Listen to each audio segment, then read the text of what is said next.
Karani, you need to start.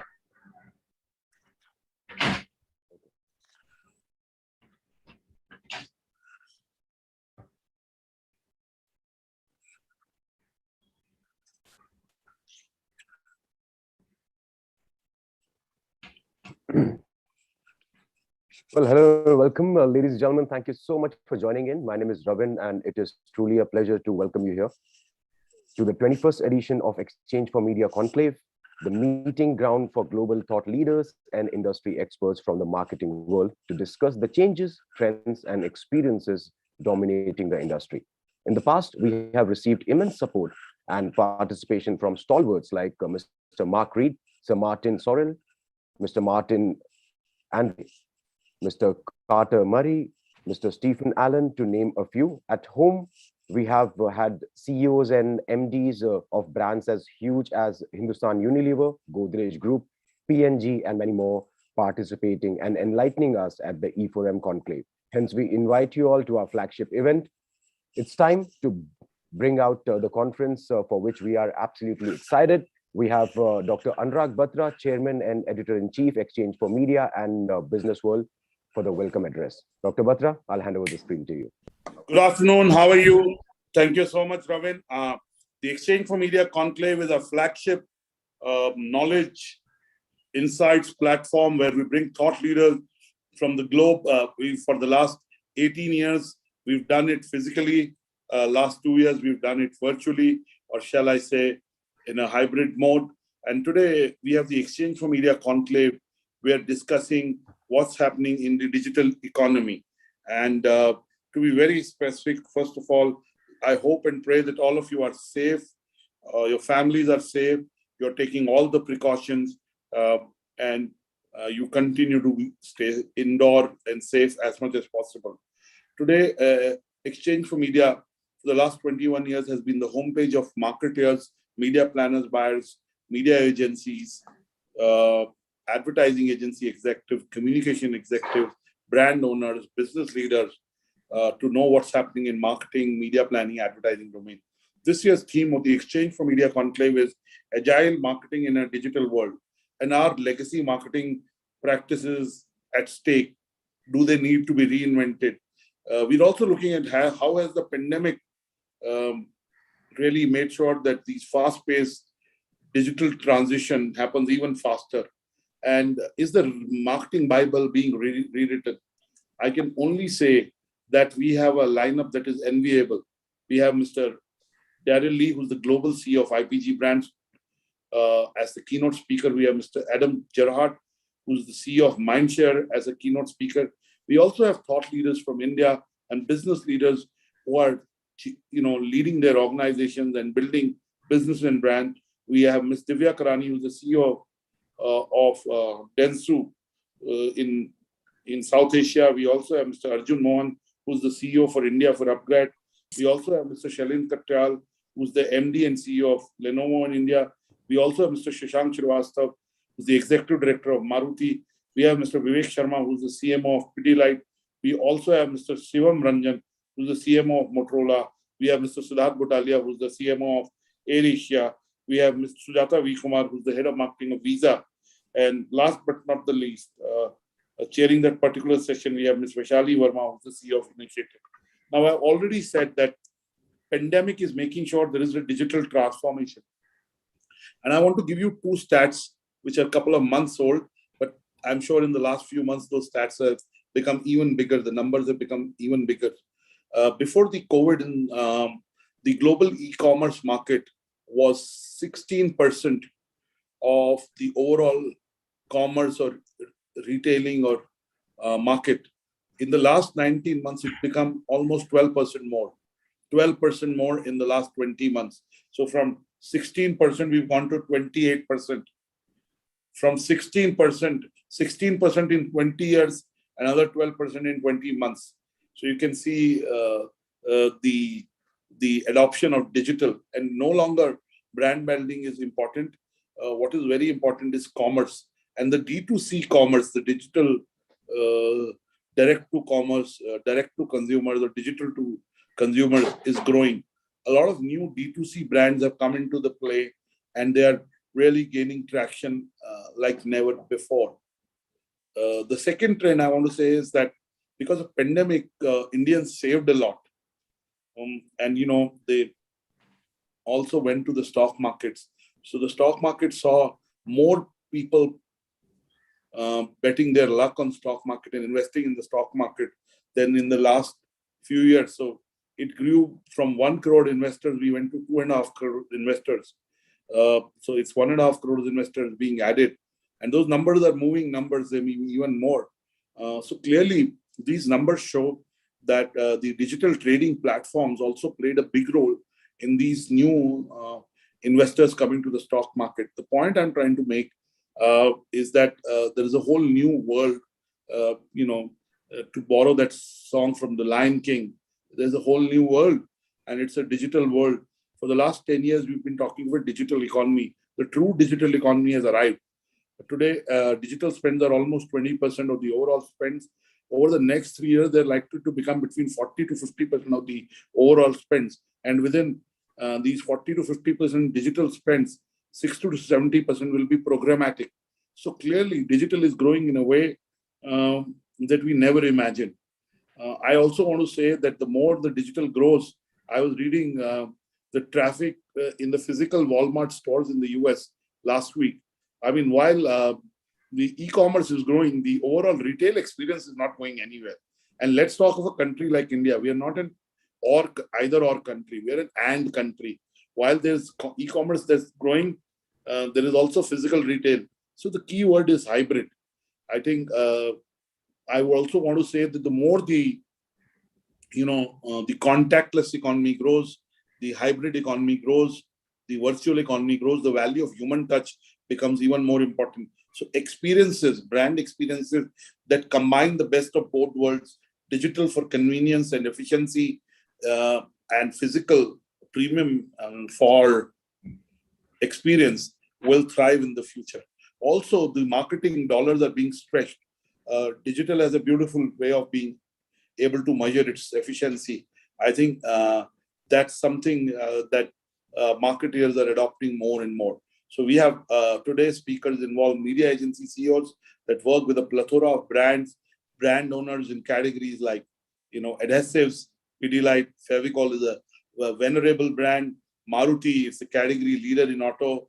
I can go on in financial services, Visa. So really, Motorola, we have an edutech player in Upgrade. So through experiences from them, from their insights on how they're building their businesses, we'll today be able to see whether there should be a new marketing Bible that is emerging. What is this new playbook? And in exchange for media, marketers are at the core of what we do. Brand owners are at the core of what we do. Also on Wednesday, we have the India Brand Conclave, where again, we have marketers from a cross-section of industry talking about their journeys and what's changed in the marketing landscape. And, there was an old saying that marketing is business, business is marketing. I think for the first time, the way D2C businesses are being built and new consumer-facing, consumer tech brands are being built by using the digital distribution and reach and content content is becoming even more important on the internet. Content is leading to commerce, content is leading to communities, and that community building is leading to commerce. So I look forward to a day of conversations, insights, and really a masterclass in marketing. Today, it is our 21st year of Exchange for Media. We also announced a new brand identity in the evening. So I hope you will see our new Exchange for Media, new brand identity at 6:45 p.m. I'll also be doing a conversation with Mr. Adam Gerhart in the evening. So I look forward to more interactions with you. And I wish you a great day of learnings, insights, and most importantly, fun at the Exchange for Media Conclave. Hopefully next year, we'll be back with a physical conclave, meet you and shake hands, hug you, and be able to do social interactions. So all the best. Go on, build brands, make an impact. Sustainability and people are more important than profits. I think the last 20 months have made all of us more humble and more sensitive, and health and immunity have become more important in the way we conduct ourselves personally and professionally. Even for brands, the digital experience focuses on convenience, but it focuses on security and health. So all the best. Back to you, Ravin. We have a plethora of leaders waiting to speak and talk to our audiences. So I wish you good luck with the conference, and I'll be myself tuned in to be able to learn something new. Thank you. God bless you. Thank you so much, Dr. Batra, for setting up the context wonderfully for the day to come. And with that, without taking any more time, ladies and gentlemen, we'd like to begin the exciting session with our headline speaker, Ms. Divya Karani, CEO, South Asia Media Services, Dentsu. Ms. Karani is a highly experienced industry professional with 3 decades of work in the leading agency networks, marketing, and media ecosystems in South Asia, the United Kingdom, and Asia Pacific as well. She has demonstrated a history of repeatedly building sustainable businesses that thrive in the marketplace and is best known for helming Dentsu to the dominant position that it enjoys today. Ms. Karani will be speaking on balancing traditions with innovations, the agency of the future. I would like to invite Ms. Divya Karani to take the center stage. Thank you. Thank you, Ravin. Thank you, Anurag. Thank you, both of you all. So without too much of time, starting straight off, we live in extremely exciting times. Just 1 minute, I'm having a little bit of a glitch.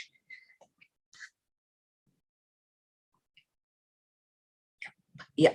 So Anurag touched upon it, extremely exciting time, lots to listen and learn from where we are today before we step out to embrace the future.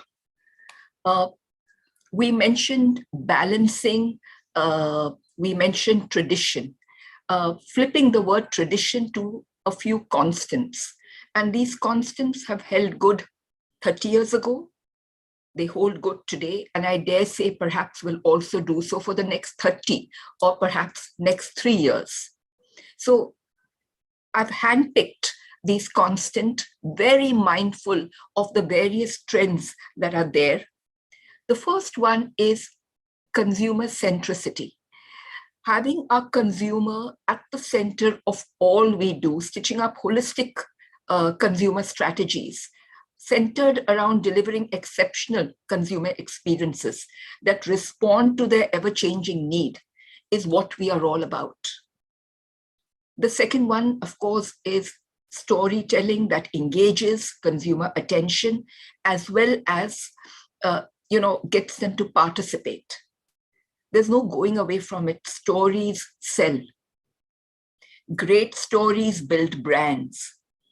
Stories create value. Think about it. The typical Swiss watch narrative that's all wired in our brain has us forking out far more money for any Swiss watch as compared to the good old digital watch or our mobiles that perhaps give you as accurate, if not more accurate time. And there it is. So stories create value. And today more than ever before. The third one is loyalty. While the jury is out there between loyalty and penetration being the key supreme driver of growth, to my mind, loyal consumers are their weight in gold for any brand after category after category. So these are three constants in a world that is completely changing. 2020 was the year that changed everything for all of us as people. These past 18 months perhaps is not something that we would have ever self-prescribed to ourselves. Over the next 45 minutes, what we are going to do is try and understand all the changes that have happened in crafting our future. It's definitely changed the way we work. Think about it, and beyond the picture of the dog running the company, the fact is our personal and professional lives have become even more closer and almost merged. And let's face it, as we go towards the future, our work life is certainly not going to come back to the pre-pandemic days. These past 18 months have changed the way we consume media. Just 1 minute, yes? Sorry? Is my presentation visible? No, ma'am. No, Divya, it's not. It becomes better and better. Okay. My apologies, guys. So I am...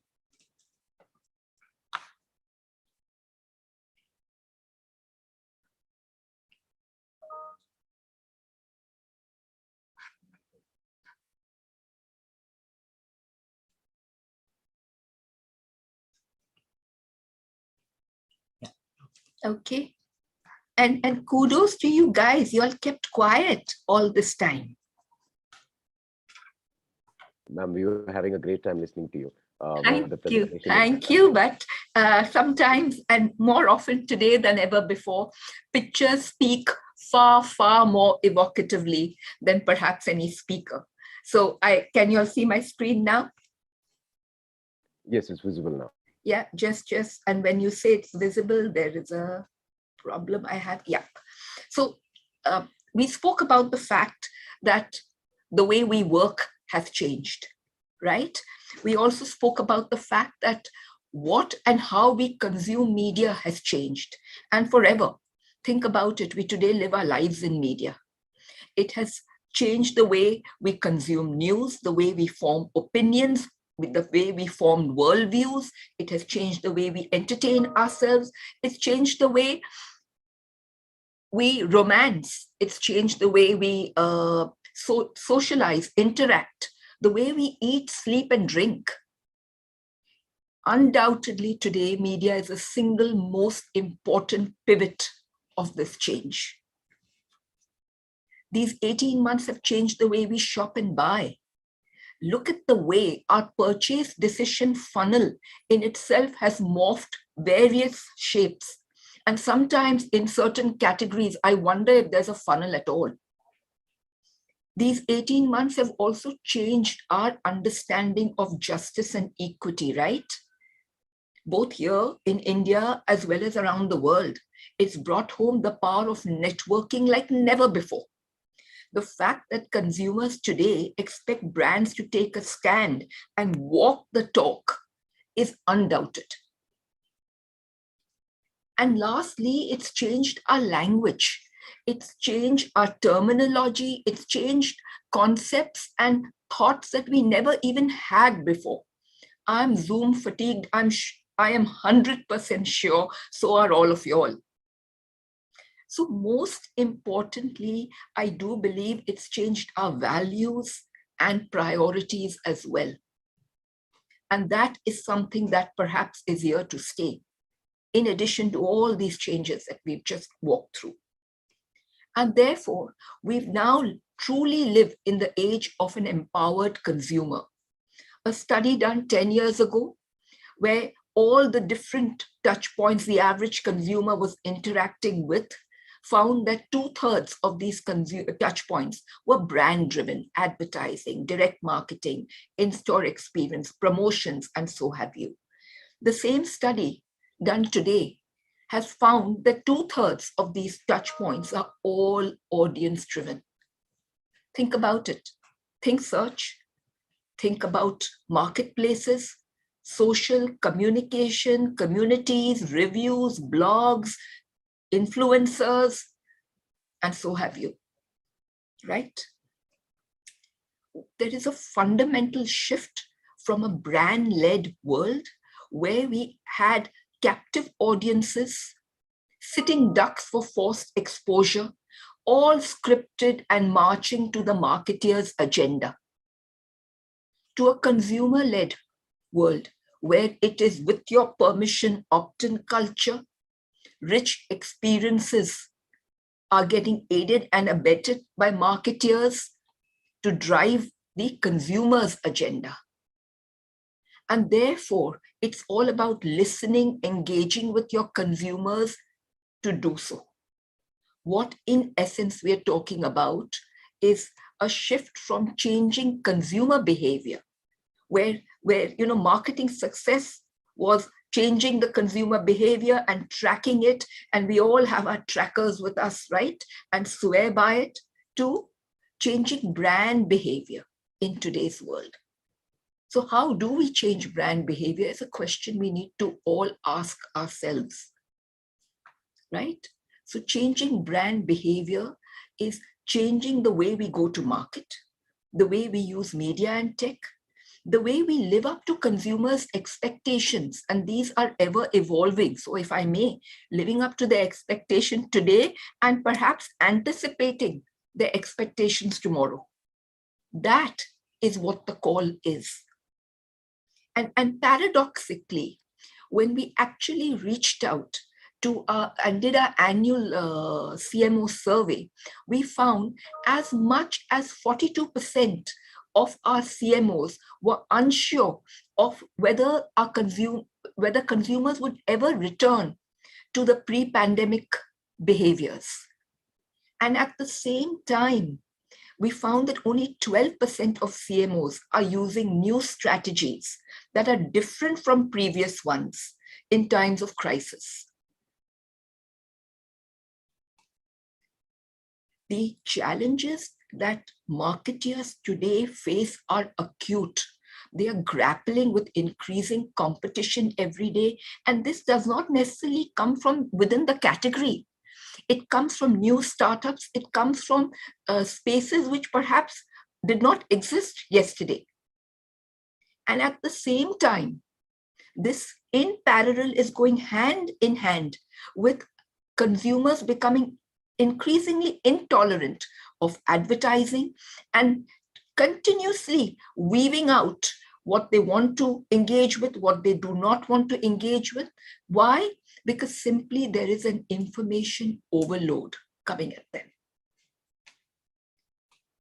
And therefore, in today's extremely interesting, challenging world, we are living not just in a digital economy, we are living in an attention economy, where the amount of choice, the abundance of choice that is in front of our consumer is never ending. And it just continues to reframe itself. This sheer abundance of choice in front of the consumer is making it so difficult for marketeers and agencies to navigate at the same time that we are trying to figure out the tools and tech that marketing allows us to use. And you can see that consumers don't necessarily agree with what we are doing. Take a look at this data. We have, this is a certified Google trend search of the word retargeting, and it goes all the way back to 2004. The exact same rate that we as marketeers are trying to figure out how to retarget and meaningfully engage with our consumers, consumers at the same time are looking on how to block us out. Think about it. And therefore, accelerating growth in this digital economy, in this attention economy, is as much for marketeers and agencies, is as much on how do we do things differently, not for being different, not for the sake of being different, but to do them a little better. How do we do that so that they are that much more meaningful to our consumers? And in doing that, thinking about how do we augment their lives, enriching their experiences when they're using apps to make purchase decisions, which they typically would have walked into a store for. So marketing today is all about fueling these new experiences and living up to the changing expectation, which is, like I mentioned, continuously evolving, right? So in that context, for us to be able to keep up with the way the consumers think about and react to the brands advertise and what that means for us, we as marketers need to keep three things in mind. Much, much more connected. I mentioned this earlier, understanding the action our consumers are taking today and almost anticipating the next one. The second is contextual. And in that contextual,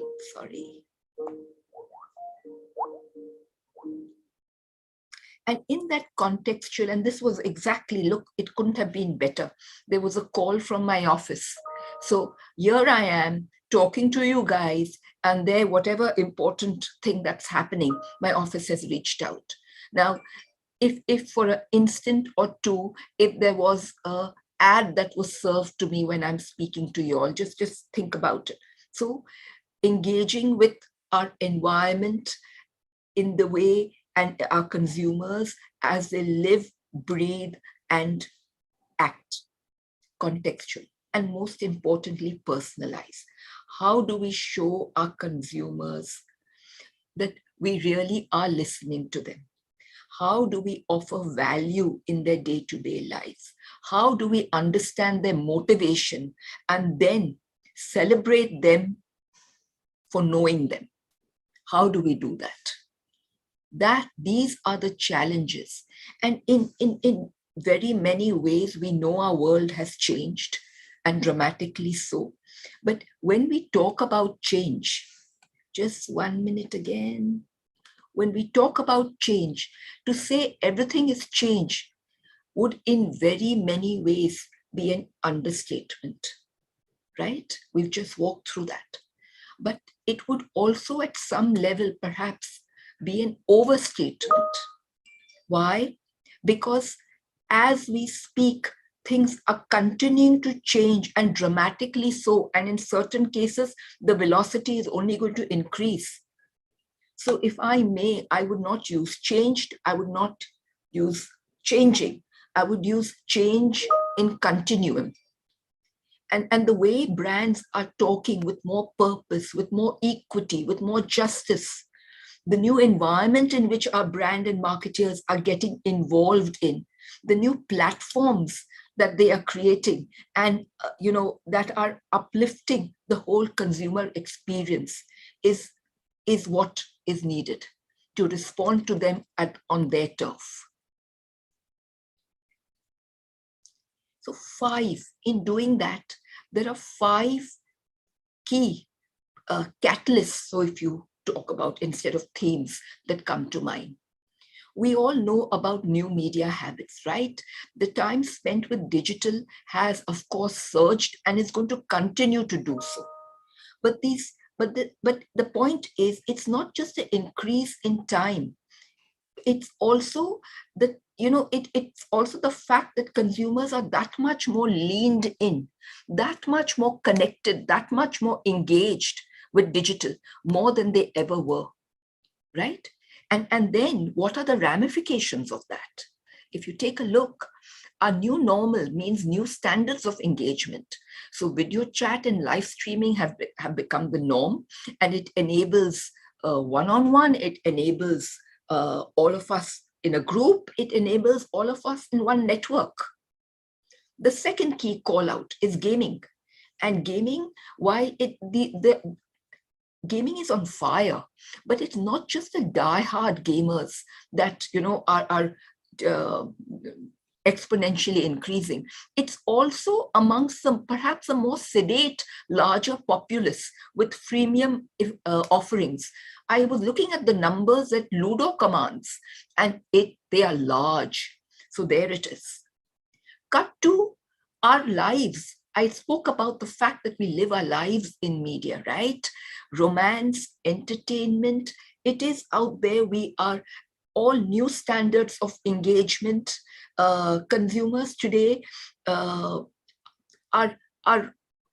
actually talking to us live, telling us what they need, provided we listen, right?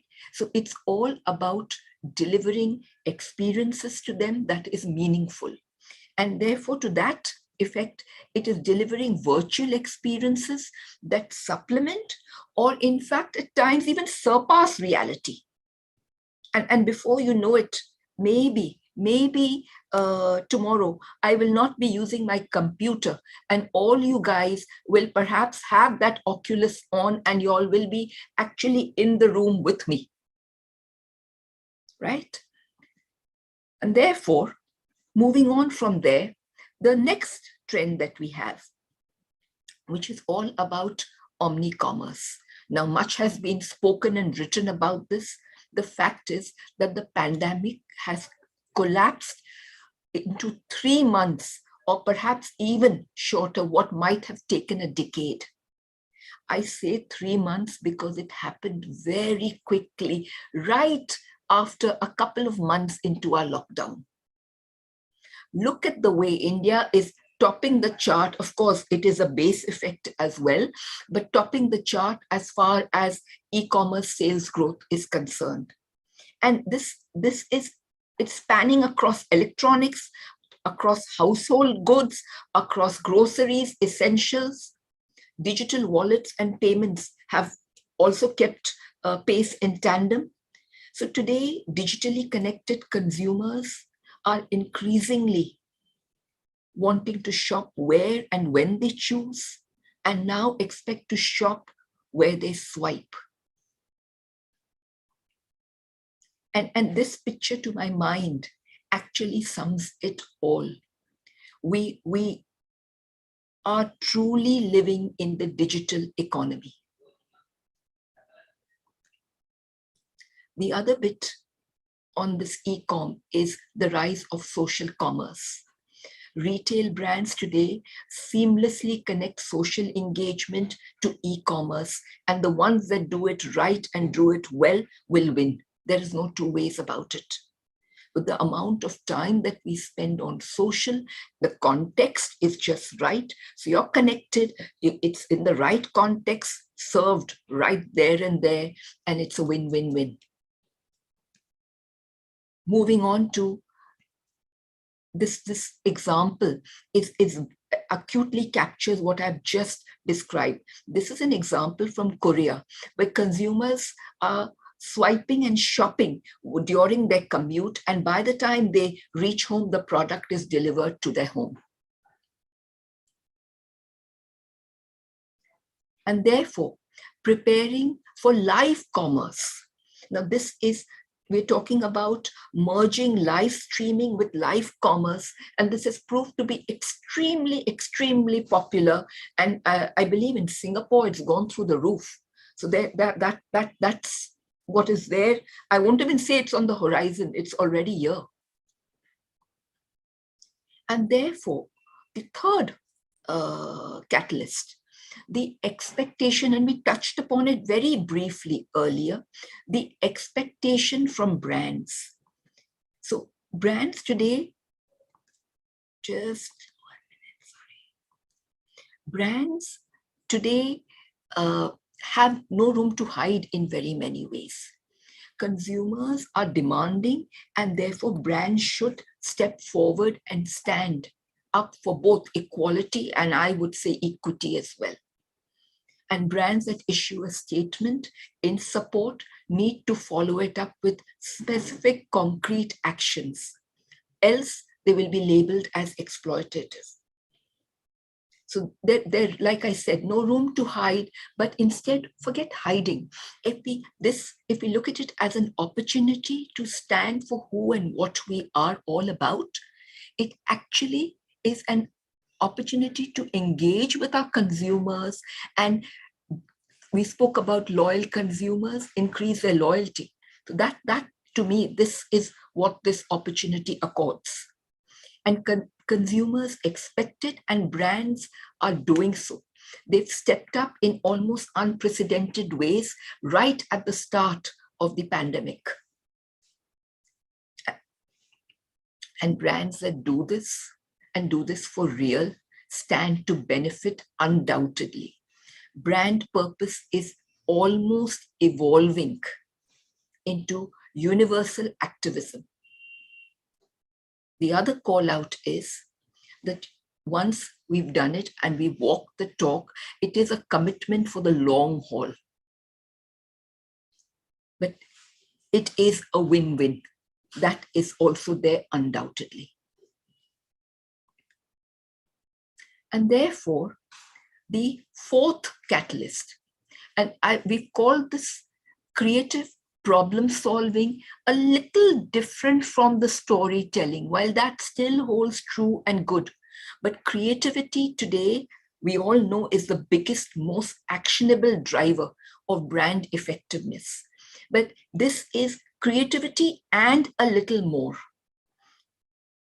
Again, going back to our CMO survey, as high as 85% of our CMOs identify and agree with us that creativity is the single most important capability that any future agency can have. And it's proven that high growth CMOs are twice as likely to completely change their creative strat and particularly during the time of in the last 12 months, as compared to perhaps their other low growth CMOs. So having said this, creativity, what we spoke about outside traditional spaces and places. What do we mean by that? And I will show you an example which I hope will epitomize all that I'm talking about. But what it does is it does accord us unique possibilities to drive consumer-driven experiences. And it also, this creative solution has to be of utility to our consumers. It can't be just a gimmick. It has to provide real substance, enable our consumers live their life much, much better. And the use of tech is going a long, long way. But if I may, it is technology with purpose. Because if tech is used for tech's sake, consumers see through it. So using tech to add value to consumers' life is the acid test. Take a look at this example. It's one of ours, and it to very many ways epitomizes the fact that we live our life in media. It epitomizes creating and adding value to consumers' life. It epitomizes being connected, contextual, and personalized. It brings it all together, and using tech and media to engage our consumers creatively like never before. Take a look at it. And this is, to my mind, what you call true innovation.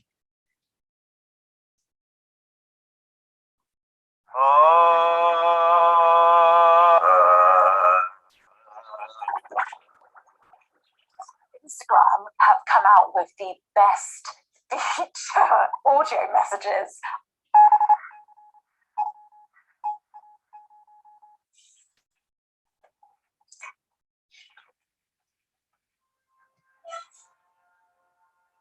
Right, so the big daddy of internet challenges is called Swiggy's Voice of Hunger challenge. Voice of Hunger. If you can get the waveform on Instagram DM to look like a food item, This kind of looks like a nacho, right?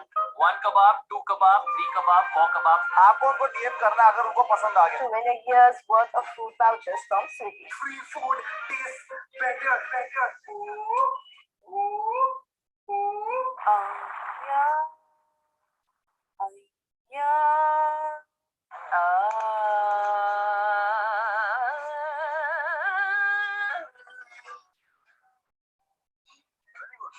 और यार आप लोगों ने देखा क्या hashtag Swiggy voice of hunger challenge ताबड़तोड़ है यार. There were multiple entries. There were entries on pressure cookers, on whistles, on cats, and so on.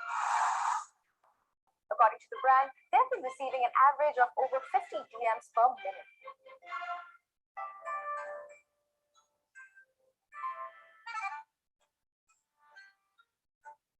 So Swiggy evidently hit 10,000 entries on day one, and I think that soon became 20,000, 30,000, and 150,000. Wow.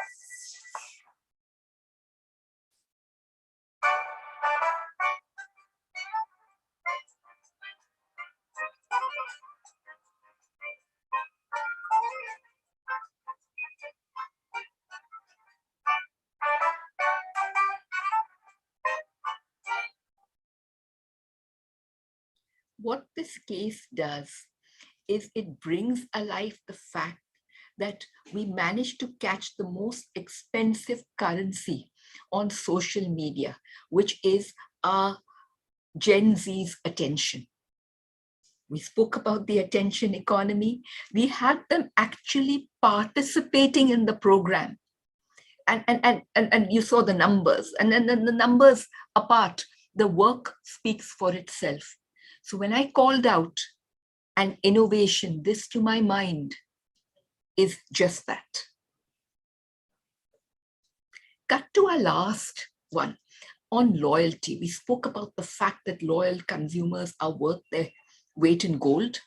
Consumers routinely, reevaluate their purchase habits, right? But what these 18 months has done is completely disrupted their purchase habit. They have actually, we go back to the survey that we did, where as many as 74% agreed that because of this pandemic, they were becoming far more price conscious, they were becoming far more frugal, and at the same time, as many as half of them were willing to try new brands during this moment of upheaval.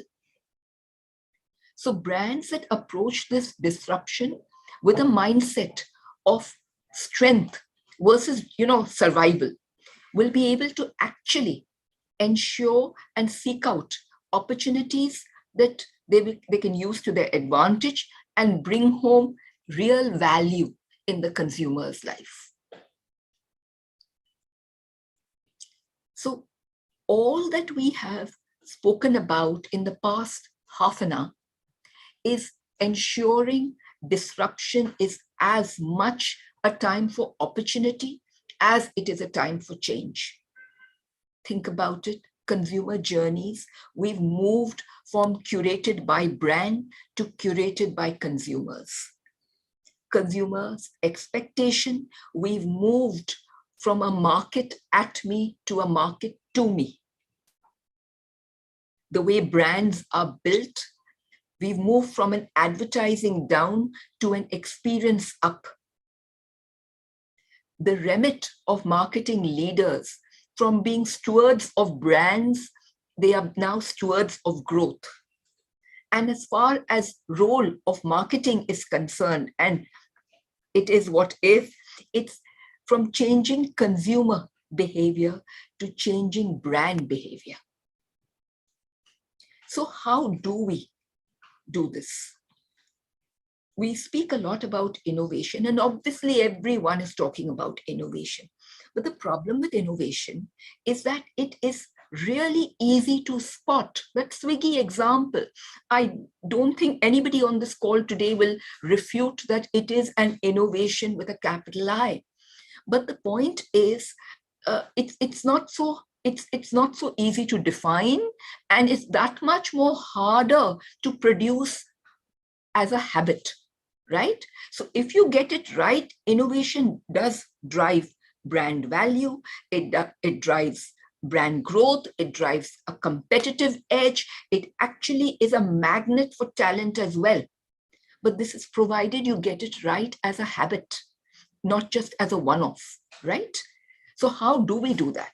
How does the future agency make this into a process, make this into a mindset rather than a one-off? And that is a challenge that we all need to grapple with. When we went back to that CMO survey, as many as 84% agreed that innovation is high priority. And yet, an even higher number admitted that they had no approach to innovation. It is of such critical importance. And what do we have? We don't have any thought through process. We don't have anything that the rigor that will make it happen again and again and again. So what we really focused on at Dentsu is how do we build a process for focused innovation?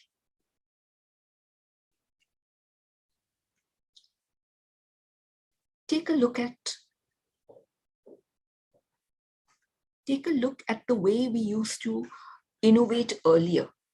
There was this lone genius, there was a eureka inspiration moment, and there was this disruption, and innovation is a thing. You will all agree that far from it, it is not a lone genius anymore. It's all about teams and diversity. It's not about running a eureka moment in the middle of the night. It's a paradigm shift that we are talking about, wherein it's about doing things right and stimulating each other and building on each other rather than I know it all, right? It is not about a paradigm shift, but it's more about the intersection of culture and consumer and tech all intersecting and coming together. It's not a thing. I mentioned this earlier.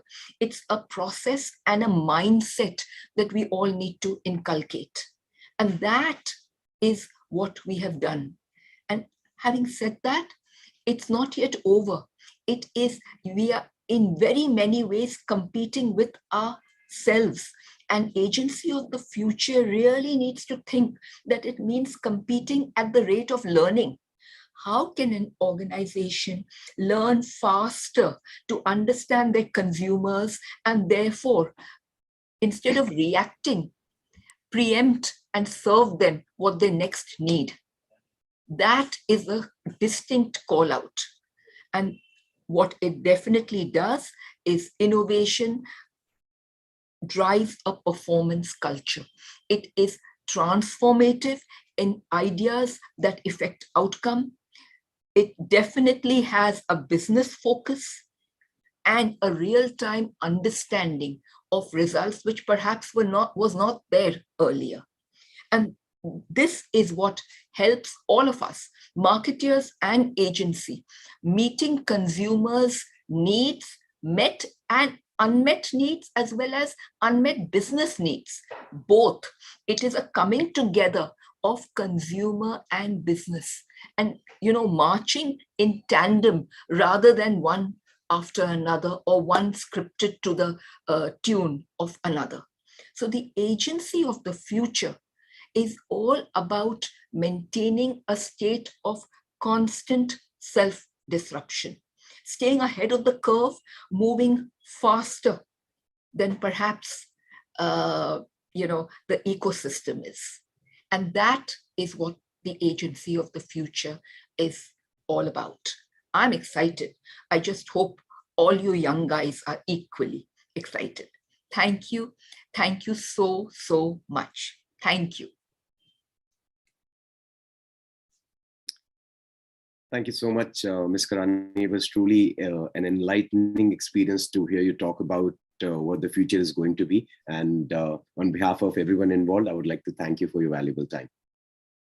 Thank you. And you'll notice right on the dot, in fact, with 5 minutes to spare. That's wonderful. Thank you so much, once again, ma'am. Thank you for listening. So there you have it, ladies and gentlemen. That was our first session, and what a session it was. Ms. Divya Karani, CEO, South Asia Media Services, Dentsu, was here with us with that absolutely amazing session. And we'd like to thank once again Ms. Karani for being here with us. Thank you, ma'am. Thank you. With that, we'd like to continue this amazing day of fantastic conversations right here at Exchange for Media Conclave, and move things forward with our next session.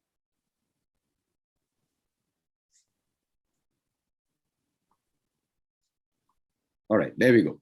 So the next session is going to be about a lot of things, but before we actually get to that, let me quickly introduce the speaker, Mr. Shailendra Katyal, CEO, Lenovo India, who will share his knowledge and insights drawn from more than 2 decades long career in PA&L leadership and marketing space. He will be highlighting the new marketing practices in post-pandemic world by giving insights into consumer behavior, their shopping habits, and how marketers can make the most out of their new lifestyle with correct marketing strategies and initiatives.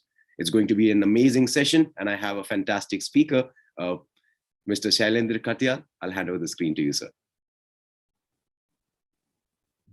Okay, thanks, Naveen. Can you confirm if you can hear me clearly? Yes, sir, I can.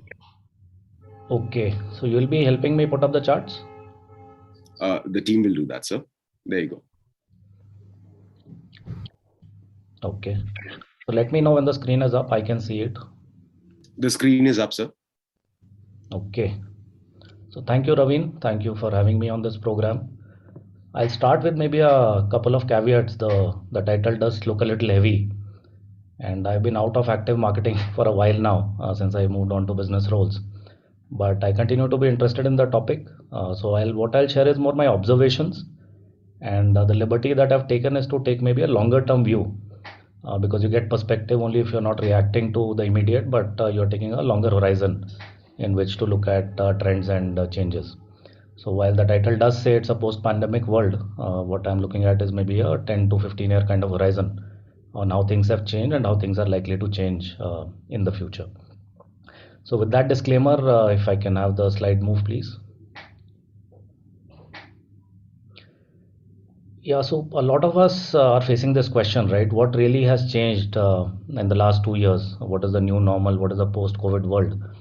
And as we see vaccinations improve, even with the new variant, I think the desire of people to go back to the way the world was is very, very high. We've all been working in a hybrid kind of environment, but we've also seen revenge shopping, revenge travel, revenge going back to office at a level coming into full force. So I think the only lasting impact that COVID would have created, and I'm sticking my neck out here, obviously there'll be many more changes, but I think the real change is just an acceleration of digitization and virtualization of our lives. And the reason I'm using the word acceleration is because it's not new. This has been building up over the last, I would say, 10 to 15 years. Internet is now a 2-decade-old phenomena, more than 22 years. But what the pandemic definitely has done is put this in maybe the 6th gear in terms of the rapid pace of change that we are witnessing around us. If I can have the next slide, please. And this I looked it up yesterday. This was an HBR article in 2012 when I was still in an active role in marketing. And all of us were facing this thing about, is the world going to change completely? Is there a very new way of talking to customers? Digitization had started becoming a fairly big phenomena. And actually this was a HBR title article saying marketing is dead, where their view was the traditional ways of looking at marketing, the 4 Ps is out of the window, and there'll be a very new way. But the reality is we are still around, right? Most people on this call still have jobs. Marketing is pretty much alive and kicking discipline. And yes, there have been new techniques, new tools which have come in, but the fundamentals I don't think have the fundamentals remain where they are. There are consumers, there are brands, and there's always a story to be told there. If I can have the next slide up. And this is what we all saw as marketing practitioners in the last 1 decade, right? And all of these were buzzwords. A lot of jargon came in. Yes, new tools and techniques also came in. But how much has it affected the fundamental way of looking at a consumer, looking at his or her needs, and then finding a way to having a conversation in favor of your brand with that customer? But like I said, when you look at things over a longer period, all of these kind of predicted that this is the new wave. There's only content marketing, traditional advertising will die, or let's move completely to performance marketing or movement marketing, or this new way of big data or hyper personalization. So all these are trends which have come in. Yes, they're here to stay, but they're just one part of the conversation, which actually makes the marketing conversation a lot richer because of the number of touch points and the number of things you can uh, leverage or use to talk to the customer. But has it killed marketing? No, it's made marketing even more richer than it used to be. If I can have the next slide up, please. And this again is a controversial statement. I've held this view over many years that whatever was the big promise of digital, and it's largely because of the way the largest publishers or the largest tech giants who control the technology narrative have operated. There was a big promise of getting into one-on-one conversations, having a very deep insight of customers. But where is it? It's still a bit of a black box. You get a lot of numbers, but numbers may or may not tell you the story. The real intimate conversations are still, I think, a long way away. There was thing about digital leading to zero wastage, that you are doing broadcast. The moment you have a digital touch point, you can do precision targeting. But how much of that has really come alive?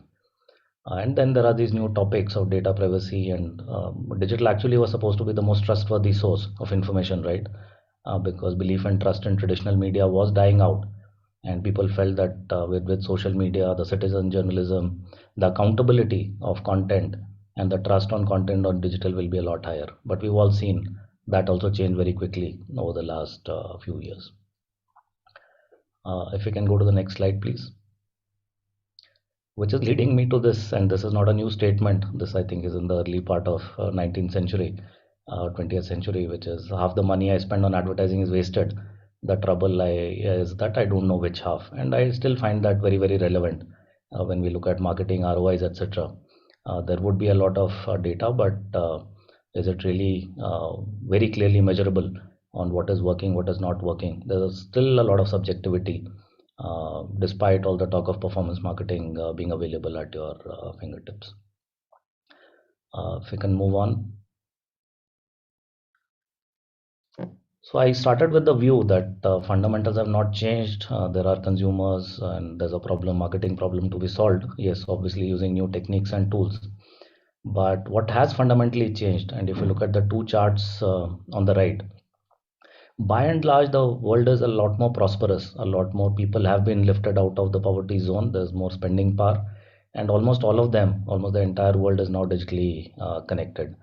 Average life expectancy is also up, which is again a sign of prosperity and health. So yes, the pandemic has come in a bit of a root shock, but if you look at the broader trend in terms of the overall planet that we live in, we are living in far better times than what was there maybe even a decade back.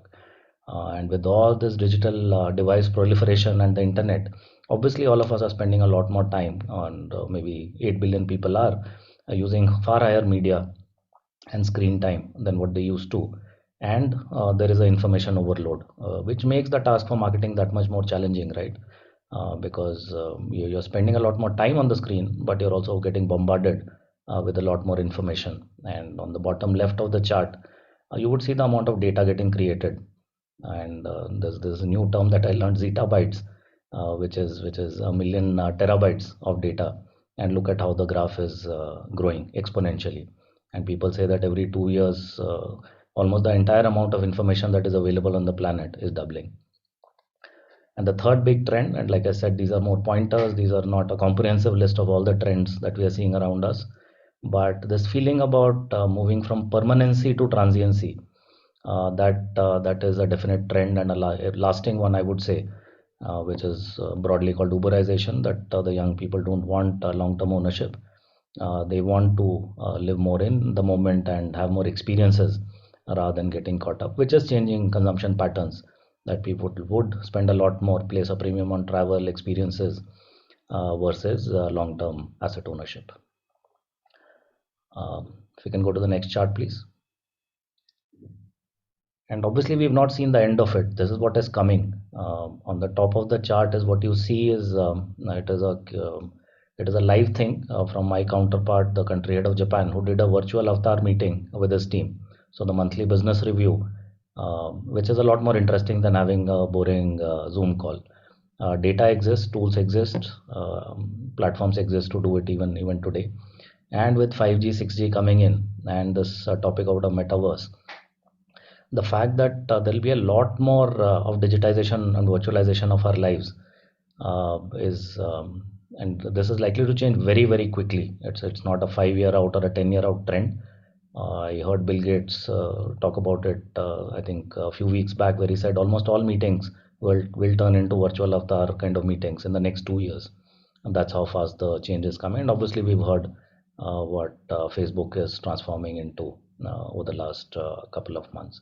The bottom right is actually from New York Times last week, which talks about having a virtual avatar-led kind of wedding rather than a physical one.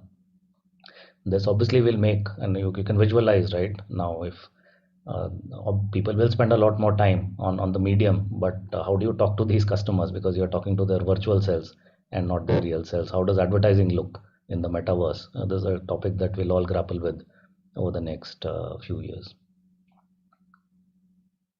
You can go to the next chart, please. So these are some of the pointers I would say, again, for marketers to reflect on.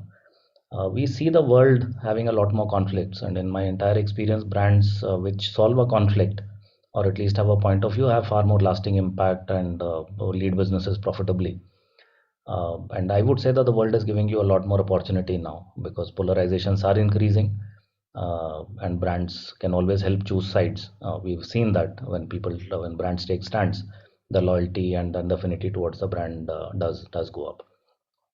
And I would say you will always have 3 choices on any conflict that you want to take. You can be on either side. You can also be the bridge, because there is a room for brands to act as a bridge on a conflict-driven situation. The second again is to, once you've chosen your battle, be consistent, authentic, because you are under the watch. Distances between the consumer and the brand have shrunk dramatically. It's almost a direct to consumer conversation that is on at any given point of time. So you will be held a lot more accountable. So don't keep flipping. Be consistent with the narrative and be authentic. Put your money where your mouth is. It is not just for advertising, but build your brand around the philosophy that you want to talk about. The fourth one is to invest in building experiences. Like I said, there is this thing about people living for the moment, people living for experiences. Now, how does your brand operate in that context, whether it is a physical experience or a virtual experience? It can't be a cold kind of narrative that I have a product, I've done advertising, and then I hope that a customer makes a choice in the favor of my brand. The investment that you have to put in experiences has to be a lot more. And yeah, this will never change. You have to know your customer and you have to tell your story well in your active practitioner of marketing.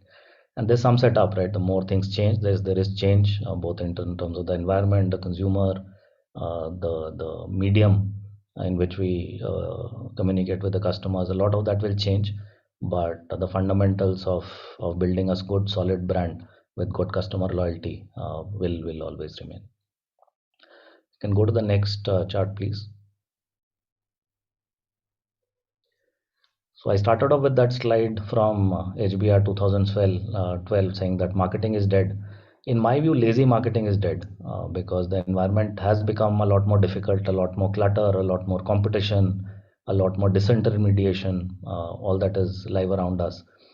And I've chosen the context of cricket given how popular that is in the country. This was a very familiar sight, right? Very portly gentlemen who were at the top of the game, the best batsman in the world, the gentleman. Talk to him. I'm just joining.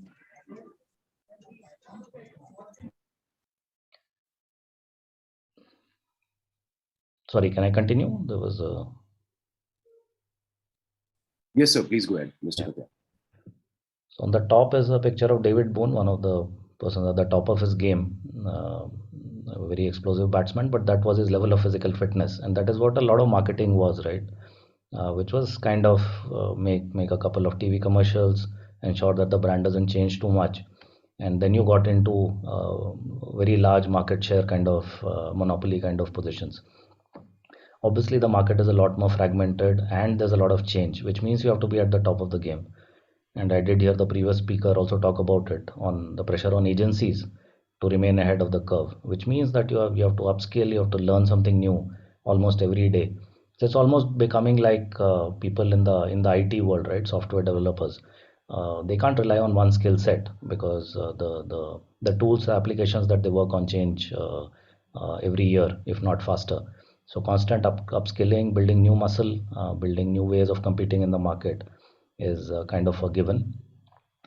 And obviously, there's a new kind of marketer which is required, and it's been building up over time, right? Earlier, there was this thing about only having artistic people in marketing or advertising, which was the art part of it. And over time, we've seen that no, it's not only about art. There's a lot of science which has come in, and now there's a third layer, which is how good are you with technology? Because unless you appreciate, unless you absorb the technology, you will not be able to implement that. So that pressure will definitely come. Which is now almost like you need all-round skill sets, you need a lot of muscle to compete and become a successful marketer. So obviously, I would say that the opportunity is also huge because consumptions are on the rise. By and large, the world is more prosperous. It is by and large more connected. So opportunity to engage with a far wider audience set is always available for marketers and brands. But it doesn't come easy because the same price that you are eyeing, there are a lot of other people who would be also eyeing that price. So you have to gear up and develop that muscle to compete. So that's pretty much the end of my short spiel. There's a last slide I had, if I can put that on. So this, I'm sure a lot of this audience would have read at least one of these books already. But I do believe successful marketers are who understand the context, the environment, and the trends a lot better, and then they are able to apply their thinking, their process onto the one of the trends and make a successful business outcome out of it. So do read these. I've read the first two, the third one I'm halfway through. Very well written books, and it gives you a very good idea on where the future is headed. Looks a little bit like science fiction, but like I said, science fiction is becoming reality faster than what we anticipated it to be. So with that, I'll end my session and happy to take questions or any dialogue now.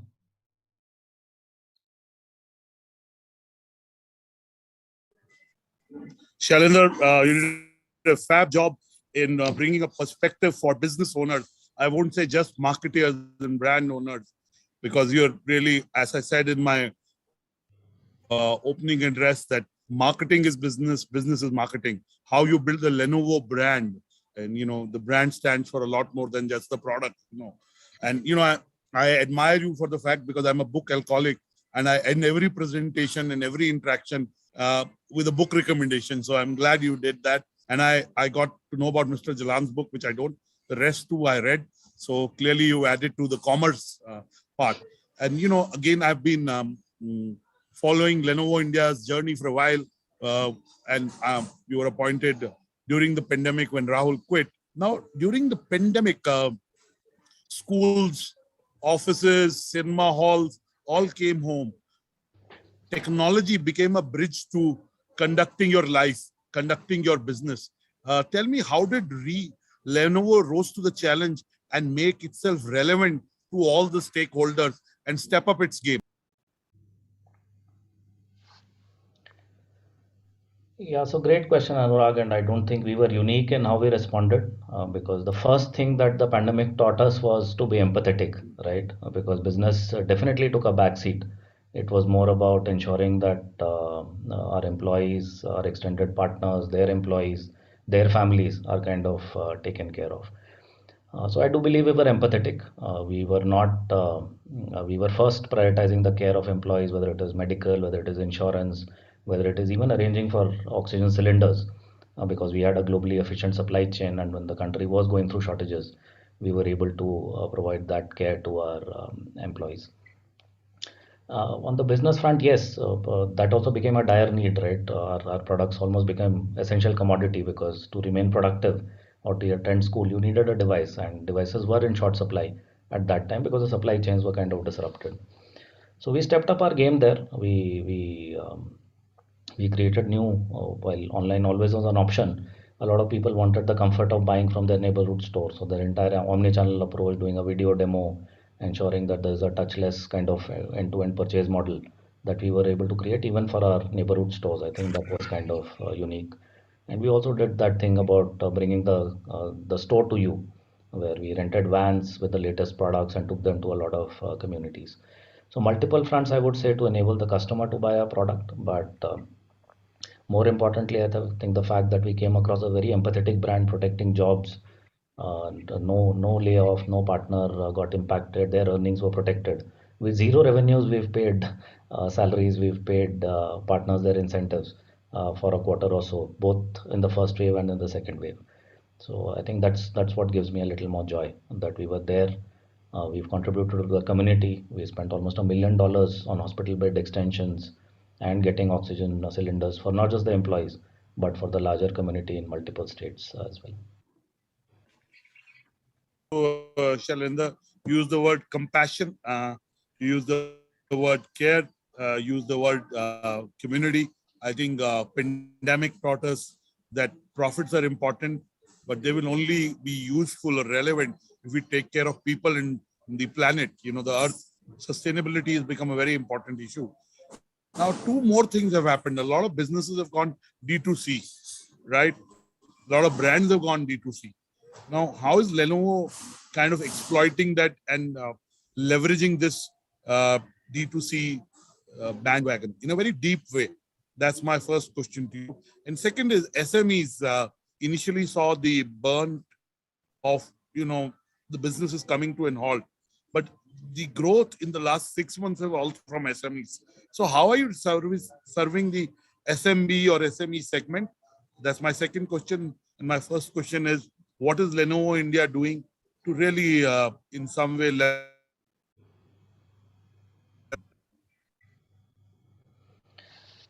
Sorry, your video went off for a second, Anurag. Could you repeat the first part, please? SMEs I got. The first one was what?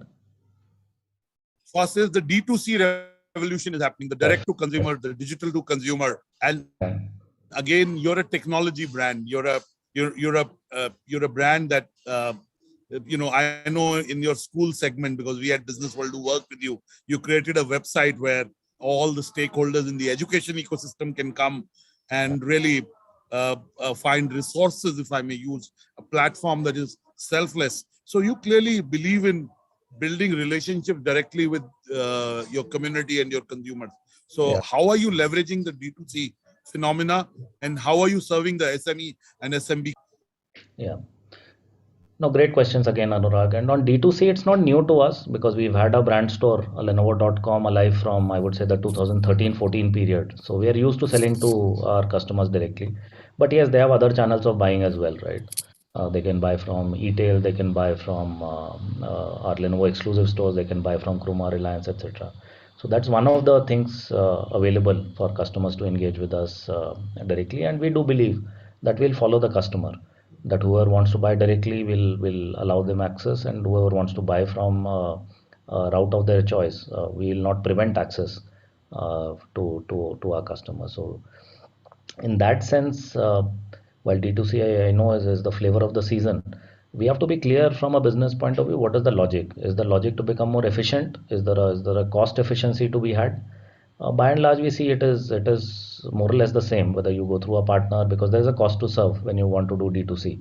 There's a shipment cost, there's a credit card fee, and there's a service cost that you take when you go direct.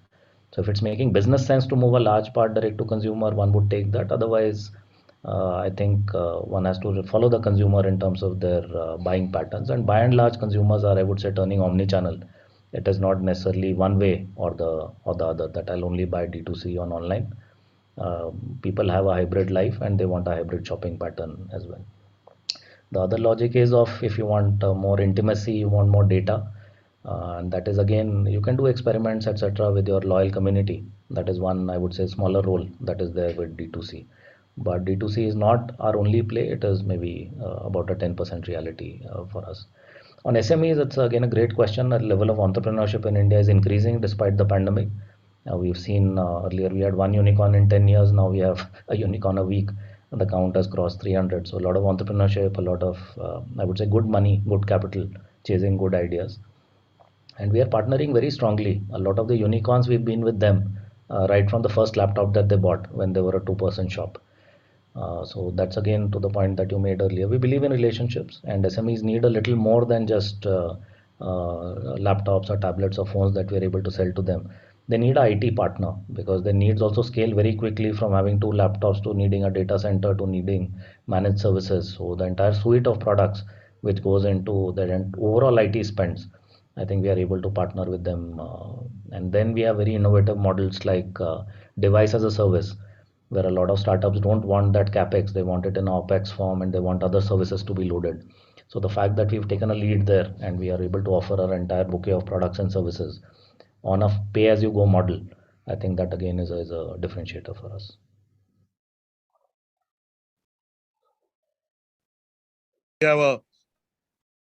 I can go on having a conversation with you. And clearly, we share our love for books. I buy 50, 60 books a week. I get 100 odd books because we review books. But these days, I'm reading more emails than I'm reading books. But my last question to you, Shailendra, is you alluded to it in your presentation. But if you had to make 3 predictions about the future,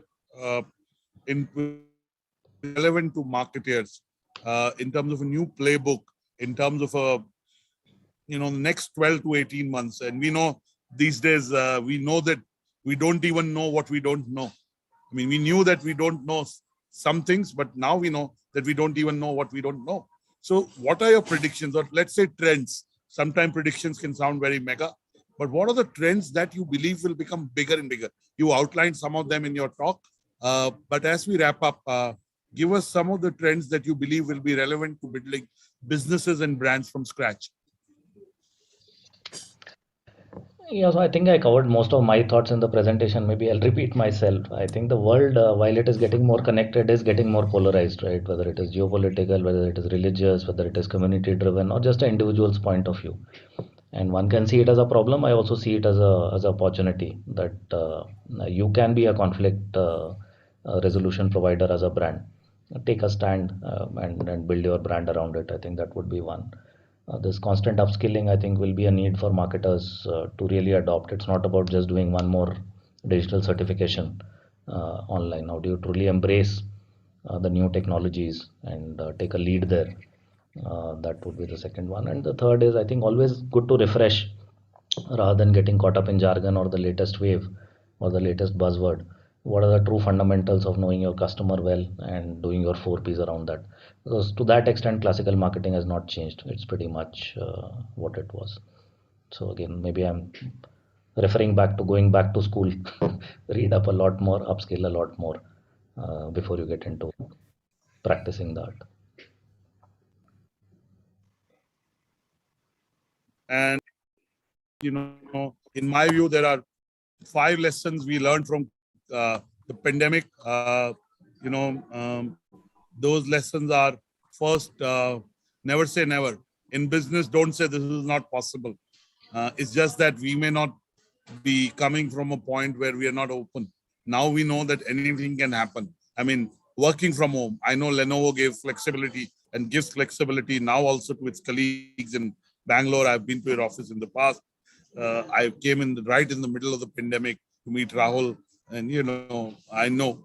And so never say never. Second, the why is very important. Purpose. I mean, we had the purpose written on our vision boards in the office, but purpose came into play for the first time. Third is sustainability has become very important. What happens in one part of the world impacts all of us. So marketers need to, what is the value chain? What is the supply chain? Where is it coming? Are these the supply chain? So all product categories will ask that question. What are we doing to be able to be carbon neutral in a lot of industries? Fourth is we're questioning the drivers of every business. Do we need to do this? Can we do this more efficiently? And fifth, I keep saying, while I came some data in the morning, while I was looking at Walmart's sales number in the US, and they are like, even the traffic in the stores, the physical footfalls in the stores continue to surprise. The e-tailing pie has gone from 16% to 28%. So it's not an either or situation in India. While digital will grow, the physical retail has so it's been hybrid in a lot of cases. I mean, you said while D2C is growing 90% of your business. And last but not the least, compassion. Compassion is the most important. Compassion, self-care, it can manifest in immunity, health. So I think we all are humbler. Whatever happens in life is a bonus. Staying alive and having our families alive. So I hope we've learned to care for each other much more than we did. So on that note, we would like to express our gratitude to you, Shailendra, for making your session thought-provoking, real and authentic. And thank you for that recommendation of the book. As I end, let me recommend, I always recommend the book. I recently read this book and even presented this book to a friend today in Bangalore. I'm in Bangalore. I know you live in Bangalore. I'm doing this from Bangalore. It's called The Anti-Social Network. It's written by Ben Mezrich. The Ben Mezrich is the guy who wrote the book Social Network, around which the movie was built. So it is an interesting take. Some things we know instinctively, but it's how the author puts it out. So it's called The Anti-Social Network by Ben Mezrich. You may want to read that. Thank you, Shailendra. Look forward to more interactions with you. And back to you, Ravin, for the rest of the Exchange for Media Conclave. Thank you. Thank you, Anurag, for having me. Thanks, Ravin. I'll be signing off. Pleasure is all. Thank you. Bye. Thank you. Thank you so much once again, Mr. Katyal. It was truly an honor. And of course, Dr. Batra for joining in the conversation. Thank you. So there you have it, ladies and gentlemen. That was Mr. Katyal with some insights that we are really thankful for. With that note, I would like to get your attention towards the audio visuals that we'd like to show you on the screen. Can we have the AV, please?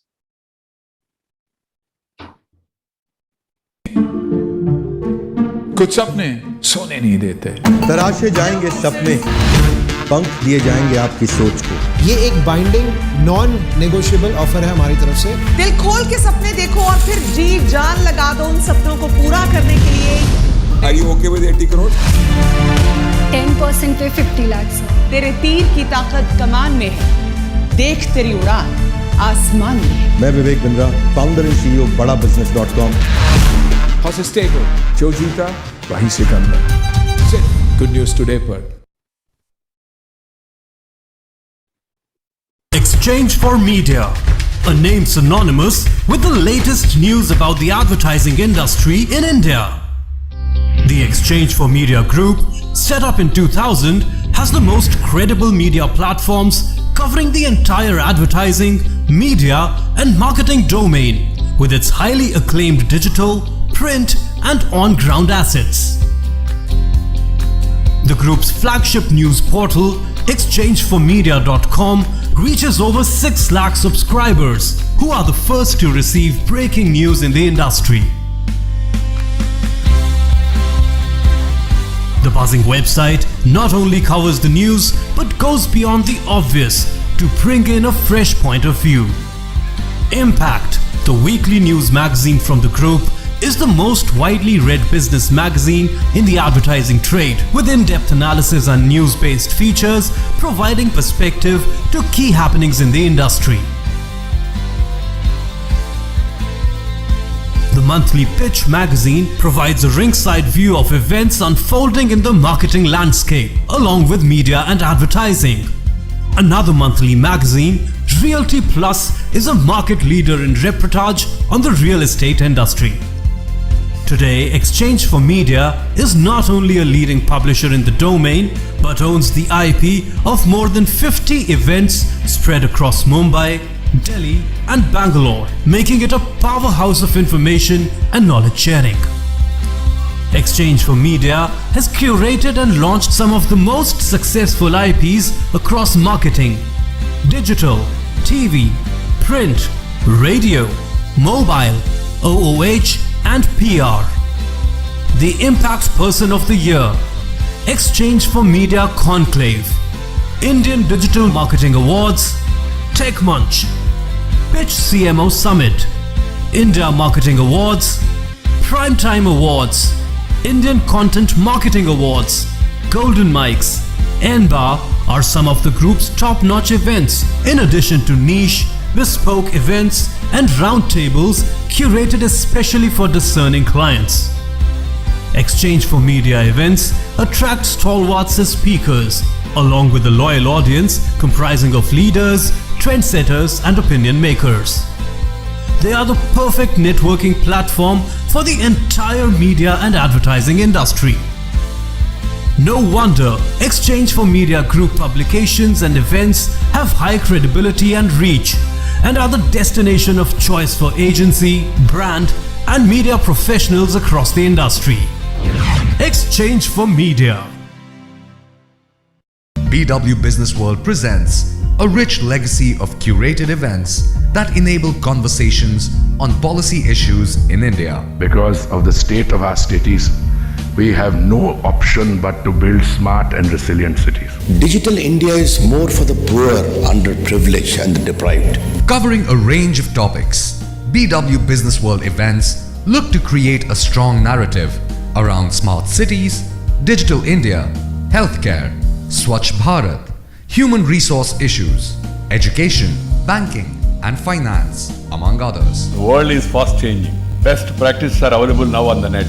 Vikas, development पूरी राजनीति में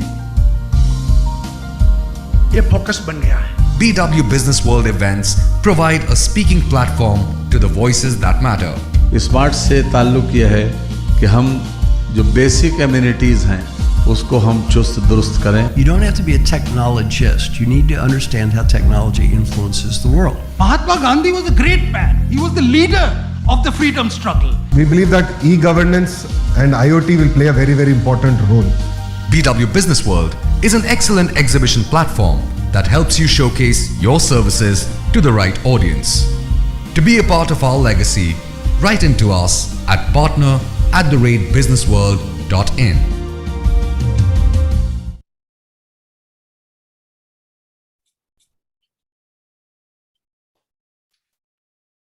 There you go. Thank you so much for paying attention to that. And with that, we'd like to move on to our next session.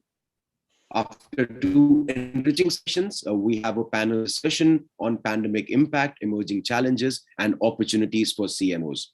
For the CMO panel discussion, we have with us Ms. Vaishali Verma, CEO Initiative, who's going to be the moderator. Mr. Shashank Srivastava, Executive Director from Maruti. Mr. Vivek Sharma, CMO Pidilite Industries. Mr. Shivam Ranjan, CMO Motorola, Mr. Siddharth Butalia, CMO Air Asia, and Ms. Sujata V. Kumar, Head of Marketing for Visa.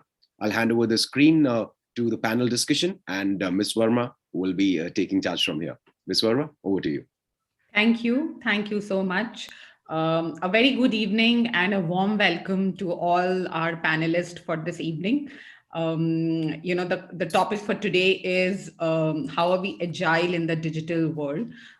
Has this pandemic led fast-paced digital transition forced us as an industry to rethink or realign our marketing strategies?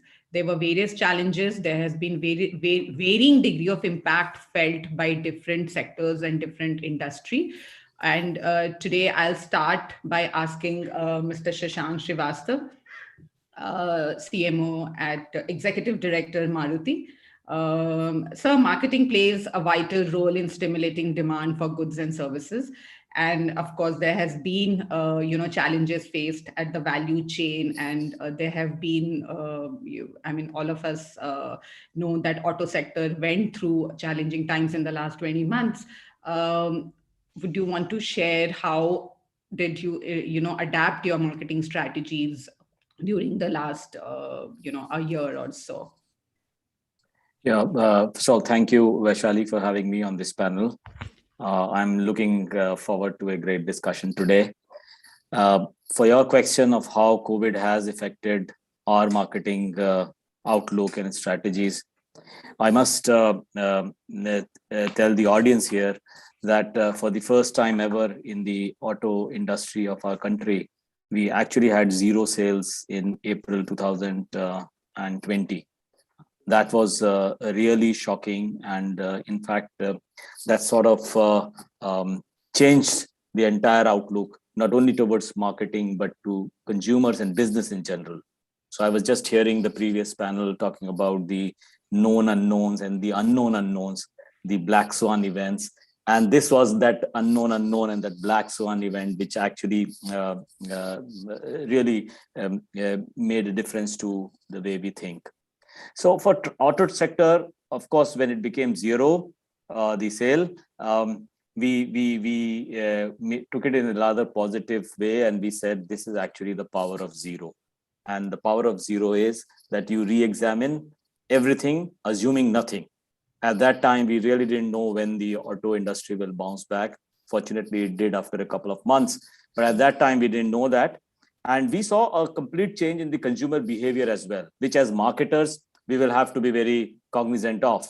And the first thing which we saw was that because of this increased safety perception, there was a move away from public transport and shared mobility towards personal mobility. And that in our terms, I'm not sure how many people here are from automobile, but in terms of the buyer type, actually we classify a first-time buyer, additional car buyer, or replacement car buying. Each of these categories have their own reasons for buying. So what we found was that the shared mobility and public transport came down, personal mobility went up. That means the first-time buyers went up. And as it is in India, the first-time buyers are large, about 45-46%, jumped up further by 3%. And the additional car buying increased. That's probably because people didn't want to use shared mobility. Rather, they would have replacement buying came down. Now, replacement buying is when you exchange your old car for a new car. That's basically aspirational buying. Aspirational buying came down a bit. Remember, in car, all buyers have aspiration when they buy cars. But aspiration buying came down, reflecting from about 26% of the overall market to about 18-19%. Utility buying and functionality buying increased. What does that mean for us? We, of course, had to look at our entire marketing communication built upon this changed consumer outlook. A lot of people actually lost jobs, or at least had reduced incomes, reduced businesses. And what we observed was what's called a telescoping of demand, which means a higher segment person moves down to the next lower segment, and so on. Maybe the entry-level car guy moves to the used car to the two-wheeler, and so on. That's something which was which we as a marketing strategist had to grapple with. And more importantly, there was a great shift away from in the way the consumers bought vehicles. Yeah. So and the way they approached buying, it was completely digitalized. So there was that really big shift in those 3 months post in that lockdown period in the first wave of COVID. So there was this signs earlier from 2016 that digitalization was on the increase. We had about 2-3% of the inquiries coming from our web platform. And it took us 3 years till 2020, actually 4 years, March 2020, to reach from 3 to 15%. But in 3 months, we reached from 15 to 50%. That was a real big change as far as digitalization was concerned. A lot of people actually changed their buying habits from a outright purchase to what we call subscription. It's an asset-light way of usage of cars. So you use the asset, but you don't buy it. We had, of course, many other things. Personalization was expected because media habits changed. And we as a response as marketers, we tried to digitize our entire process. There are 26 touch points. Our research shows when a customer, from the point he starts to buy a car, to when he thinks to buy a car, to that point when he actually takes delivery, we digitize 24 of them, and only 2 points, which is the test drive and the actual delivery, remains. So we are talking of a phygital, definitely in auto sector. People still come to the showroom, but this acceleration towards digitalization has completely affected not only our team, our entire outlook towards showroom. We were talking earlier of physical showrooms. We are present in 2,000 cities, 3,000 showroom, but now we're talking of also digital showrooms in addition to that. So now we have 6,000 digital showrooms. Of course, as you know, it is geographic agnostic. So media spends also changing based on what the consumers have changed, the genres of investment change, the digitalization, the message, the communication, personalization, which consumer expects also change. So all in all, I think it affected all our business marketing, starting from strategy to the way we approach our selling to the way we communicate to the customer. Yeah. Great. I mean, I know. So one thing which we've all learned is adapting to this new consumer behavior. And as you rightly said, the big advantage of digital is about personalization at scale. And as your consumer journey changed and evolved, you could get into sharply targeted messaging as well. And that's very nice and very interesting to hear. I'll move to Vivek. Personally, a big fan of your brand. And you did a lot of interesting, light-hearted messaging on Unlock to drive social change during pandemic. And I'm sure while it would had their challenges when it started, but there was a huge urban demand which would have come through. And as you were battling with other issues of safety and security and morale of the employees, etc., what were your key learnings through this pandemic? Firstly, Vaishali and Exchange for Media, thank you for having me here. It's always a pleasure to be here in the events of Exchange for Media. And a very good evening to my fellow panelists and the audiences. Vaishali, I think Shashank raised some very relevant aspects of the changes which pandemic has brought. Let me add to what he's saying. And of course, I'll come to the communication which Favicol did during pandemic, which was a bit counterintuitive, but it worked for the brand.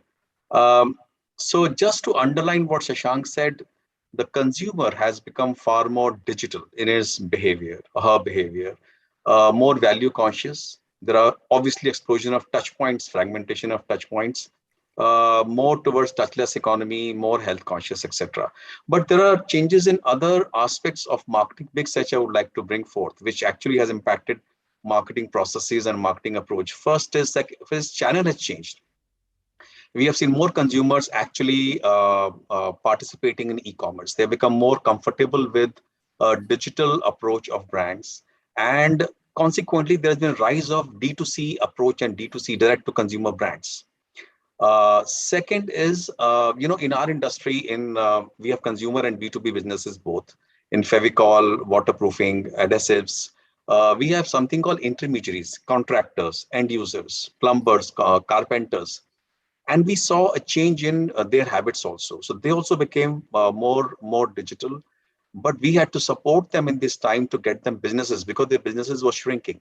So we launched training program for them digitally. We gave them what is called safe working at site practices. We did digital campaign towards consumer to allow them to work in their homes with Pidilite certified safe practices. And I think other aspect was that we saw more role in digital marketing, as in B2C, for example, more mothers were doing art and craft in home with children. More consumers were in the first wave. After first wave, they were doing more repair at home. So more usage of our adhesives was observed, and more search behavior was observed for repair, how to waterproof, how to do this and how to do that. And I think we went along with the behavior, and we actually delivered a lot of marketing content to mothers and to consumers around do-it-yourself and art and craft. And I think we also laid more emphasis on the marketing programs. For example, there's nothing called all India marketing anymore after pandemic, because markets are opening and closing at different points in time due to pandemic. So I think the role of localized, regionalized campaigns, which are city specific and only digital can deliver on that, became far more common. We laid more emphasis on performance marketing, delivering leads to our teams in waterproofing and I would say woodworking, carpentry through performance marketing, analytics. And in B2B also, we have a B2B business for the audience in pigments and paints and adhesives, waterproofing coatings. And in this, we also observed that our B2B customers were also getting more digital. They were approaching us for information on digital. They were doing the search on digital, and they were often buying on digital. So we automated our marketing program through salesforce.com and used more of CRM to actually do targeting campaigns with our customers. And last but not the least, I think two more things changed underlying. The supply chains became disrupted. And as Shashank said, it has impacted auto more, but it's impacting our industry also in terms of raw material prices. So there is, of course, more pressure on bottom lines. And consequently for CMOs, there is increased pressure on delivering ROI-driven, targeted, specific campaigns. So lot has changed, I must say. But of course, working remotely with your teams and agencies also has its own challenges. And I think COVID has an impact on the way you work and the way you work on with your talent as well and your extended partners. But last but not the least, I would like to touch upon the campaigns which you mentioned about Fevicol. So Fevicol is an adhesive brand for art and craft for children and for woodworking for carpenters and for industrial customers. It spans across multiple stakeholders. And we thought that as a brand which is loved by Indians, and Fevicol is a nickname for adhesives, for anything which bonds, unbreakable bonds. So we said we must participate in all the social, I would say, dialogue, chatter, and communication around this issue of pandemic. So we did these campaigns around, using two elephants which actually are close together, but counterintuitively we took them apart, saying you must play a social distancing role. And we did a lot of, I would say, positive, empathetic poems and emotional messages to consumers, customers, stakeholders, asking them to have a positive approach towards post-pandemic. It works, and that really increases the emotional bonding. So I would conclude by saying that yes, as marketeer, we have become more digitized. We are beginning to use more analytics. All that is happening. But one thing which pandemic has taught us, the biggest learning is that in these changed times, brand must actually adopt a far more empathetic approach. They're also in difficulty. People are looking for value conscious options. So I think strengthening of emotional bonds with consumers and stakeholders is very necessary across the value chain, not only with end consumers, with your retailers, with your wholesalers, with your dealers, with our contractors. So I think that is what Fevicol and our brands like Dr. Fixit did throughout the campaign, strengthening the emotional bond through digital campaigns and non-digital means afterwards when the COVID led to opening, and maintaining a deeper relationship. I think that was one of the learnings. And digital and emotions when they meet, and that's what makes for effective approach to post-pandemic world. Very interesting, because while the entire ecosystem, changed to digital world, and then the ability to maintain emotional connect it becomes far more challenging. And I think you did it beautifully. It still rings a bell. So thank you for that insight. I'll move to Shivam. Shivam, I know Motorola has done great business. At least that's what I read over the last 20 months. But how do you see the future of retail? Because that's important. I'm sure you would have also transitioned from offline to online, and this particular category is big on online and e-commerce. But how do you see the future of retail going through a change post-COVID world? And how does a brand like yours, or in a category in which you operate, adapts to this? Well, thank you, Vaishali. Thank you for that. It's a great question. And before I begin, thank you to E4m for having me here, and hello to all the panelists and the viewers. Now, coming to Motorola, like you mentioned, I think we've been growing fast, and thankfully, the reason for that is actually the COVID impact made a lot of people move towards working from home. The healthcare, the education, all of that moved to home, right? So basically the need for tech products, and this included laptops or tablets or smartphones, the need for the consumer demand for these products actually went up during the pandemic. And this was basically something that sort of helped the industry overall, and not just Motorola. I think there was an increased demand. However, obviously, we have to look at various other factors, which basically we had to consider to ensure that the consumers were getting what they wanted. And like Vivek mentioned and Shashank mentioned, the value chain had been disrupted. The different touch points for the consumer, whether it is the channel where they can procure it or the back-end supply chain, all of that had been disrupted. So definitely a big shift in terms of the changes that the consumers saw, and we as marketeers as well as businesses had to see. But coming to your question in terms of the future of retail, right? I mean, I think the retail, while it has decreased in terms of the amount of presence that it had or the market share that it had before the pandemic, I personally believe that the retail is here to stay. However, how will it evolve? I mean, if it has to stay, it has to evolve to give consumers the flexibility, the convenience that they're looking for, right? Because a lot of consumers, while it is important in their decision journey to sometimes go and actually experience the product, right? So that's the reason why retail exists for us or for our industry. Because, for example, if somebody wants to buy a flagship smartphone, they do want an opportunity to maybe have a touch point where they can go and see the product, they can experience the product before they actually buy it. They might end up buying online later on, but they still need retail to give them that experience. And hence, retail is there to stay. But I think what is important and how I see the future of retail is actually the way it evolves to give consumers the flexibility. So, for example, for us in our business, while we are traditionally heavy in terms of e-commerce and digital, we do have a retail presence. And what we tried to do to give consumers that flexibility was to try and give them virtual demos, try and give them home demos, try and give them AR, VR experiences with which they could actually get a demo of the product in augmented reality or virtual reality. So that I think, these kind of changes at retail points, giving them the flexibility to actually get the physical overview while also getting the facility to get something at home, which is something that e-commerce typically does, is, I think, what might be important for retail to continue to evolve. And I think it's also, the entire thing that Shashank mentioned about being phygital, right? So while the physical presence is required, I think the digital interventions in different forms could definitely ensure that the retail continues to have a role to play and continues to grow. So I personally believe that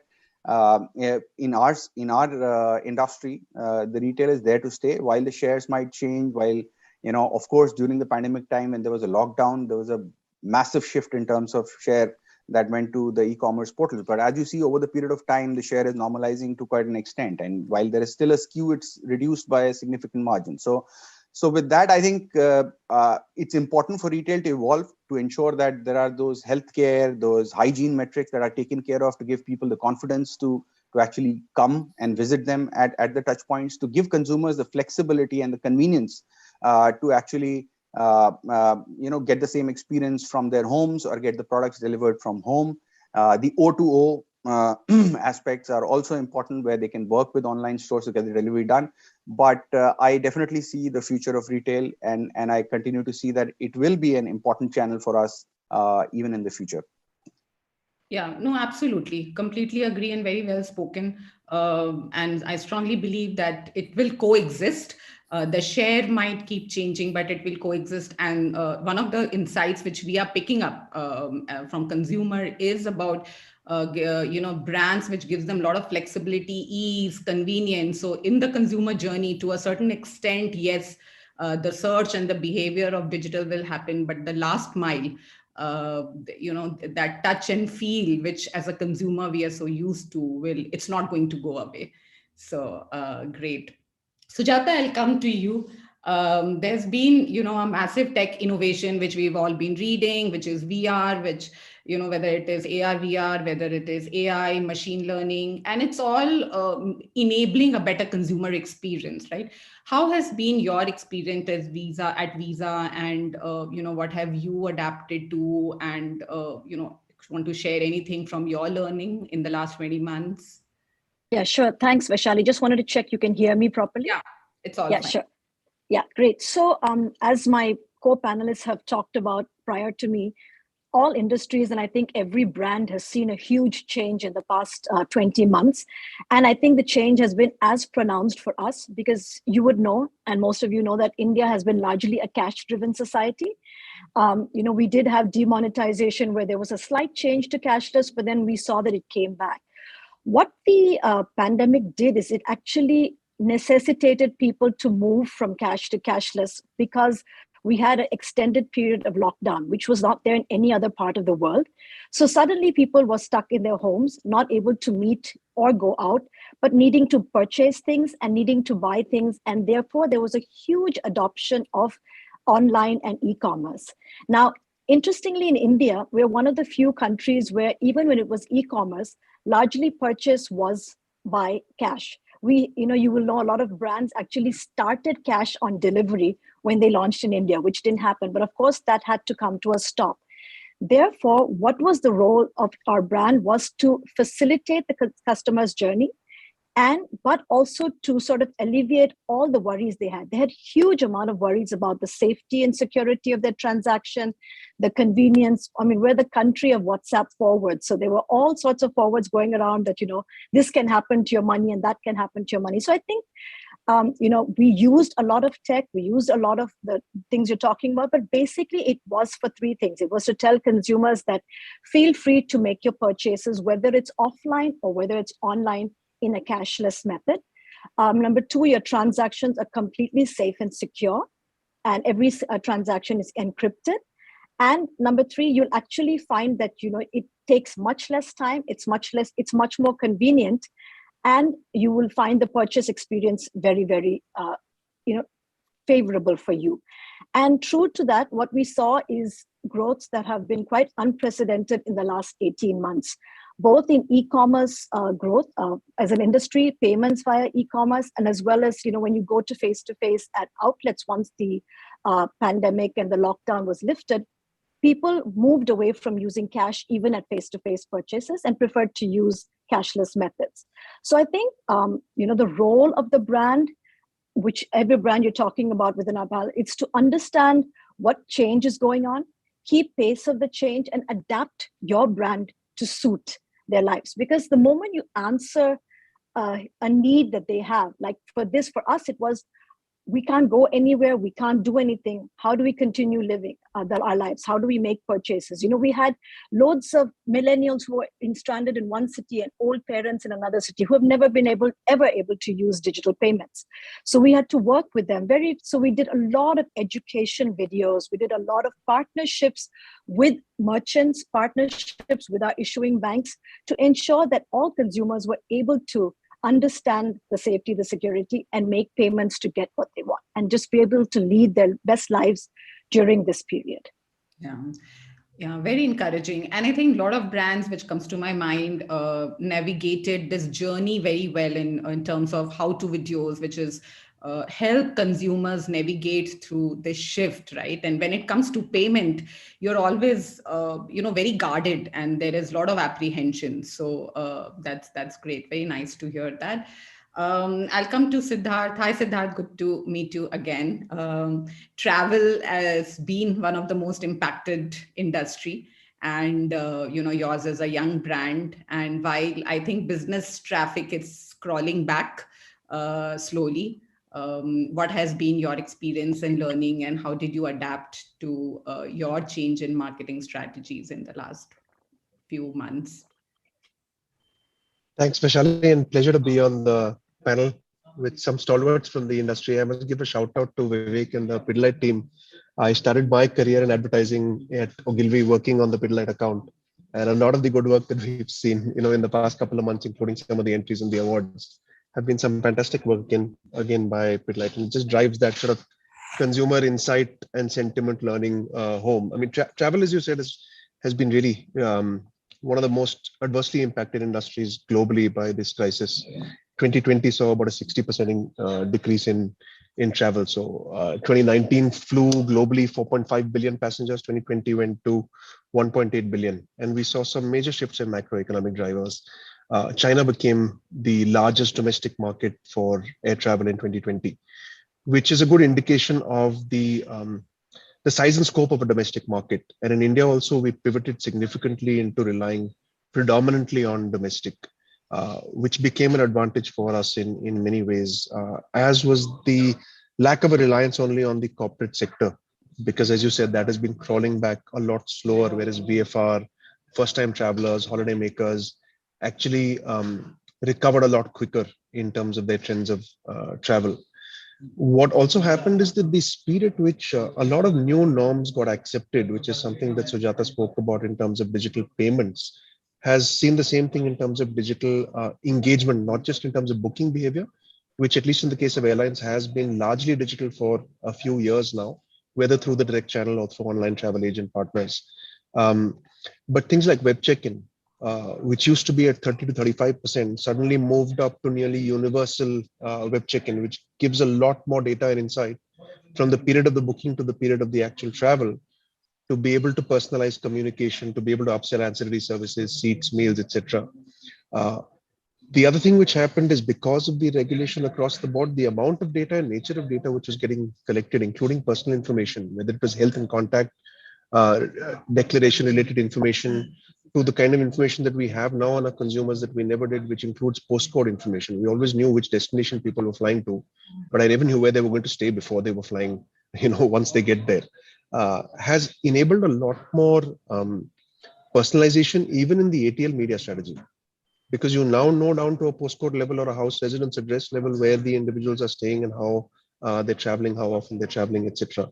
And I think the new norms will adapt very quickly to this. The other thing that we saw is that the younger age groups, 20 to 29-year-olds particularly, were the most resilient during the last year and a half. So their travel only reduced by about 16% versus an average reduction of across other age groups of 42%. At the same time, we had many new first-time flyers come on board, traditional train travelers, atypical of your frequent corporate traveler. And we have and still do have campaigns, for example, running at places like Howrah Station, looking at how to influence people to move from train travel into air travel, because that's where the markets of China and the US have actually grown from, is by increasing the share of the pie rather than fighting for, within the share itself. And I think it's early days, a long way to go, but the initial trends have certainly been in a direction that leaves us very optimistic about the future, especially of domestic demand in the country. Yeah, that's good to hear, and we hope and pray that that continues and travel continues. And you rightly said there's a lot of shift which we notice from the rail traffic, from rail and roads, given the safety, and that's the reason visit to VFRs have increased far more. And there was a pent-up travel which we all saw, right? So there were flights which were booked to Goa, and it took a while to figure out. So that was encouraging. So as you rightly said, and there's a lot of consumer data now which we have. So Shashank, I'll come back to you, though you spoke about it. And today we are sitting on huge amount of data. And as you said that through your consumer journey, there is there's a lot of omni-channel presence now, because the consumer journey has gone through more digital. Now, when you sit with so much of data, there is of course a lot of data mining which is happening. And what are the new opportunities which are emerging from there? Anything you want to enlighten us with with help of data? What have been some new insights or new opportunities which you had never seen before? Anything? Yeah, sure. As you rightly said, we have now huge data about consumers, because now the digital touch points have increased, and you can actually make sense of it. You have machines which can make sense of it. Yeah. You have technology which enables you to handle that data. You have connectivity which enables the cadence to be good, the data transfers to be good. You have so many things which are relating to digitalization. And yes, a lot of data does get generated. We have Vaishali, about 22 million consumers on whom we have data, which is actual transaction, because they are the actual consumers Maruti Suzuki has. So we have been actually digitalizing a long time back, especially the transactional data. So we do know how many times a consumer has come to our workshop. Is he a happy customer? Is he not so happy? Has he complained before? Has there been a problem? Has he bought accessories? What is the state of his finance, repayment to the banks, etc., and so on and so forth. There's a lot of transactional data which we have been actually accumulating since 2005 through our DMS system. However, what is now changing is that you also have interactional data. So you have a transactional data and you have interactional data as well, which interaction could be through a website. It could be through social media, it could be emails, it could be SMS, it could be so many ways by which you have interactional data as well. So for what we have done is we are trying to form what is known as a single view of customer, SVOC, which is you put all the transactional and the interactional data of the consumers to have a single view of that customer.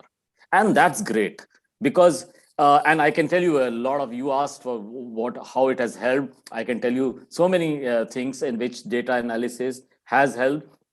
We put all this data into what we call a data lake, and then we run the analytics.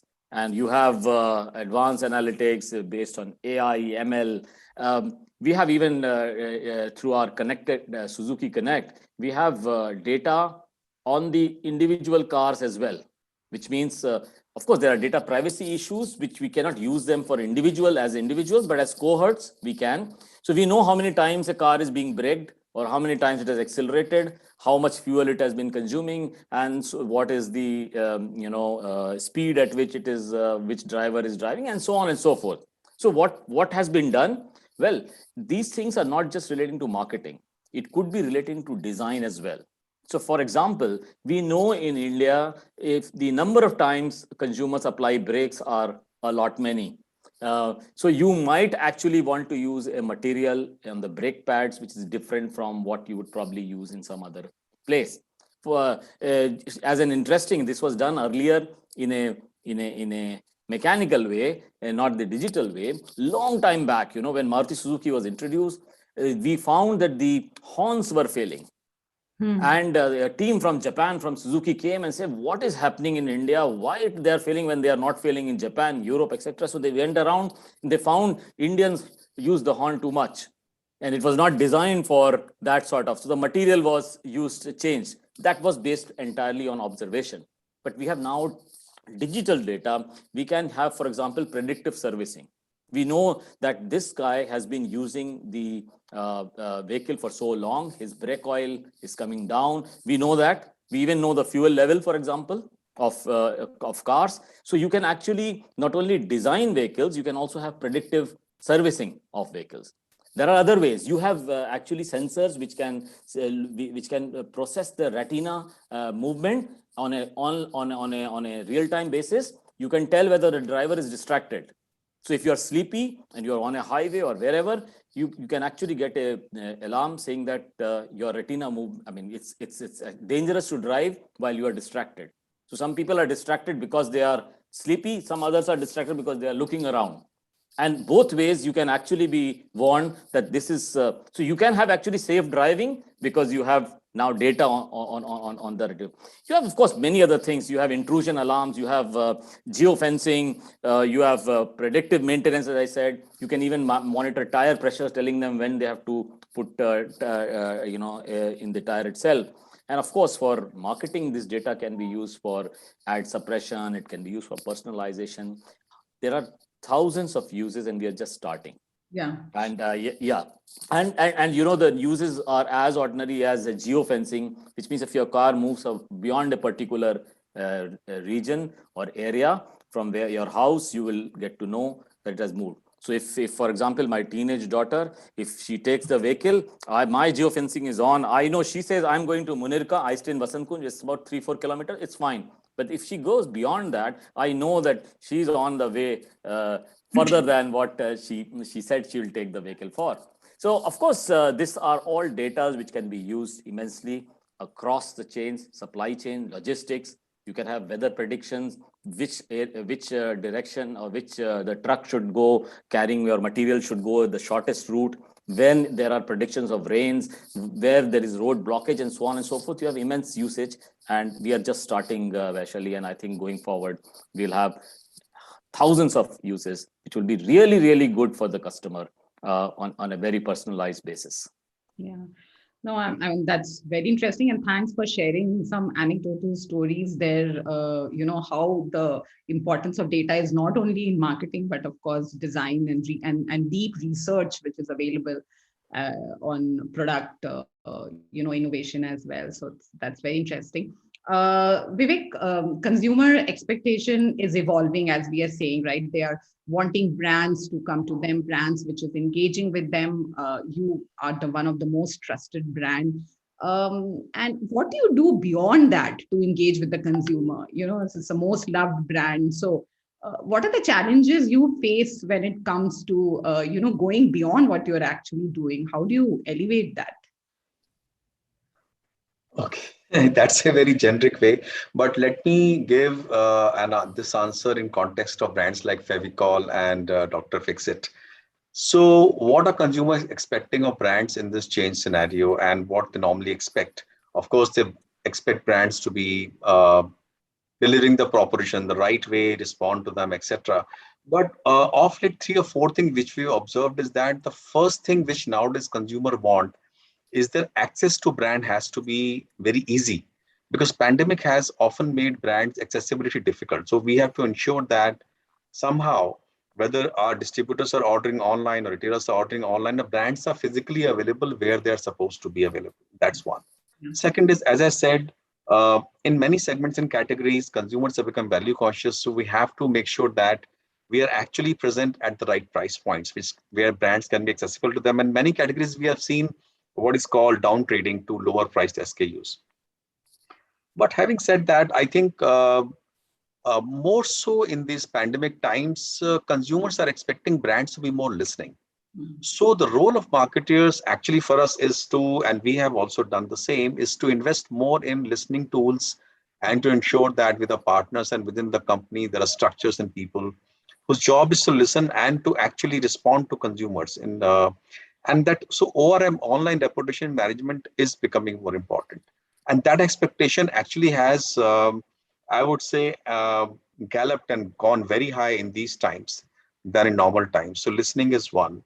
I think you touched upon the convenience, so I won't go there, but I think you spoke about relationship and tonality, and I spoke about that as well. So in these times, I think brands have to try. You see, moment marketing is very, very popular and very, very in vogue. But I think in these times, brand have to be more sensitive, not to be appear to be, I would call, opportunistic and very hard sell, because somewhere consumer mindset emotionally is different. So brands have to be empathetic and knowing where consumer is emotionally and relate to it. How are we doing our campaigns? Of course, we are doing a campaigns in relationship to offerings. So as Shashank also said, the other role of data is to match and observe the changes in the consumer journeys. Consumer journeys have changed. Yeah. So we also have to modify our offering, whether it is adhesives for carpenters or the art and craft kit for mothers or the waterproofing package for household, for new construction or for repairs. So we have to modify the offerings.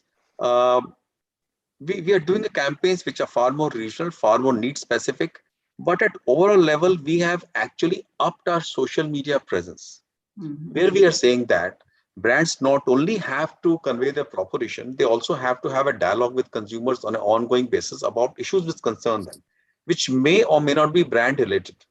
So Fevicol will talk to consumer, as you may have seen a post, and it's making its comments and engagement with consumers. Fevikwik is doing it, Dr. Fixit is doing it. And I think doing it in a tonality which is very empathetic and warm. And of course, with a bit of humor, which is typical of Fevikwik and Fevicol. So I think a layering of communication, which is proposition driven, and a layering of communication, which is relationship driven. And I think digital has made it very, very easy for marketers to actually personalize the communication. Okay. The role of digital actually, in my mind, is to actually build and track the personas of consumers and target that communication, whether it's B2B or B2C. And also respond faster in terms of when they talk to you, that they can respond. So I think it's a whole set which comes. And in context of B2B, I must add to what Shashank said. B2B communication has changed from just making the offerings in technical sense to actually changing the personas and customizing the communication as well as offerings. I was saying more use of analytics. So if we have begun to use more of data analytics and CRM on a platform like salesforce.com. And we are customizing our communication and tracking the customers through the funnel. And that enables us to actually cross-sell and upsell as well. For example, we may see that a customer who was buying pigments from us may now be needing adhesives also, because in the industry the need is there. So the AI tool like Pardot allows us to do that. So I think a communication in B2B and B2C is a good mix now of personalization, use of AI and analytics to customize and micro-target to personas and as per the changed consumer journeys. And if you wrap it all up in a very empathetic and relationship tonality, which is warm, which is relatable by customers and consumer, I think that makes for a winning combination and package for brands. That's right. Absolutely. And that digital gives a very open and a nice window of personalizing at place, moment, behavioral targeting, which we had not explored for many years. Shivam, do you think data-driven marketing decisions will become the norm post-pandemic in the digital world? What are your thoughts on that? No, absolutely. I think there are no two ways about it. And like Shashank and Vivek have already articulated, I think data is continuing to add value to the communication that we are doing. And this is not just adding value to, say, the communication or the proposition that we are doing, but it is also adding value to how we think about the product, how we think about the placement. So all 4 Ps are actually getting impacted by data. And this is something that that will continue to add value. So for example, let's talk about an example from our industry. The change of the pandemic, like I had said earlier as well, is clearly that people are using their smart devices to do more of work, more of education, more of entertainment from home. Now, what does that mean? That clearly means that one, there is a significant increase in the proportion of time spent on screen, which also implies that the displays of the smartphones or the displays of these tech products are becoming far more important than maybe earlier. So for example, there was a time when cameras were one of the top priorities for consumers, but now since consumers are not going out and they're spending all the time on their displays, display actually becomes the most important feature for them to consider buying the smartphone, because their entertainment, the work, everything is on that display. So from a product perspective, we need to start paying attention to ensure that we are able to give them devices that are able to deliver on the display experience. The second insight that is related, right, is that people are becoming cord cutters. They're moving away from television, they're moving to OTT, they're moving to virtual video platforms. What does that give us an insight in that form? It gives us an insight into promotion, that we have to be present more in terms of these platforms, the content that they're consuming on their smartphones. We have to be present there visually to be able to actually appeal to them, to be able to interact to them. And the third thing is placement, right? So with the increased use of e-commerce, etc., we have to be present on an omni-channel perspective. We can't be present on one channel that is not significant in their life. So it's a very small example, but then an example that shows you how the data actually plays a role across all the 4 Ps, and it is going to continue to be absolutely critical for us as marketers to be able to deliver ROIs, ROI-led campaigns, which, as I think Vivek also mentioned, I think that's one of the biggest challenges that we as marketers have faced. One of the biggest expectations from us is how do you deliver ROI? How do you ensure that that we are also, just increase in brand parameters is not important. How are we ensuring that the product is actually showing sellout? And hence, these insights will definitely help sharpen our products, our communication, our placement, which will ensure in turn to give results in terms of ROI. Yeah, that's true.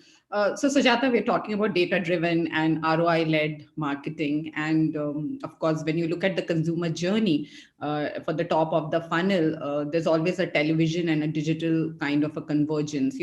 How have you seen that evolve for you and for your brand over the years? So yes, digital is the new world, but how is the TV digital convergence playing for you? So I think, Vaishali, you raised a great point. What I think is you can't choose one over the other. Okay, they both need to coexist. And we've seen that very strongly in our campaigns that we've done, for even if you look at just the last 12 to 18 months.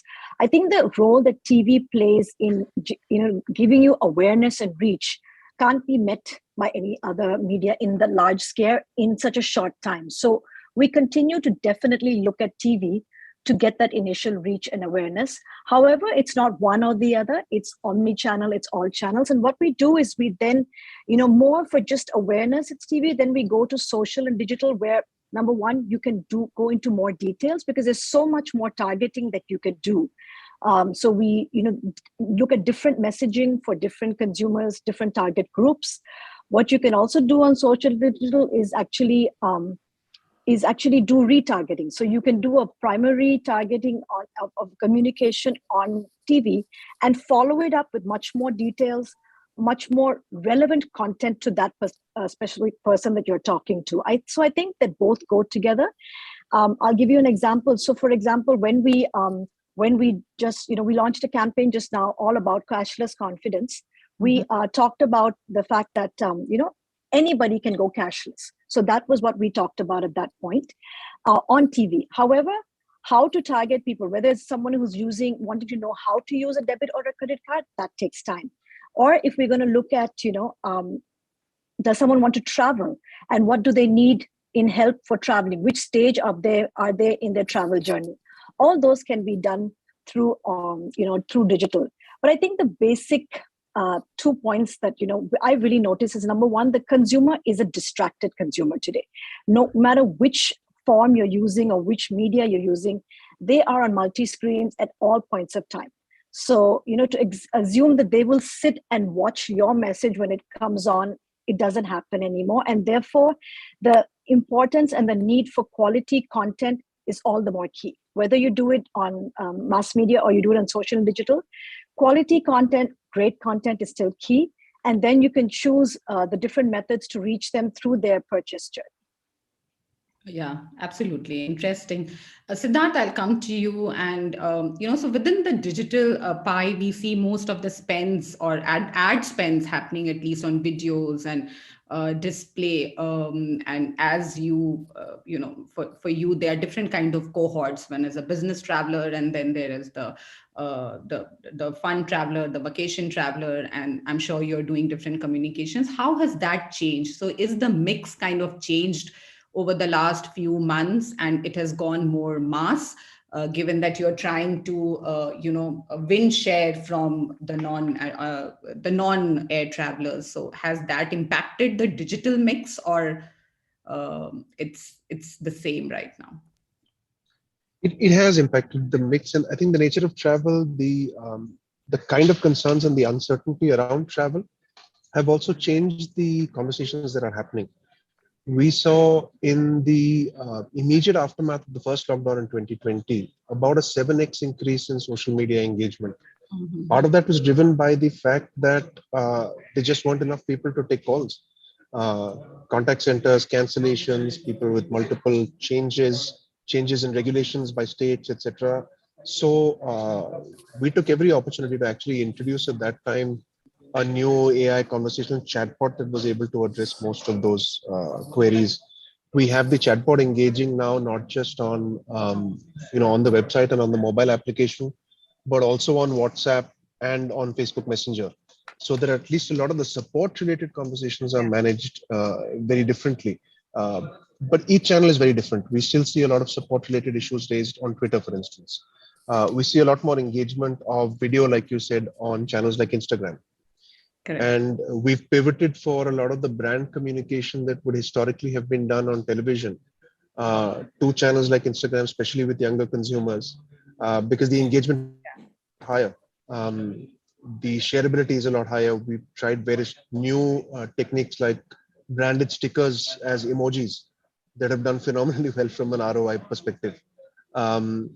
So the mix has changed. The nature of conversations have changed. We invested heavily in online reputation management tools because we realized that if people are looking for, or the concern has moved on from hygiene factors to how empathetic you're going to be as a brand, how responsive you are as a brand, especially in times of uncertainty. And that has seen an impact on the way in which people are shopping, including the channel which they're buying from. We've seen a lot more people interested in looking at the direct channel because they believe the refunds will be easier to process on the direct channel rather than booking through an intermediary. So those things have also had an impact. And I mean, in that we've essentially said that we want to have global benchmark levels of response times and resolution times on social media. And that means obviously manning that appropriately across the board and investing in both the online reputation management tools as well as the human resources to ensure that that level of empathy and engagement continues to be there. But that's really the future, because that's people are not interested in waiting for, for 5 or 6 minutes on a call, but they'll be willing to wait 5 or 6 minutes for a response to a tweet, because we've not reached the level of response time yet where a 5 or 6 minute response to a Twitter feedback is considered a long time. It will get there at one point, but we want to make sure that we're there first. Great. I think we are over time. So thanks so much. I think very interesting insights, very interesting conversation on how brands are adapting fast to the changing consumer behavior, to the changing, media landscape in the new digitized world. Thanks, Shashank and Vivek. We are all learning from you. So very interesting insights. Raveen, if there are any questions we could take, or if there are any, you could just let us know. Absolutely. So now is the time. If you have any questions, anybody from the audience, you can go to the chat box that you see down below and just mention the speaker that you would want to ask the question to. We have time to take a couple of questions. So if anybody's got any questions, now is the time. Well, in the meantime, of course, it'll take some time for the people to figure out where the chat box is and type in their questions. And I'm absolutely sure there are so many questions right now in their head. So while I have you all here, I would like to really ask you this question. The whole world has changed, as you all rightly mentioned. It's gone digital from what we were really used to. The marketing angle that the whole world was accustomed to has changed, as you already said. How do you foresee not just the marketing but the whole industry shaping up in the couple of years coming down from now, say probably 5 years from now? How do you foresee how it's going to change? Anybody who would like to add into that question?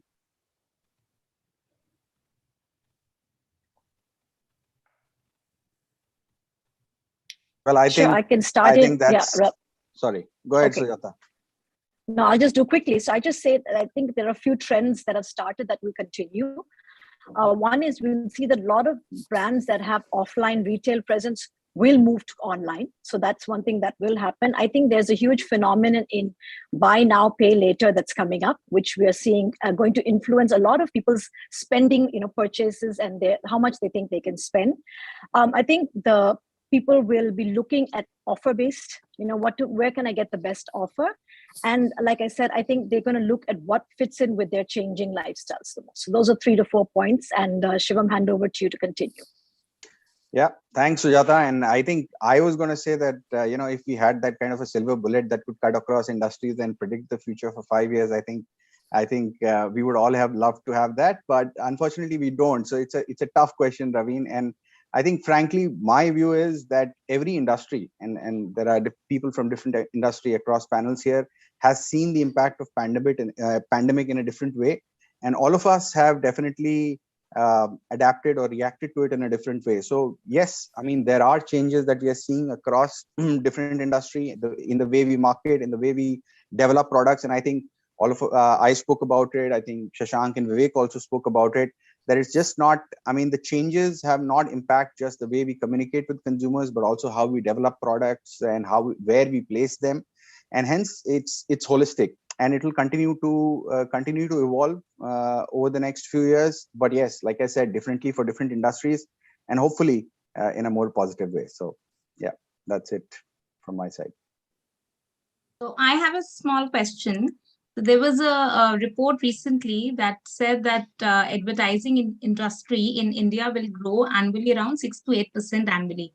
So how much do you agree with these numbers? Or do you think it will be more or less? All of you can answer. So if I may, just start, Nazia. So last year we saw that the advertising industry was down by almost 22%. And it will take at least 2 years for us by maybe end of 2023 to get back to the pre-COVID levels, which is at the level of 2019. And post that, once we stabilize, there could be a growth of 6 to 7%, if that helps you answer your question. I think advertising growth is highly correlated to GDP growth. And most countries we see that's going to happen in India also. If our GDP growth is pegged at anywhere between 8 to 10%, I think we could expect a sharper recovery in advertising spends also. Now, there is no, I would say, uniform answer as to whether it's going to come and how it's going to come. Because there'll be some leading industries, leading segments which are going to lead in advertising, like e-com, gaming, fintech services, which will recover faster. There will be some services which will actually follow with the consumer recovery of demand, like FMCG, consumer goods. And there are some industries and segments like travel and hospitality, which will follow. So it's a mix of how things pan out. But I'm optimistic that the recovery is going to be fast and it's going to go hand in hand with the GDP recovery. But we have to see which part of GDP recovery is happening, is service or goods, because advertising spends is more correlated to services and recovery at MSME sector level, as well as I think the other factor which will drive advertising spends will be how will the shape of rural demand goes, after the government infusion of money in the hands of farmers and all the money which has gone to the direct transfers and benefits and a good monsoon, it is going to be positive. But I think that is very important.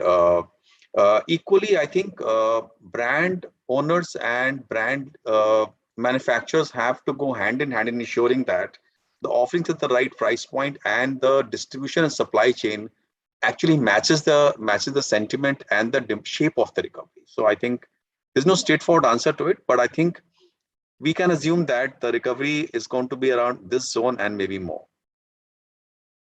Siddharth, do you want to add? Sorry, yeah. I did not notice that. I mean, Shashank, you can. I mean, either of you can do. Yeah. So I was just probably I'll agree with Vivek. It all depends on how the GDP grows. And from an Indian perspective, I can say that the growth, to my mind, would be much faster, both because the GDP will grow faster and also because you will see a lot of new emerging segments coming out. We are still very much in a young nation, just coming in the initial part of growth stage of any major economy. So I would say that new product categories will emerge, new players will emerge. And I know from an automotive perspective, definitely is going to be complete change, and that would require a lot of communication with consumers. So I would expect the growth to be much faster. Like in case of automobile, we will probably have to come to the earlier question. We probably have connected cars. We may probably have autonomous cars. We may have shared mobility and a long-term electric and environment-friendly vehicles as well. All this would require new segments emerging, new technologies, new communications, and therefore I think the growth of advertising might be much faster than that 6%. Nazi, if I can add one data point to Shashank. So you see, we are seeing this data point of more and more unicorns emerging from India, right? I think that should be a leading indicator because many of the unicorns would need to actually engage in marketing investments and communication to shape their demand. Absolutely. So those will be the leading sectors which are going to lead this growth early on. Interesting. Siddharth, Shivam, Sujata, if you can quickly add to it because Arjun has joined. He's our next speaker and we have exceeded the time. No, I think that there's been a fair bit said already by the other eminent panelists, and I tend to agree with them. I think there are various indications that show that the advertising industry will grow at a relatively faster pace than what we've seen earlier. But the reasons, as others said, is likewise, and while different industries will tend to grow differently and at a different pace, and hence the contribution to advertising will vary, I think at an overall level you can you can assume that as we see recovery and hopefully Omicron doesn't become a scare as big as what other people are expecting, and if that doesn't happen, I think definitely the way the world is moving towards, and especially the way the recovery is how we're seeing in India. Hopefully, it moves in the direction the stock market is moving without any fear, without any any inhibitions. I think if that happens, well and good. But yeah, we are definitely optimistic, and that's what I would like to say. Yeah. I also joined in because I had to thank Vaishali for doing this. I know how I got her into this last minute. Thank you so much, Vaishali. Yes, welcome. Please continue. My pleasure. Yeah. Thank you so much. So that's all the time that we had for the session, but thank you so much once again for that interesting and enriching conversation that we all had. Once again, Ms. Verma, Mr. Srivastav, Mr. Sharma, Mr. Ranjan, Mr. Batalia, and Ms. Kumar, thank you so very much for your valuable time. We truly appreciate you being here. Thank you. Thank you. It was a pleasure. Thank you, everyone. Thank you. Bye.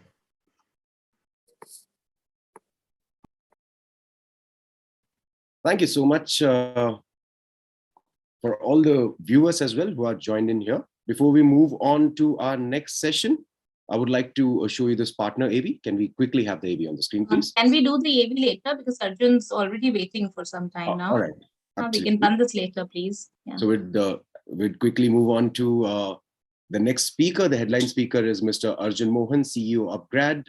Mr. Mohan is a highly experienced industry professional, having worked in sales, marketing, and product development domains for the last 15 years. He has worked with brands like Byju's, Titan, Tata Services, and of course has a tight grip on modern marketing practices and building startups. He will discuss with us scripting new marketing practices as the world evolves as an after effect of the pandemic and changing socio-culture dynamics of the world. I would request Mr. Mohan to kindly take the screen. Thanks, Ravi. Can I share my screen? Please, sir.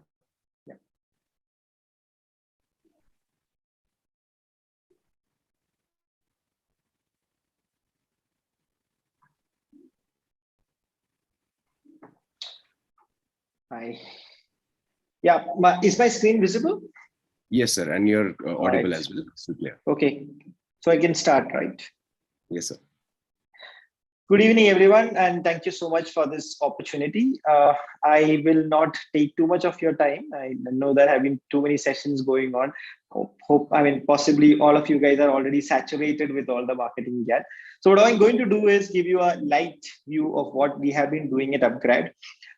Talk about the marketing concepts we have been following, the ideas we have been working with. I hope you can get something out of it and can use in your career or in your respective companies.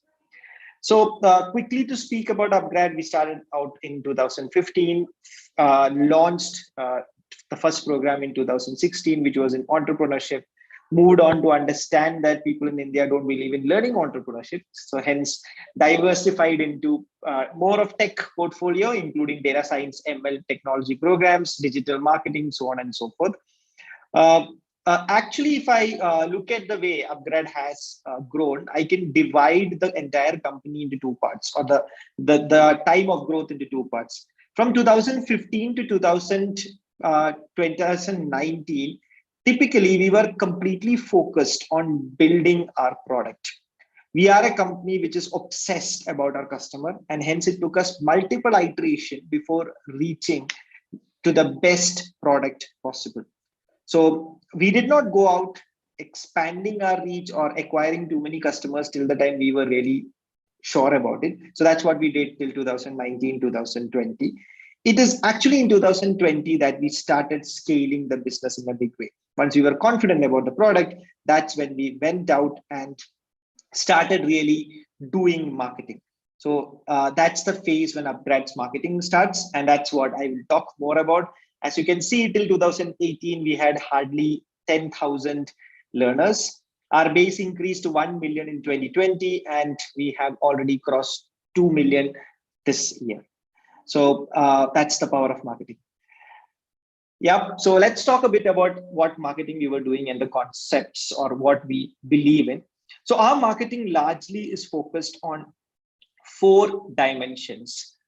We invest a lot in social performance marketing, other digital technologies. Our focus majorly is a content-driven marketing on social, because we feel that that is required to get the eyeballs.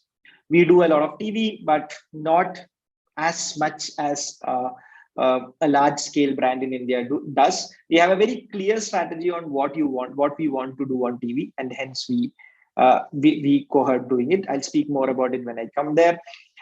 Content has been a very important part of our entire marketing strategy, and hence YouTube and OTTs are a big piece of our business or marketing strategy. And of course, PR. PR is an important part of our marketing, and we have been doing quite well with it. Again, more about it when we speak about it.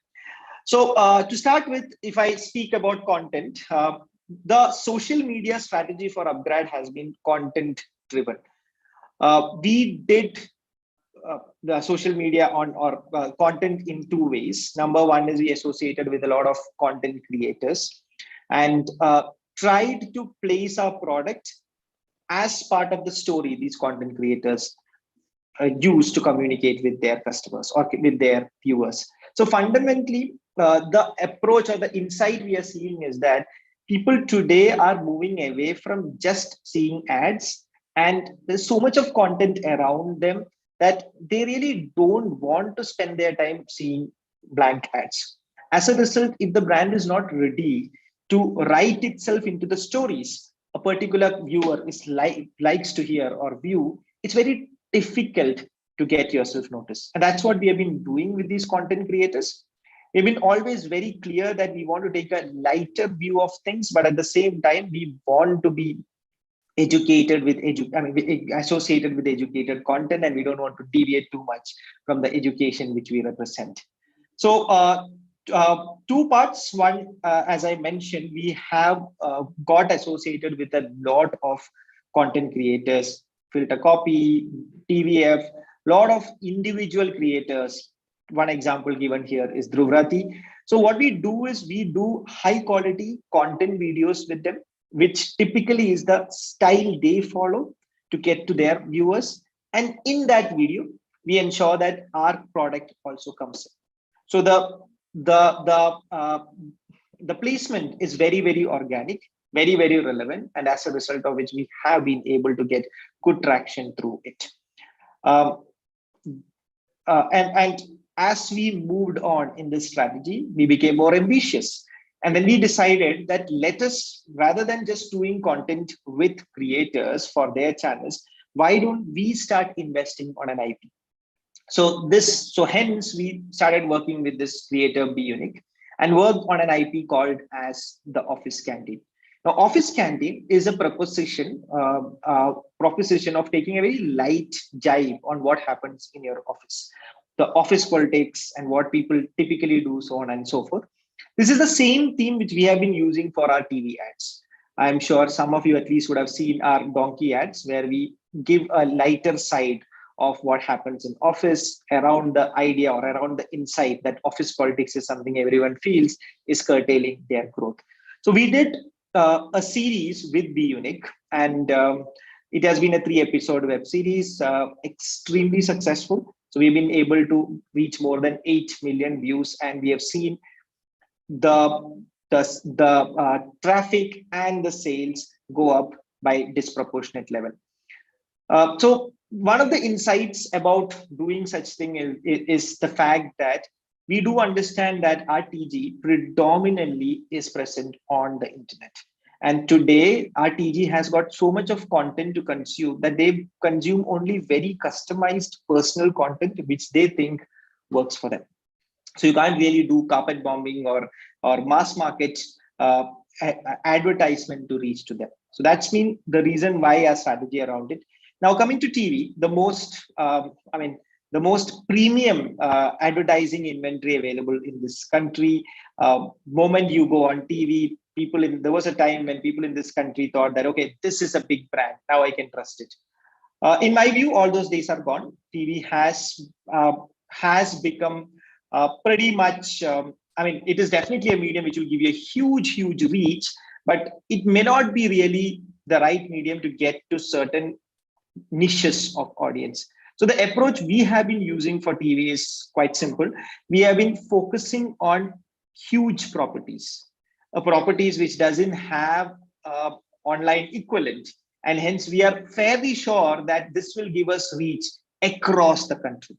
So we have been investing on IPL, ICC World Test Championship, Wimbledon, UEFA. We know that our audience are interested in it, follow this, and hence we are there where they are looking for us. The next one is OTT, another interesting proposition. So again, as I told you, these days, brands have to be part of the stories. And that's where the brands get noticed.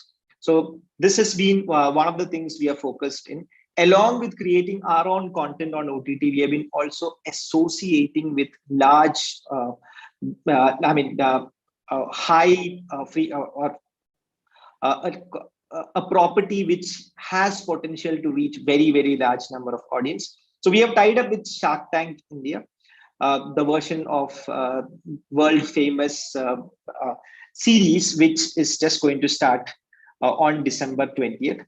The reasoning behind this has been that most of the people or all of the people who come to Shark Tank or the people who will watch Shark Tank will be the aspirational ones who wants to go up in their life. Since Upgrad stands for the same aspiration and lifelong learning, we feel that this is a great fit. And that's been the reason why we will be seen on Shark Tank. The strategy has been to create a lot of content with both the brands present in there. And finally, PR. Of course, PR comes to you if you are doing a lot of good work. So we have been working extensively to get a lot of organic PR. It helps that we are very active in the market. One of the aspects other than the business stories, which we are part of, is the marketing story. We feel that we have done quite a good work in marketing our brand, and hence we have been very active on PR telling our marketing story. So far, we have been quite successful in getting good organic PR, and I'm hoping that this way of marketing will continue. Now, one aspect or one theme which you can hear or see in all the things I have told you is the data-driven way we do our marketing. Everything we do, every campaign we run, we are obsessed with data. We ensure that we measure everything and we try to understand the impact of each campaign has on our traffic, leads, and eventually conversion. This has helped us optimize and hence change our marketing mix to what we want or what we see is delivering the best result. So this, if you ask me one single thing across different things that we do, is this data-driven marketing model. Now, that was more of the heavy things. Now let's talk about bits about what we do in our brand and the campaigns we do. See, as I told you, it is in 2019, 2020 that we really started marketing the brand Upgrad and started the whole idea of going big, talking about the brand and trying to scale our business. So when we started off, one question which was clearly there is, what does Upgrad stands for when it comes to a learner or a customer? Or in other words, what is the positioning we occupy in the minds of our customer? Now, this was a problem statement we had to solve for before getting into the marketing part. So we did a lot of discussions, a lot of interviews with our learners, more in-depth, less survey. Survey doesn't give you the right data. It's in-depth interviews with your personas, which will give you the right information. So we heard them saying consistently that I definitely want to upskill, but I will only upskill if it's giving me some value out of it, right? And we kept on hearing people using the word degree for everything, which is, every course or a certification or a diploma, which is useful and which will give them a job at the end of it. In other words, they kept on saying that degree should be kamki. There should be, it's a play of word. There should be a job at the end of it, or it should be of some use. So basis this, we decided that if this is what people are looking for from an upskilling course, maybe that is what we should see ourselves as, or that is what the consumer should see ourselves as. And hence we moved into this positioning where we started tagging ourselves as sirf naam ki nahi kaam ki degree. That we are offering you something which is of use and which has a job at the end of it. We are talking about making them more specialist. So that's the positioning we took, which we went on to implement in our first brand campaign post 2020. So another thing which had come out very clearly is because we work in the working professional space, we heard that most of the working professional feels that they're not able to go ahead in their career because of office politics. I mean, so basically we said that, okay, then let's pick up a theme which is very close to them and give it a humorous touch to it. Because the moment you do that, it's a light-hearted way of telling a story, and at the same time, there's a great message to it. So that was the idea behind our first campaign, which became famous as the Donkey campaign. So maybe I should just show you this video.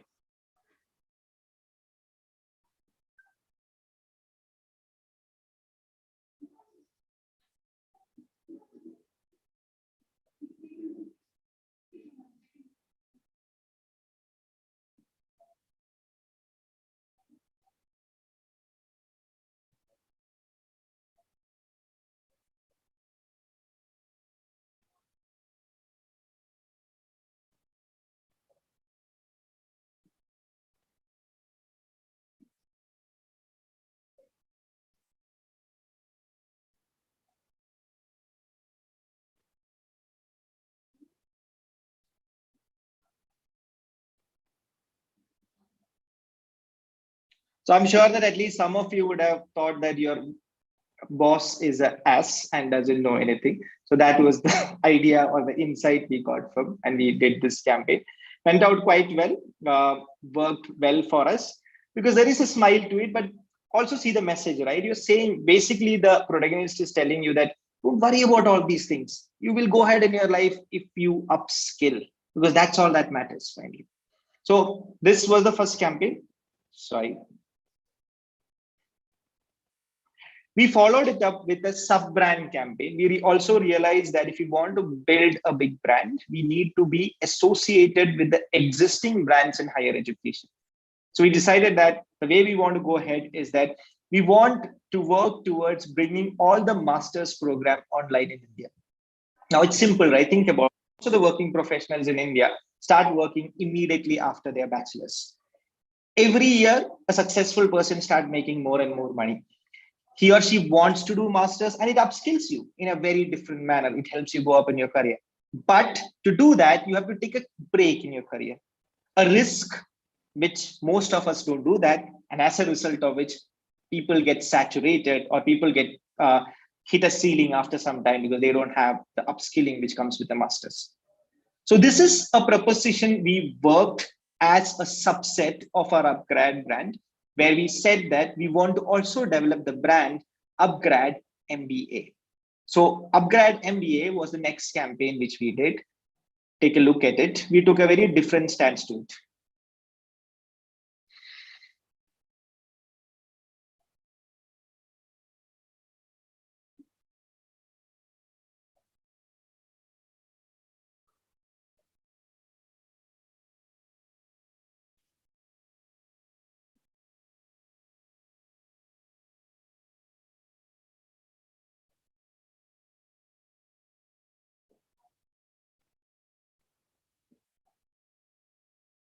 So as you can see here, we are trying to take a stance that you can do an MBA online. A lot of people in working professional today wants to do an MBA, but doesn't want to take the risk of leaving their job and taking a break in their career. The fundamental idea is you can do it today online and you don't really need to bother about it. It is the same theme on which we did the full page jacket ad in DOI and Economic Times. I'm sure at least some of you would have seen it. We took a direct message alongside CAT. A lot of people ask me why you are going against CAT. My answer has been only one, that we are not going against CAT. The fact of the matter is, every year, when you look at the number of people who starts to prepare for CAT, that's in lakhs. Around 2 lakh people write CAT, but almost every beginning of the year, there are almost 5 lakh people who start preparing for CAT. finally, it is only numbers in thousands, maybe a 10,000 people who get into the IIMs of their choice. It is not for them, or it is not against CAD the ad was. It is for that remaining lakhs and lakhs of people who finally don't even go and do the MBA of their choice that this proposition is for. The fact of the matter is that there are so many options today online. You don't really need to make big changes in your life and take a risk. So yeah, the second campaign, which we followed up with the donkey campaign, was another take on donkey. We found that the donkey figure in itself has become very famous, and hence we did a second campaign following out on the same idea, where we spoke about donkey being picturized as someone who is now telling you that, hey, go and upskill it out. And I don't think I have time to show the ads anymore, so I'm just skipping out on that. We are, a short of time.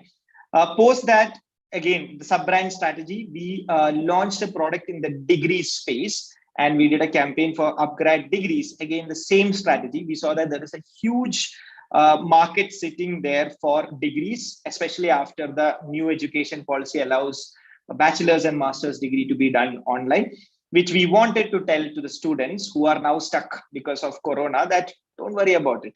There are things you can do online, and you can take these degrees online, and you really don't need to think about going to a city now, though you are stuck because of Corona coming in there.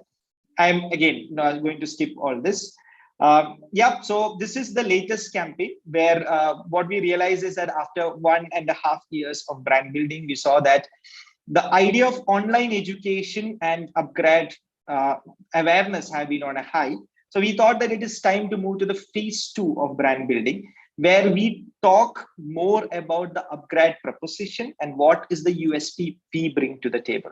So that's been the idea behind the new ad campaign. It's been not one single ad, but one main ad followed by 3 shorties. The story is established in the 30-seconder, and then it continues in the 15-seconder, where each of the 15-seconders talk about one USP of upgrade. We ran this during IPL and a lot of digital. The reason for doing predominantly digital is because the working professional TG, as I mentioned earlier, is online. Not a lot of them are watching TV. They are very happy with their OTT, except for large marquee properties like IPL. So this ad, there were 2 sets of ad we did. This one probably I can show you guys. Arjun, the voice is not coming for the ads. Can you please look into that? Oh, is it? Oh, sorry. How do I do that? Is there any? So you need to share the sound. There is a that's all. 1 second.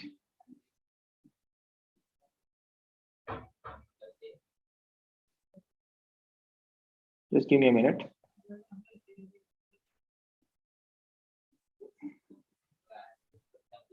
You have the control, right? No, I sir, don't you think have no, you have the control, sir. So for you need to share the sound. This one, right? Share computer sound, right? Yes, sir.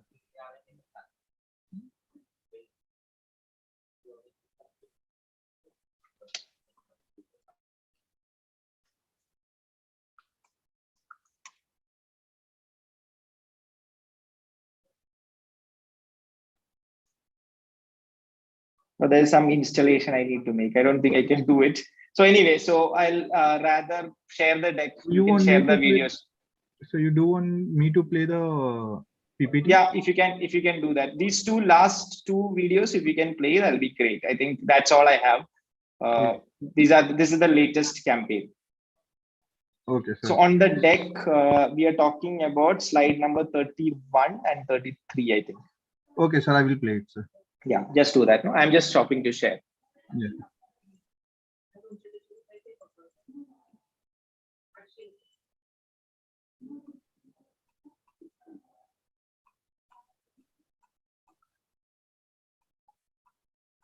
It is 29 and 31. Sorry.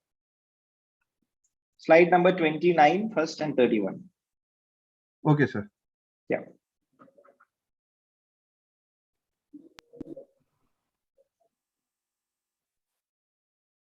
Yeah, this one, please.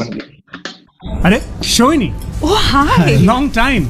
इतनी busy हो गई कि college के बाद ऐसे seminars में ही मिलेंगे। हाँ नहीं यार, मैं बस ऑफिस के साथ साथ अब ग्रेड का एक online course online. Come on. Time pass. Shohini जानते हो? हाँ हम तो बैचमेट्स हैं। Oh, very good. She's joining us. Nice. Sir, superb choice. Yes, sir. Excellent choice. She's got great potential. Absolutely. इसीलिए she will be your new boss. Boss. Fast forward your career with online courses from Upgrad. Top universities, top faculty, top placements. Upgrad.com. Yeah, so this comes out of the insight. When we did a lot of interviews, we heard that some of them told us that their biggest fear is that people of their age becomes their boss. So we thought we can take a funny take on it, where we talk about a colleague or a batchmate becoming your manager after doing an upgrad course, and then talk about our USPs. Ravin, can you go to 31 and show the other version of it? Yeah, it's a similar take on it.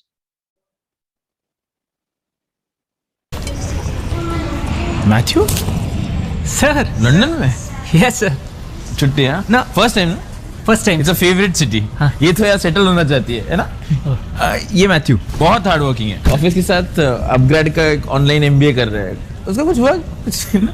मैंने बोला था तो इतना सामान settle हो रहा है क्या यहाँ पे? Yes sir. अपग्रेड के MBA की वजह से अपनी कंपनी ने मुझे लंदन में पोस्टिंग दी है। अपनी कंपनी? हाँ। Fast forward your career with online MBAs from Upgrad. Top universities, flexible learning hours, top placements. Upgrad.com. All right, folks, that's it. Thank you so much. I hope you got something out of this presentation, which you can use in your brand building or in your learning process. Thank you so much for the time and the opportunity. Wish you all the best luck. Thank you.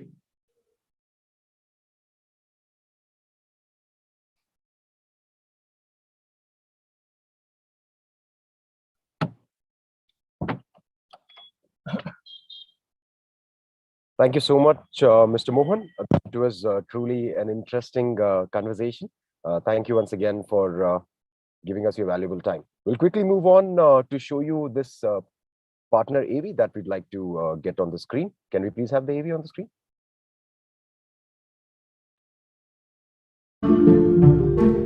कुछ सपने सोने नहीं देते। तराशे जाएंगे सपने, पंख दिए जाएंगे आपकी सोच को। ये एक बाइंडिंग नॉन नेगोशिएबल ऑफर है हमारी तरफ से। दिल खोल के सपने देखो और फिर जी जान लगा दो उन सपनों को पूरा करने के लिए। Are you okay with 80 crore? 10% पे 50 lakhs।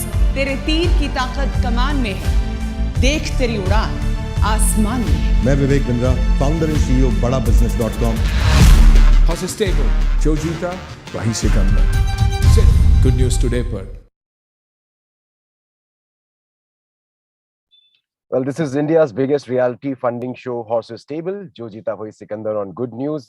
Today, every Saturday at 8. I'm sure you would be very happy with the product itself. So make sure that you check it out. With that, we'll move on to our next session. Ladies and gentlemen, it's time we'd like to...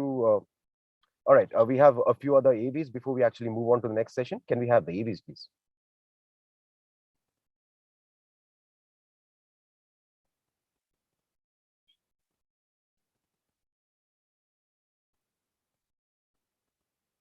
SG, can we play the AVs, please?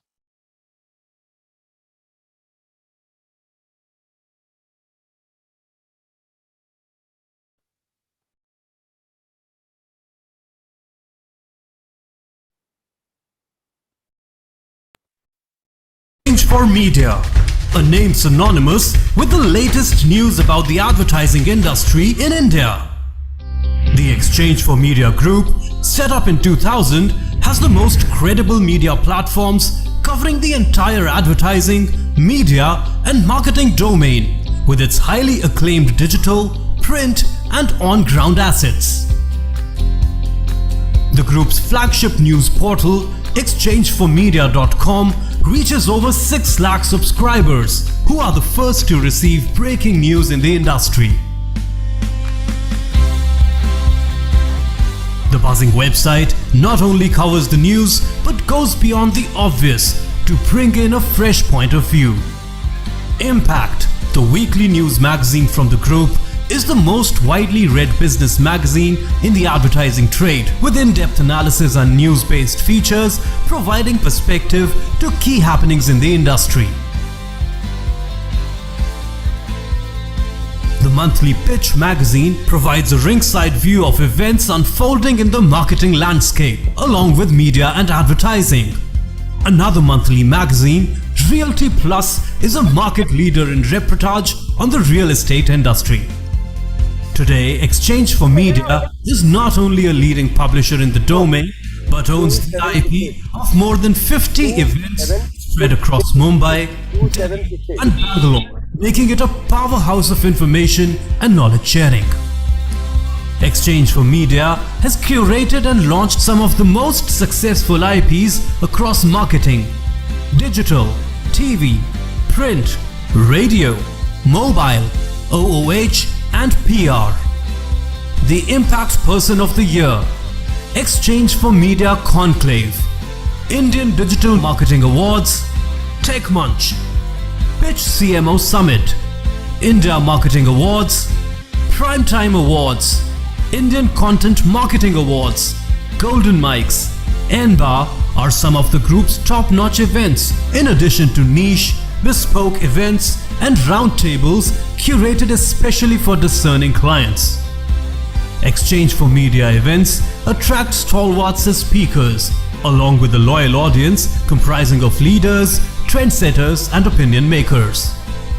They are the perfect networking platform for the entire media and advertising industry. No wonder Exchange for Media Group publications and events have high credibility and reach, and are the destination of choice for agency, brand and media professionals across the industry. Exchange for Media.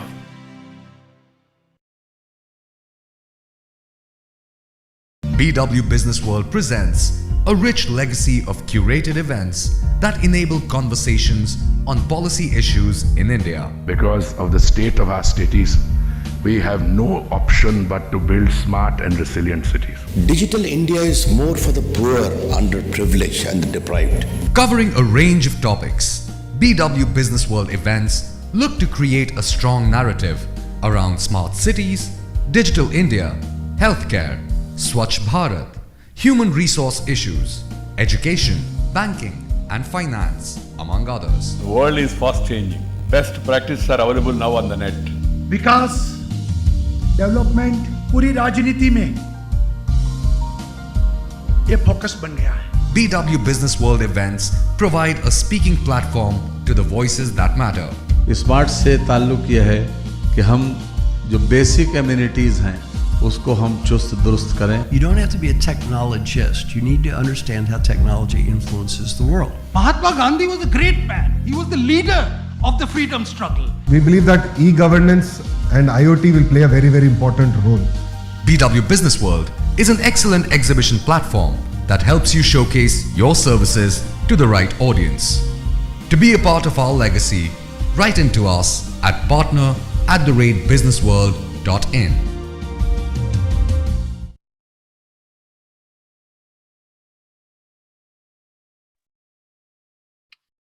Well, if you're just joining in, thank you so much once again. This is the Exchange for Media Conclave, the 21st edition.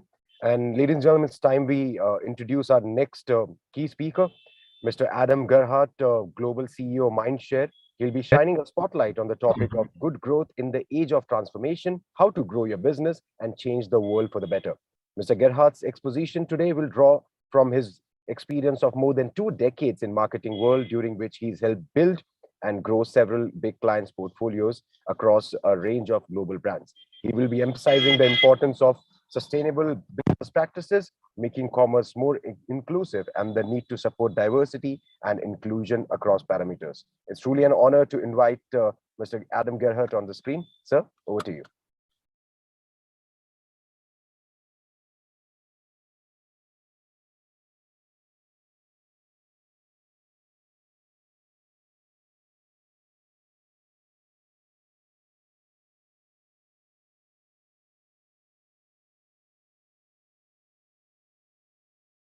In the meantime, Adam connects with us. I would request you all to kindly go down to the chat box if you have any questions at the end of the speaker's sessions. If you'd like to ask them anything, if we have time, we'd be very happy for you to join in. Mr. Gerhart, I'll hand over the screen to you. Thank you so much for joining in with us.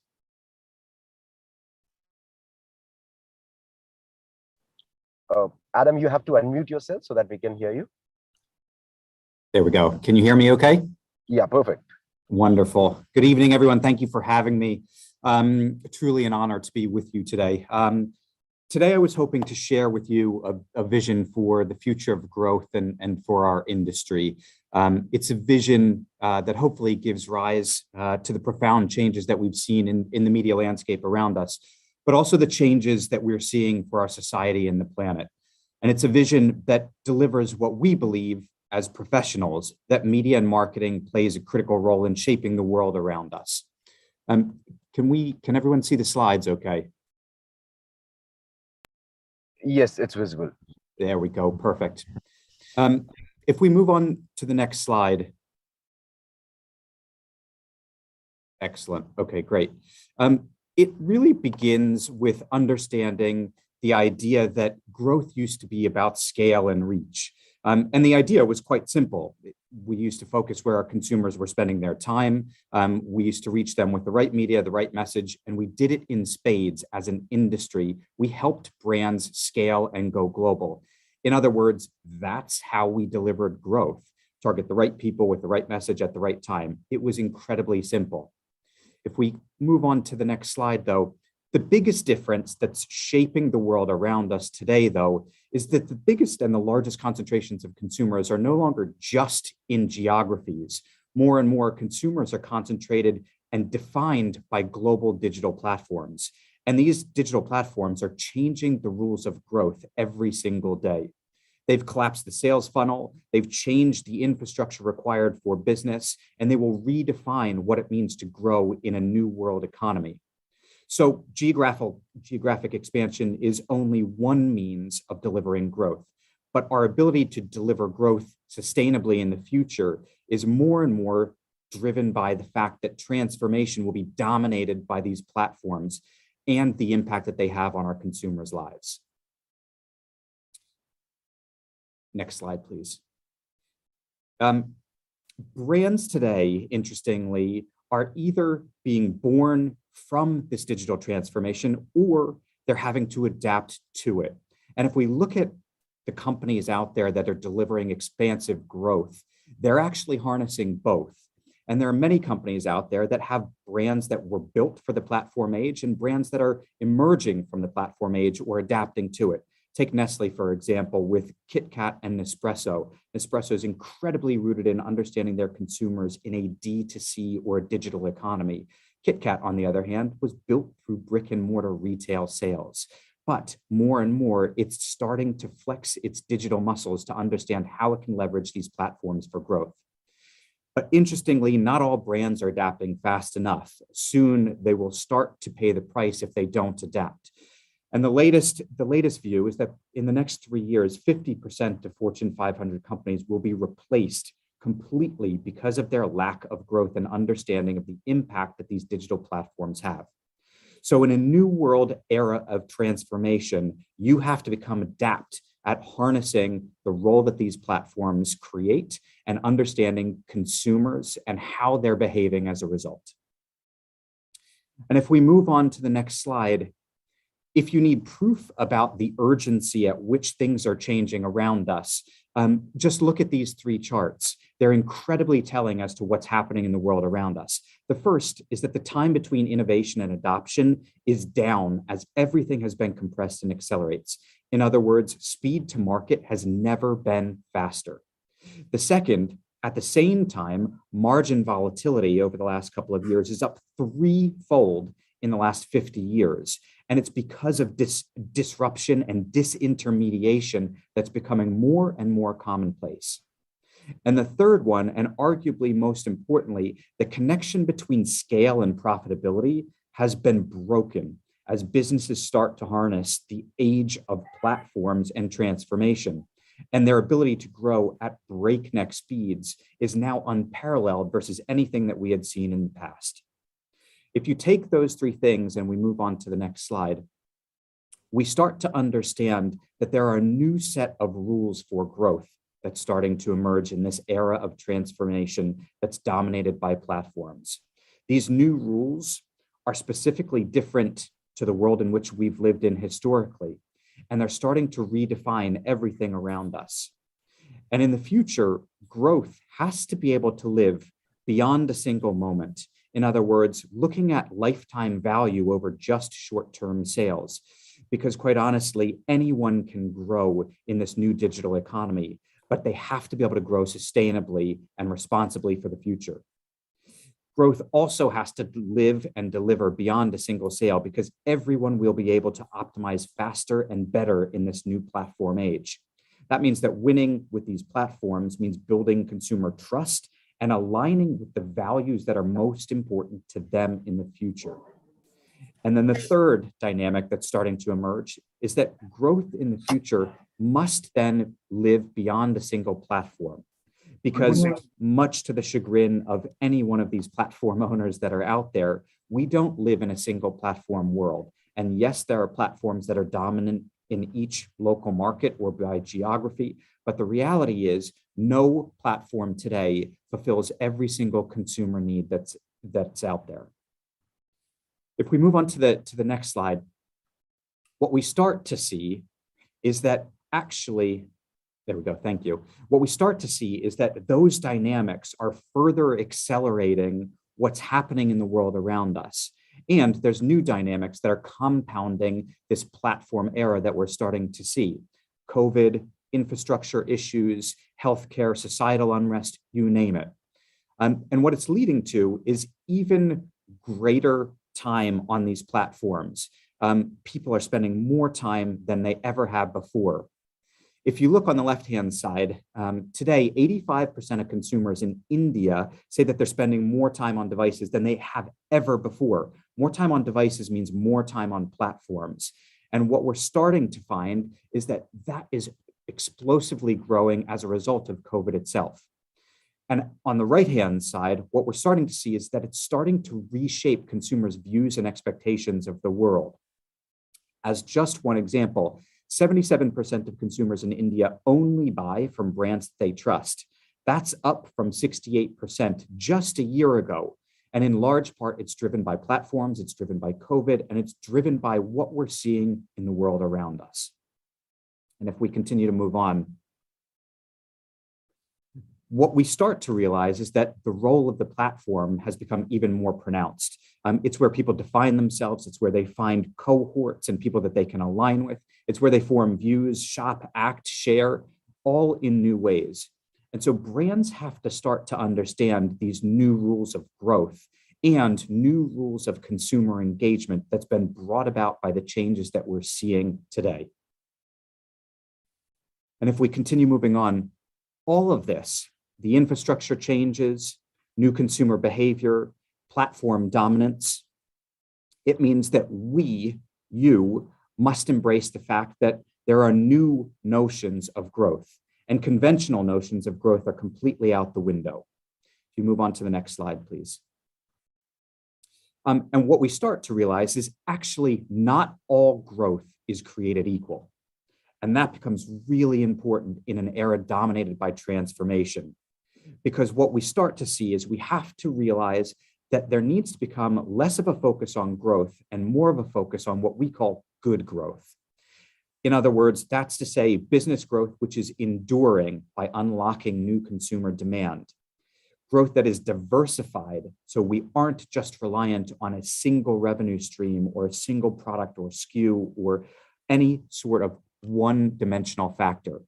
And that's to say, we also have to start to balance the long and the short term, something that benefits both society and the planet by aligning with our consumers' values, because it's something that they have come to expect in the future, not just the value that we deliver through our goods or services. And if we move on to the next slide, what we start to see is that in doing so and moving from just growth to what we call good growth, we can start to future-proof our businesses. The first dynamic that we start to realize is that actually we can start to increase human trust And that means going beyond just delivering value, but delivering values, our consumer expectations that they expect of us in the future. The second area, in doing so, we start to create more enduring connections with consumers, creating more resilience and more loyalty for our products and services. And the third, and arguably most important, is in doing so and pivoting from just focusing on growth to focusing on good growth, we start to realize that simultaneously we can grow business at the same time as benefiting the world around us, whether that's society, consumers, or our planet. And more, that becomes a critical distinction at a point of competitive advantage. And if we move on to the next slide, it's easy to think about growth in this progressive view of what the future holds. But what we're starting to see is hopefully organizations are embracing this more and more. Sometimes, though, it can still feel incredibly foreign or really difficult and unattainable for us to balance what we view as good growth or doing good and what's good for business. But we wanted to share a couple of examples with you just to give you a sense of actually how tangible this actually can be if you just make the concerted effort. So the first example that I wanted to share is around Dove.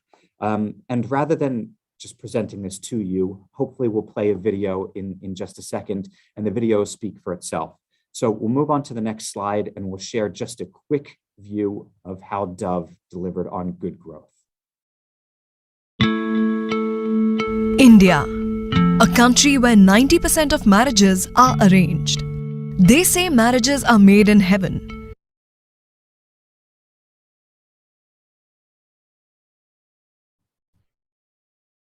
But not till they are approved by families. Prospective in-laws judge brides basis an unfair expectation of being slim, fair, tall and perfect, failing which they are rejected, resulting into life-damaging self-esteem and confidence. Dove believes that beauty should be a source of confidence, not anxiety. It launched Stop the Beauty Test campaign with real-life rejected brides to challenge this unfair tradition.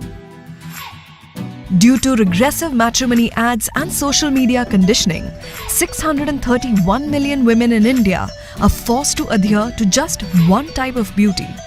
Beauty stereotyping on matrimony platforms became a moment of truth. Partnering the largest matrimony platform, Shaadi.com, we created history by making every bride profile nudge every bride seeker with inspiring real beauty messages. These rejected brides became the cover of leading fashion publishers for the first time. Purpose platforms like Humans of Bombay featured their inspiring stories. Popular influencers came forward and encouraged other women to share their real stories on social media. Dove partnered leading publishers and rewrote the age-old biased matrimony ad without using biased words. Stop the Beauty Test was a fully integrated, high-scale, high-impact and highly engaging campaign. Dove created history by challenging matrimony and media platforms and killing the beauty biases and stereotypes with its real beauty stance. It built confidence and stirred conversations with women posing a question: how much beauty is enough? Great, thank you. Hopefully something that you can see is challenging societal conventions and aligning to new values that start to emerge, but also something that's incredibly good for business. In just this example, increase in brand consideration was up 25%, and the PR value was exponential over what was paid for in the campaign. Now, arguably, what you would say and what I would say sitting in your shoes is Dove is an incredibly strong example of good growth, something that's good for the brand, people, and the world. But many of you would argue that Dove's real beauty platform is born from purpose. And those sorts of brands are almost expected to focus on this sort of work exclusively. But I just want to show you one other example that illustrates that good growth isn't just about purpose. It's about doing what's good for business and advancing the world, because good and growth shouldn't be at odds in the future. So if we move to the next slide, this is just a quick overview.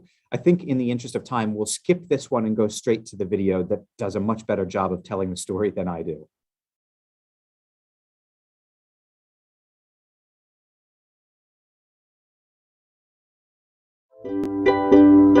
वो restaurant worker जो तुम्हारे लिए हमेशा extra fries लाता था, साथ में ज्यादा दोस्तों को देख कॉम्बो ऑफर बताता था, जो तुम्हारा भेजा फ्राई देख के बिन कुछ कहे एक चिल्ड पेप्सी लाता था, जिसे तुम्हारी फेवरेट टेबल याद थी, जो तुम्हारे गैंग के लिए झटपट खाली करवाता था, जो तुम्हारे लिए हमेशा अपने दरवाजे खुले रखता था, आज उसी के दरवाजे पर ताला है। जो तुम्हें कभी भूखा नहीं रहने देता था, वो आज खुद भूखा सो रहा है। वो सब रेस्टोरेंट वर्कर जो हमेशा आपके साथ थे, आज उन्हें आपके साथ की जरूरत है। हम मदद के लिए पहुंच नहीं सकते, लेकिन मदद पहुंचा तो सकते हैं। Pepsi save our restaurants programme join करिए। जब भी आप स्विगी पे अपने फूड ऑर्डर पे पेप्सी या कोई भी सॉफ्ट ड्रिंक ऑर्डर करेंगे, तो पेप्सी एक रेस्टोरेंट वर्कर तक मील पहुंचाएगा।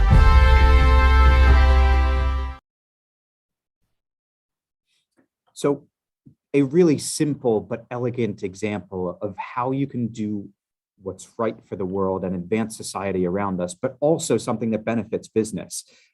For Pepsi, you look at the business results, there was 100% positive sentiment around the brand, but also Pepsi became Swiggy's top soft drink with almost a 50% market share over the last couple of months.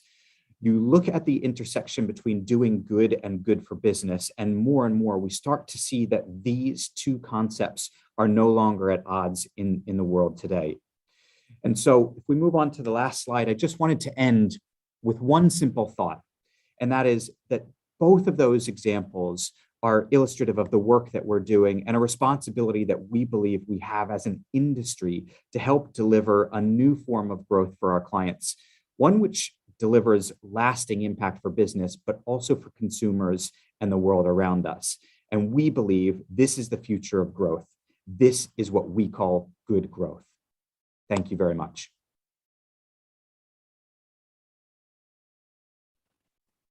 Right. Thank you, Adam. A virtual applause. I think one of the things that we realized post-pandemic is that we all are interconnected. And while profits are important, the planet and people are more important, if not equally important, and they really lead to profit. So doing business for good and business being a tool to make a positive impact is something that needs to come into communication. Of course, it flows from the strategy of the company, and really, as we've seen multiple times, that making a positive impact on the community and the society also results into building businesses, building differentiated brands, or what we call purpose-led brands. So thank you for bringing in the cultural context of India through that ad on marriages.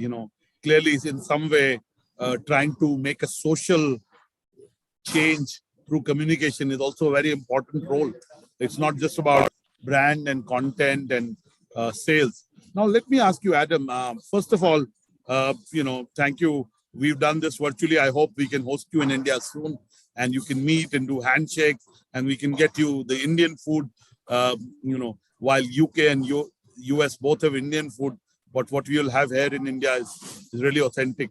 Now, you took charge as the global CEO amidst a lot of change, uncertainty, and flux.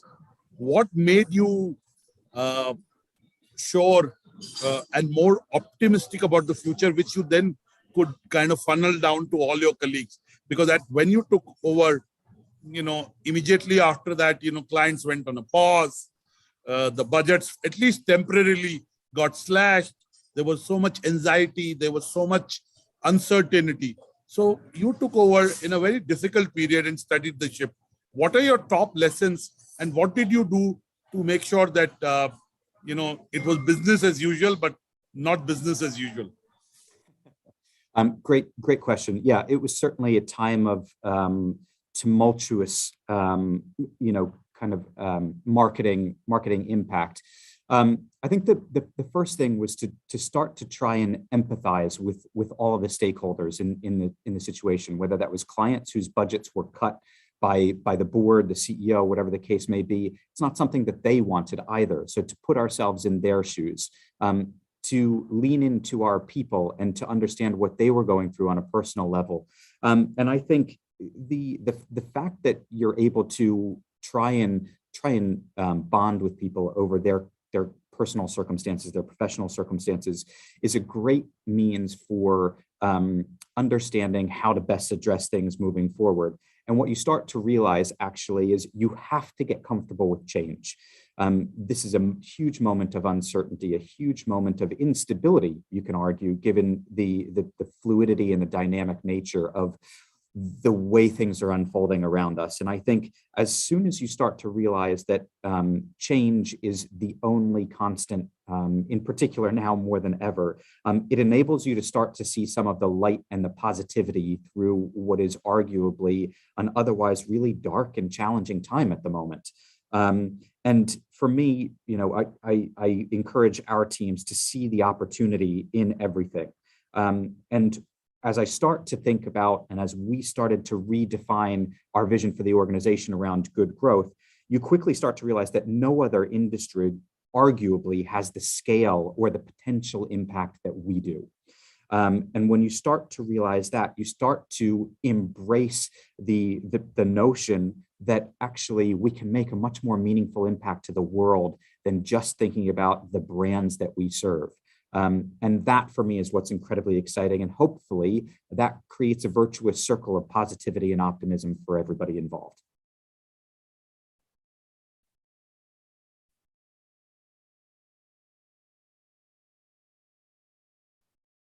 Dr. Batra, you need to unmute yourself.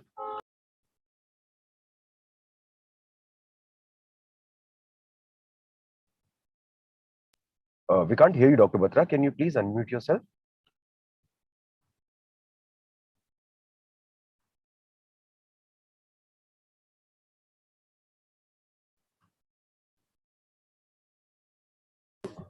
Yes, Adam, the three words that emerged from though you didn't use them, were compassion, change, and contactless. You talked about the virtual digital economy. And if you look at the numbers, it's a hybrid economy. The Walmart footfalls continue to be very robust in the US.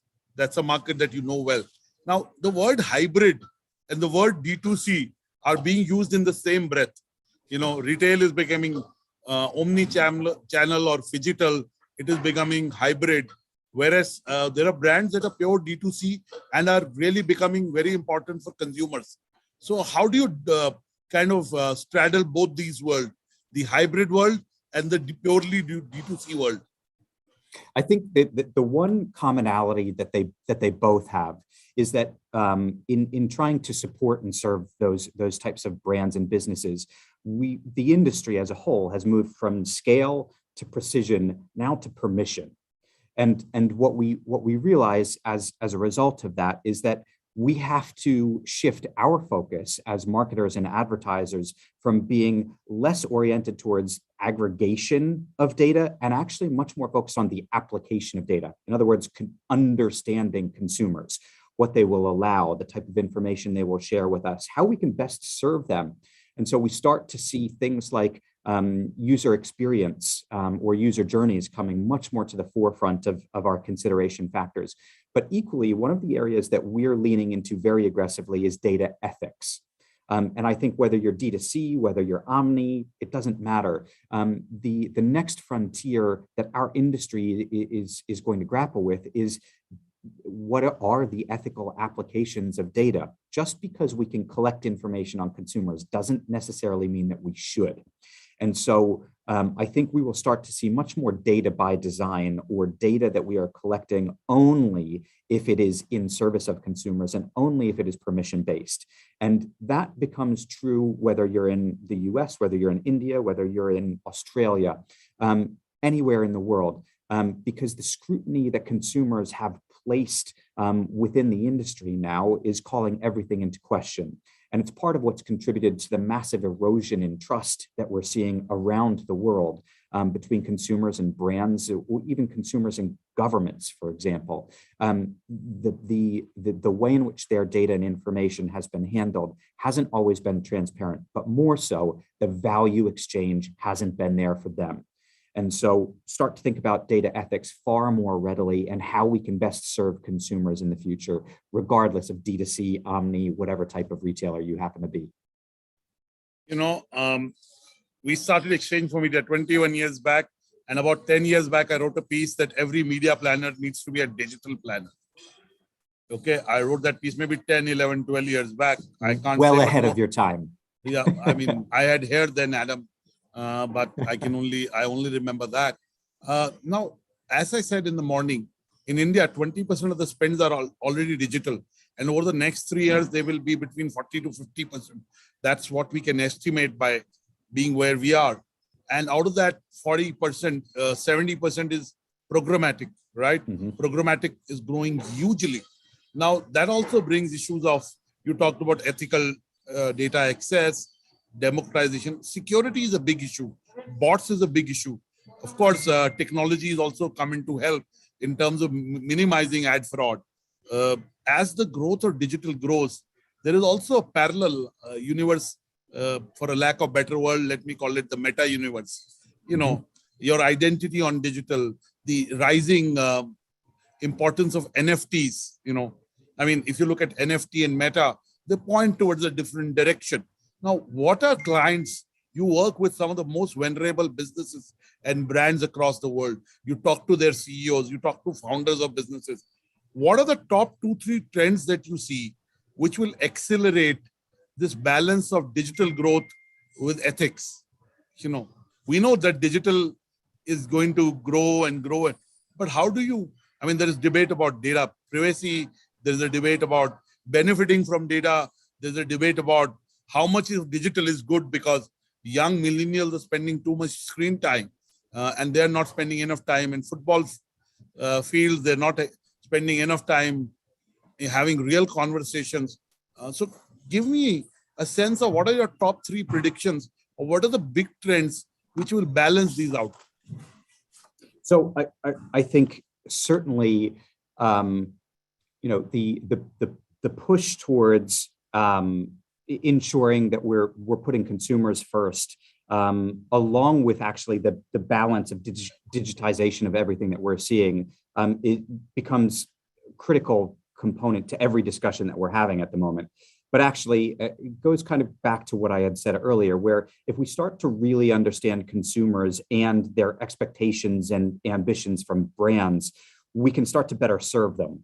And so it doesn't mean that we have to walk away from understanding consumers or their digital footprint, but it does mean that we have to do so in a more responsible way. So we're talking to consumers about things like a data ethics compass that we've created, which looks at the application of data and how you might apply some of the data that consumers are even willingly offering up, and what the value exchange is between them. So I would say understanding risk tolerances and understanding true consumer journeys becomes the first thing. The second thing, though, is actually understanding what consumers want in the way of value, so that your brand can be more relevant. And one of my favorite stats right now is 71% of global 18 to 24-year-olds, in other words, most companies' future audiences, they think that supporting a cause or a purpose is imperative for a brand. And here's the irony for me. They believe that it's important or imperative even if it's financially motivated or to avoid public scrutiny. So in other words, it's just an expectation that they have these days. So when you start to understand what consumers actually want, you can start to adapt your brands and you can start to define purpose better.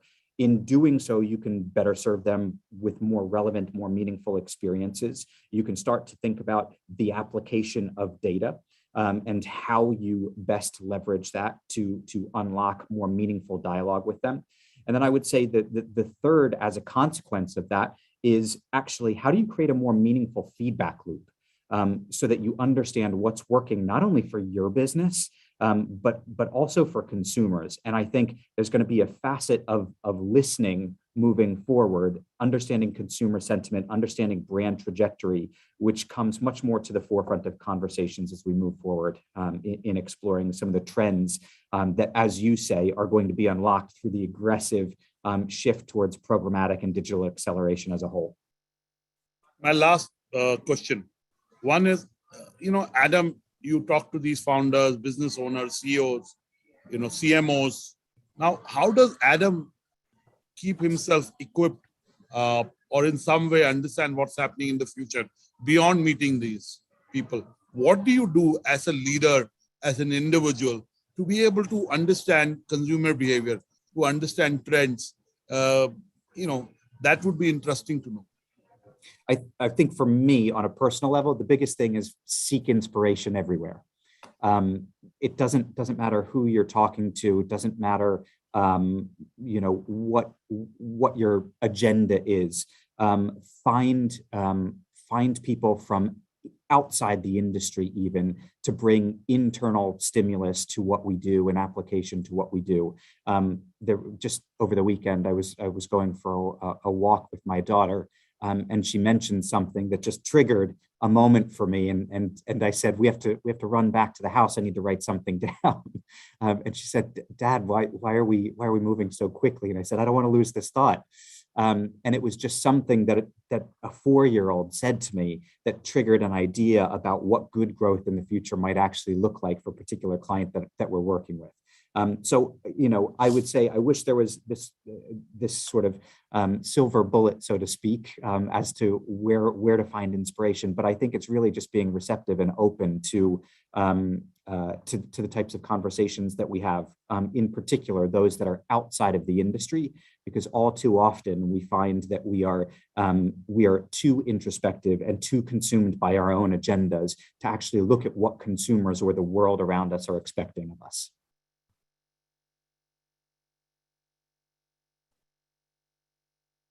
I said, thank you, Adam, for talking to Exchange for Media and various audience over the last 21 years.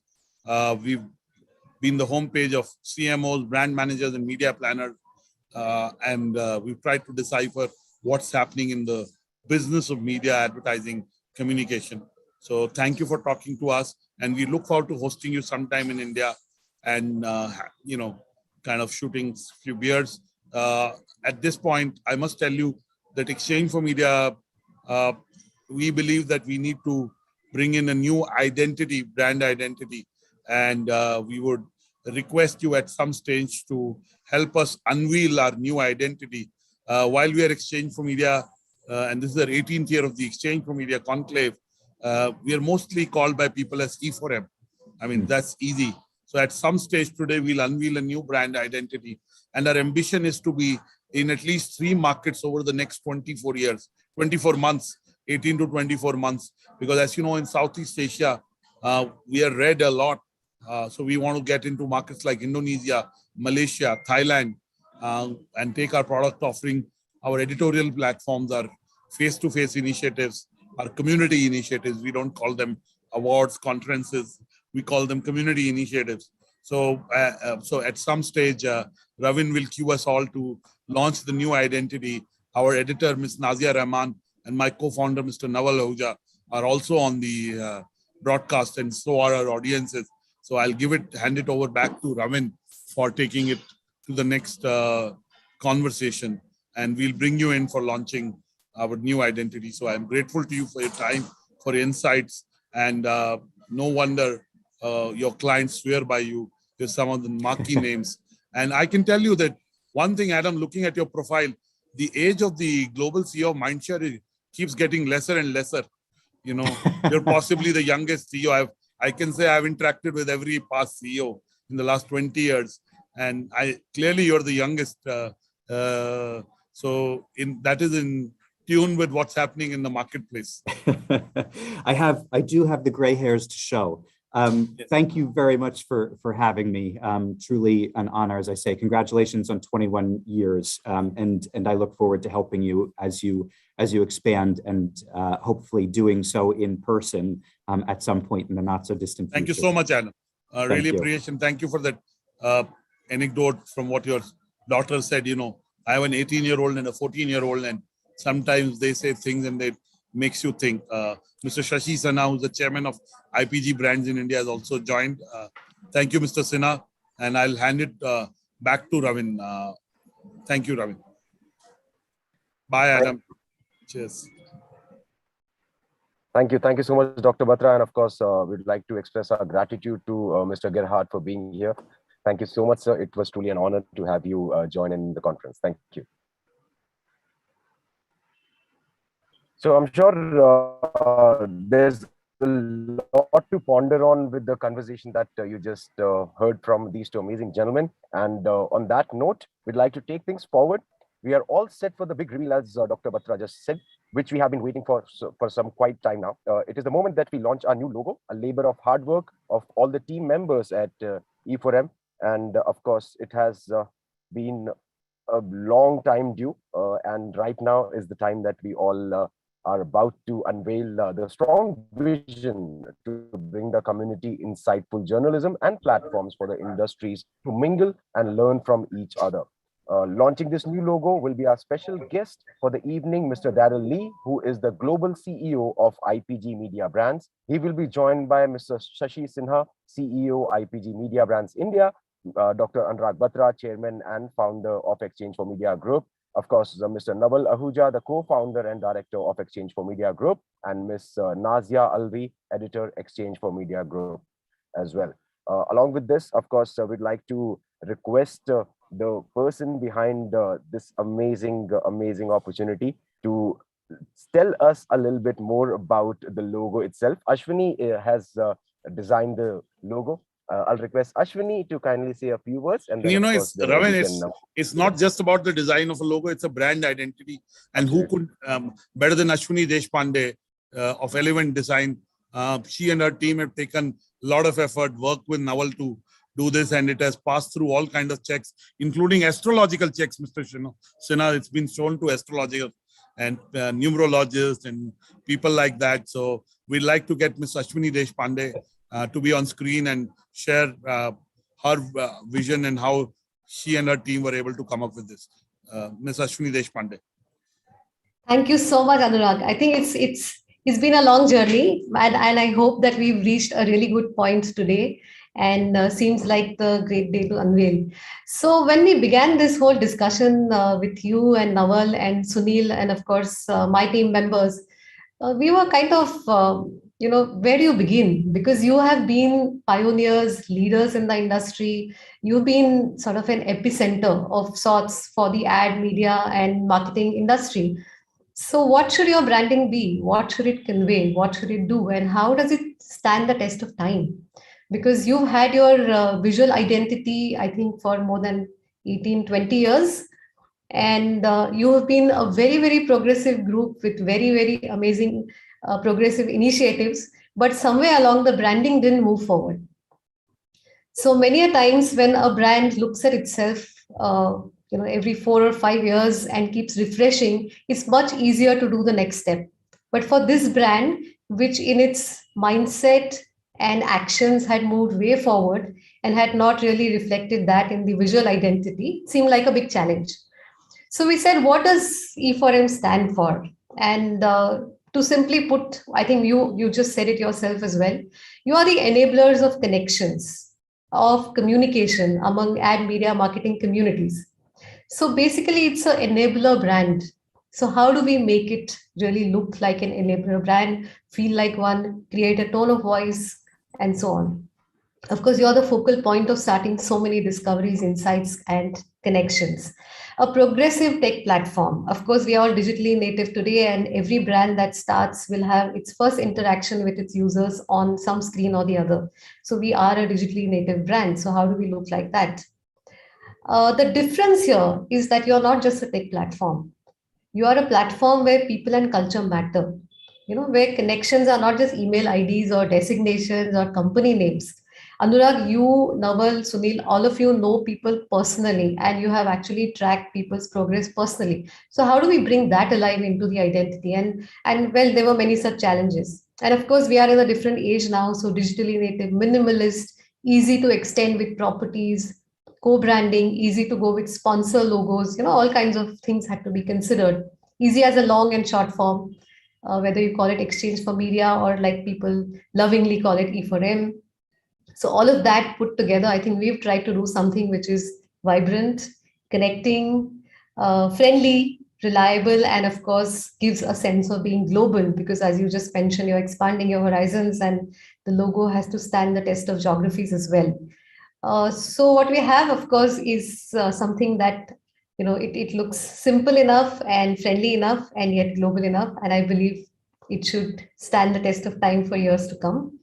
And let's just hope we get a good positive response moving ahead, because you've also checked the astrology and vastu and whatever else. So here is to the entire team. Thank you so much for giving us this opportunity, and all the best to E4M in the years to come. Thank you, Anurag. Thank you, Ashwini, for that insights into who we are. It was a very accurate description of what me, Naval, Sunil, our teams, Nazia is there. She's put together the Exchange for Media Conclave. Michelle, who's our conference producer, she's helped Nazia in this. A lot of other colleagues who may or may not be on the broadcast. Some, most of them who work with us now, but a lot of them have worked over the years. So our stakeholders, the industry and the community has really supported us, believed in us, continue to patronize us, continue to give us their time, input, suggestion. So we don't think of it as a business. I always say the advertising, marketing, media fraternity is my community. It is my samudaya. It is a family. And that's how, we have personal relationships, and, it's not, we put our heart into everything we do. It's not just another conference. It's just not just another jury. It's not just another award.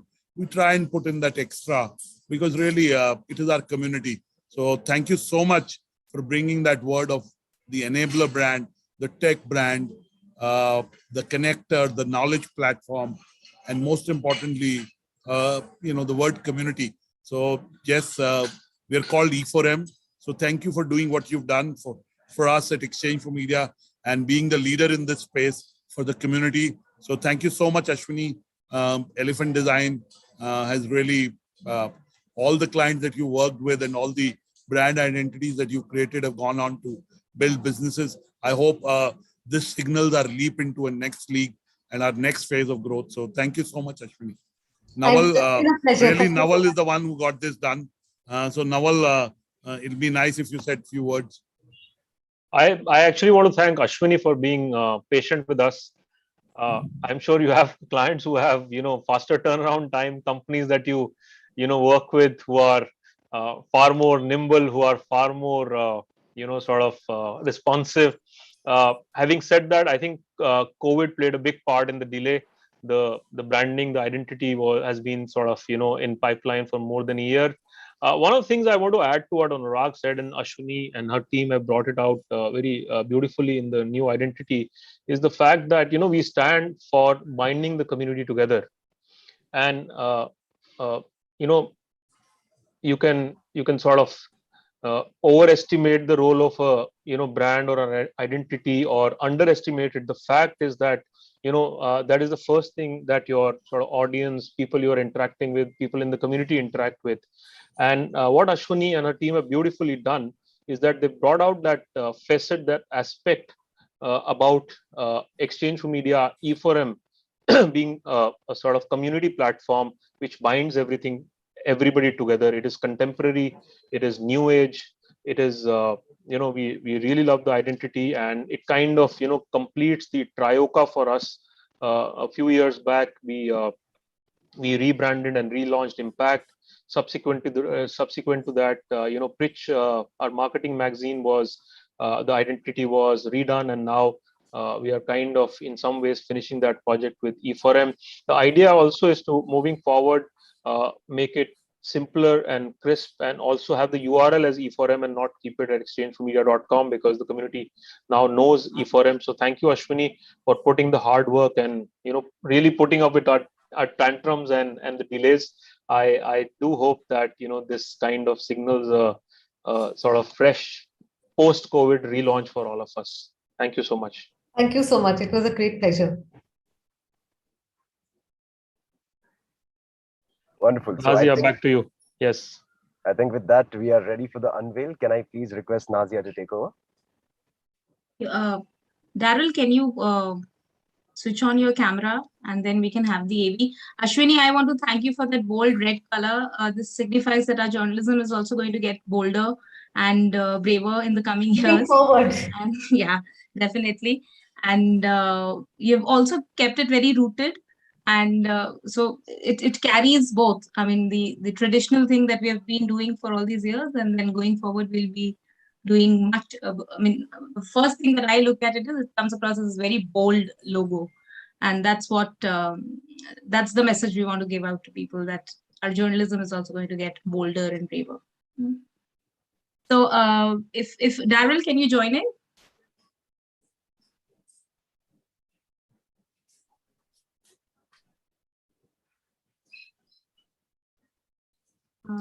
I'll just check it.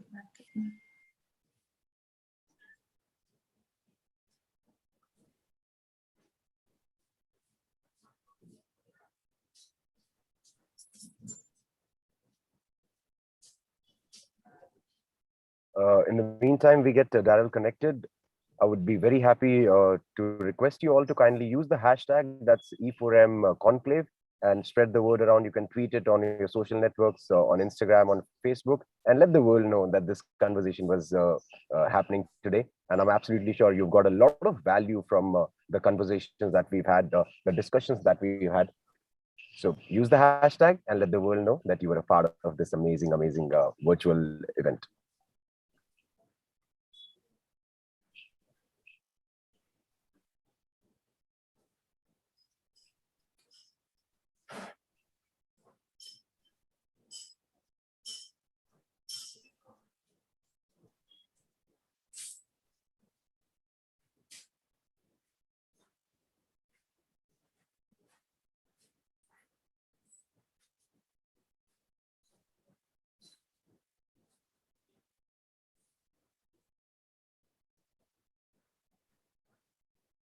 Revan, he may take 1 minute.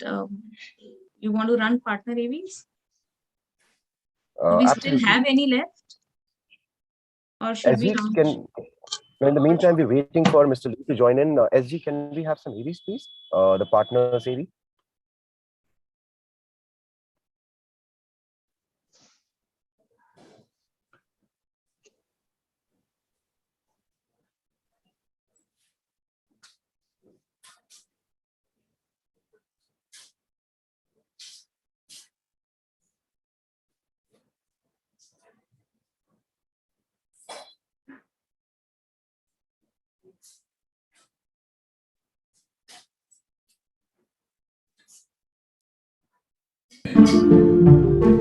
कुछ सपने सोने नहीं देते। तराशे जाएंगे सपने, पंख दिए जाएंगे आपकी सोच को। ये एक बाइंडिंग नॉन नेगोशिएबल ऑफर है हमारी तरफ से। दिल खोल के सपने देखो और फिर जी जान लगा दो उन सपनों को पूरा करने के लिए। Are you okay with 80 crore? 10% पे 50 लाख। तेरे तीर की ताकत कमान में है, देख तेरी उड़ान आसमान में। मैं Vivek Bindra, founder and CEO badabusiness.com। House is stable. जो जीता वहीं से कम। Good news today पर।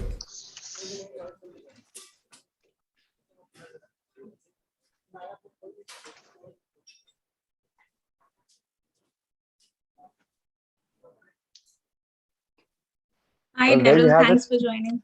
Yes, sir. Hello. Hello, Daryl. Good to see you. Good to see you guys. Thank you, Daryl, for joining. Oh, appreciate your taking out time. Thank you so much.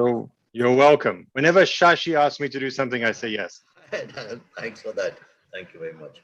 Thank you, Shashi ji. So we can unveil the, now that Daryl is here, just before the conversation, if we can unveil the new logo.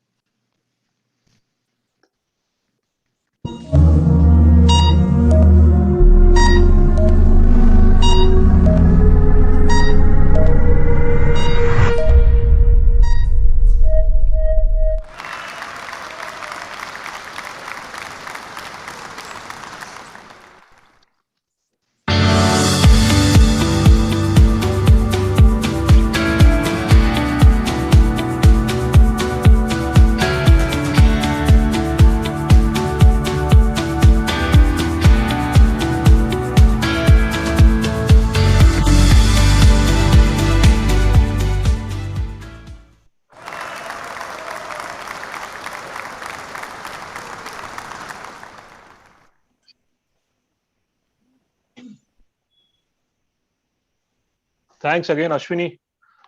This looks, vibrant, colorful, and brightens up our evening. And with that, let me welcome Daryl on board. Daryl, thank you for joining us. As me and Nazia were explaining to you the other day, this is our new identity, the new Exchange for Media logo that has been curated by one of India's premier design agencies called Elephant Design. The founder is here, Ashwini Deshpande. She's helped us do this. Let me hand it over to Nazia if you want to say something, Nazia, and then we get into the conversation. I think we can continue with that. Before I start the conversation, Mr. Sinha is here. I'd like him to say something. I'm going to do a conversation with Daryl. Any cues for me? What should I be asking him? You're on your own, Naval. You're on your own, so leave it to you. No, thanks, Daryl. Thanks for coming into India. India is a big fan of yours, and the fact that you agreed to do this to this audience. They run a very fine show, Exchange for Media, and they do this conclave every year religiously. So the fact that you've agreed to be the keynote speaker right at the end, really appreciate it. Thank you very much. Thank you, Mr. Sinha. Thank you, Ashwini. Thank you, Nazia. Thank you for joining us. I don't have to introduce, today's keynote speaker, our valedictory session, but some of you who might not know what this accomplished gentleman has been doing past few years.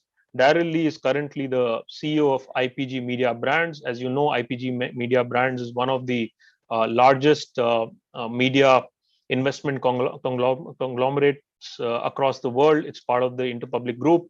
Daryl has a very interesting background. He's worked across creative agencies for many years.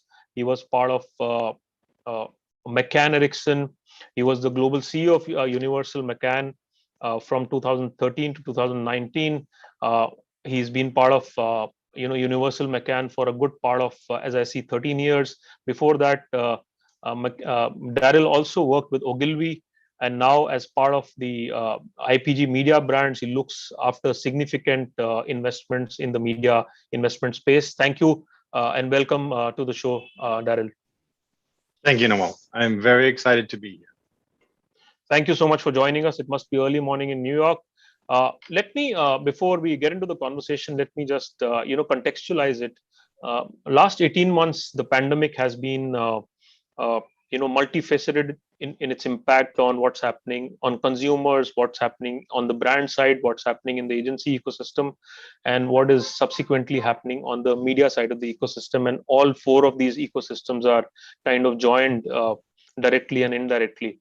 What we'll do through this conversation over the next 30 minutes or so, try to cover each bucket and see what is the impact of the pandemic on each of these ecosystems, and then what is the collective impact and where the future is headed, so to say, especially where agencies stand today. How can they compete better with agencies within their own ecosystem and companies outside, consultancies, ad tech companies, and so on and so forth. The other part of the conversation I'd like to do is about consumer behavior and the impact of that moving forward post-pandemic and where it is headed. And the third part, which is also important for brands as well as agencies, is what is happening on the media ecosystem side. On one hand, there is a lot of consolidation in legacy media, and on the other hand, there is fragmentation as well as consolidation in the digital media space, and what will be the impact of that back on brands and agency ecosystem. Let me start by asking you, Daryl, you've been part of the advertising agency ecosystems for the last 20 odd years.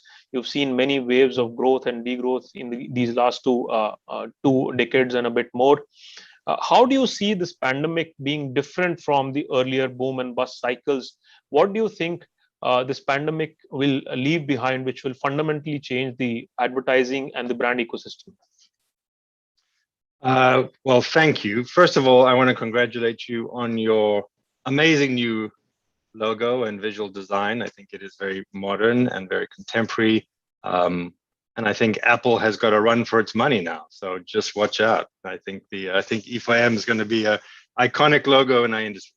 But I think it's also, this is, I suppose, the sign of the pandemic, which is very progressive marketers are using the opportunity to refresh and energize themselves. So congratulations. Secondly, before I answer your question, I also want to correct you.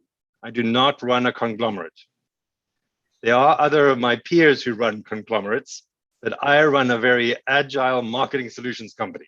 As Shashi will attest, we're not the biggest. We don't aspire to be the biggest, but we aspire to be the best as a media and marketing solutions company. And you've already said that I'm old. I don't want to be part of a conglomerate. I'm not. But I am a person, and we are a company that works with our clients and their brands to understand how consumer behavior is going to change, is driving marketing and driving growth. I think, the pandemic has been quite an unprecedented experience in our lifetime. So it's not like a typical boom and bust cycle in the sense that it's not financially driven. It has not been because of some economic crisis that we've faced this extreme behavior shift. It is a health crisis and a global health crisis happening at the same time that has all led people to change their work patterns and change their life patterns. And so when you change your life patterns, that's a change that doesn't go away, right? So sometimes in economic hardship, you spend less, you might lose your home, you might lose a car, you may have to scale back your expenses. But this is a fundamental shift in life patterns where we have begun to understand what we can do in traditional work environments and what we can do outside of traditional work environments. And technology has been the key differentiator in allowing us to do that. So in that sense, the pandemic is obviously a disruption as opposed to just a blip. But the question is, what is it disrupting? Or rather, what is it accelerating? And I know that the India marketplace is very exciting from a digital perspective. We just released our Magna ad spend forecasts, and we're showing a 15% growth in the India marketplace, but a 19% growth in digital spend in the media marketplace. And that is a reaction to consumer behavior where smartphone adoption, smartphone use, all online channels have obviously become more important as people spend time at home, but still crave the connection, right? The thing we now understand again about human beings is we crave connection even when we are in our own bedroom for a year and a half. Well, I think I've seen Shashi in that room, in that one little office that he has for the last 18 months. So, but I know he's a very social and gregarious and connected man. So how do you maintain this deep desire for human beings to be connected? And at the same time, we've got this, these lockdowns, or at least, a much more constrained activity in terms of our behavior. So digital acceleration is the obvious. It is not a trend. It is now, I think, the way in which human beings will behave, which doesn't mean that everything we do will be digital. It means that everything we do will be digitally mediated.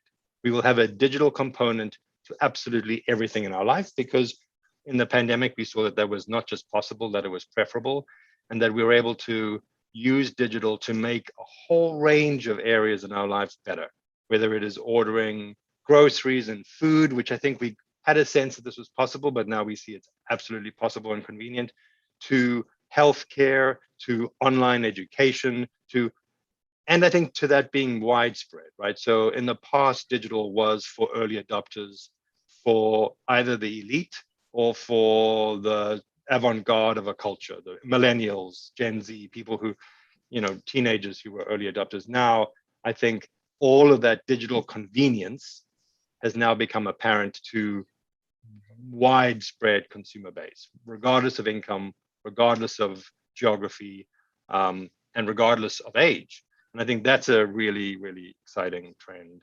And then, of course, the big trend underneath all the digital acceleration is connected commerce, which is, e-commerce is obviously the big boom. We have Amazon as a client, so I'm not just saying that because we have Amazon as a client. the e-commerce boom is now a loud shout. It's no longer a boom.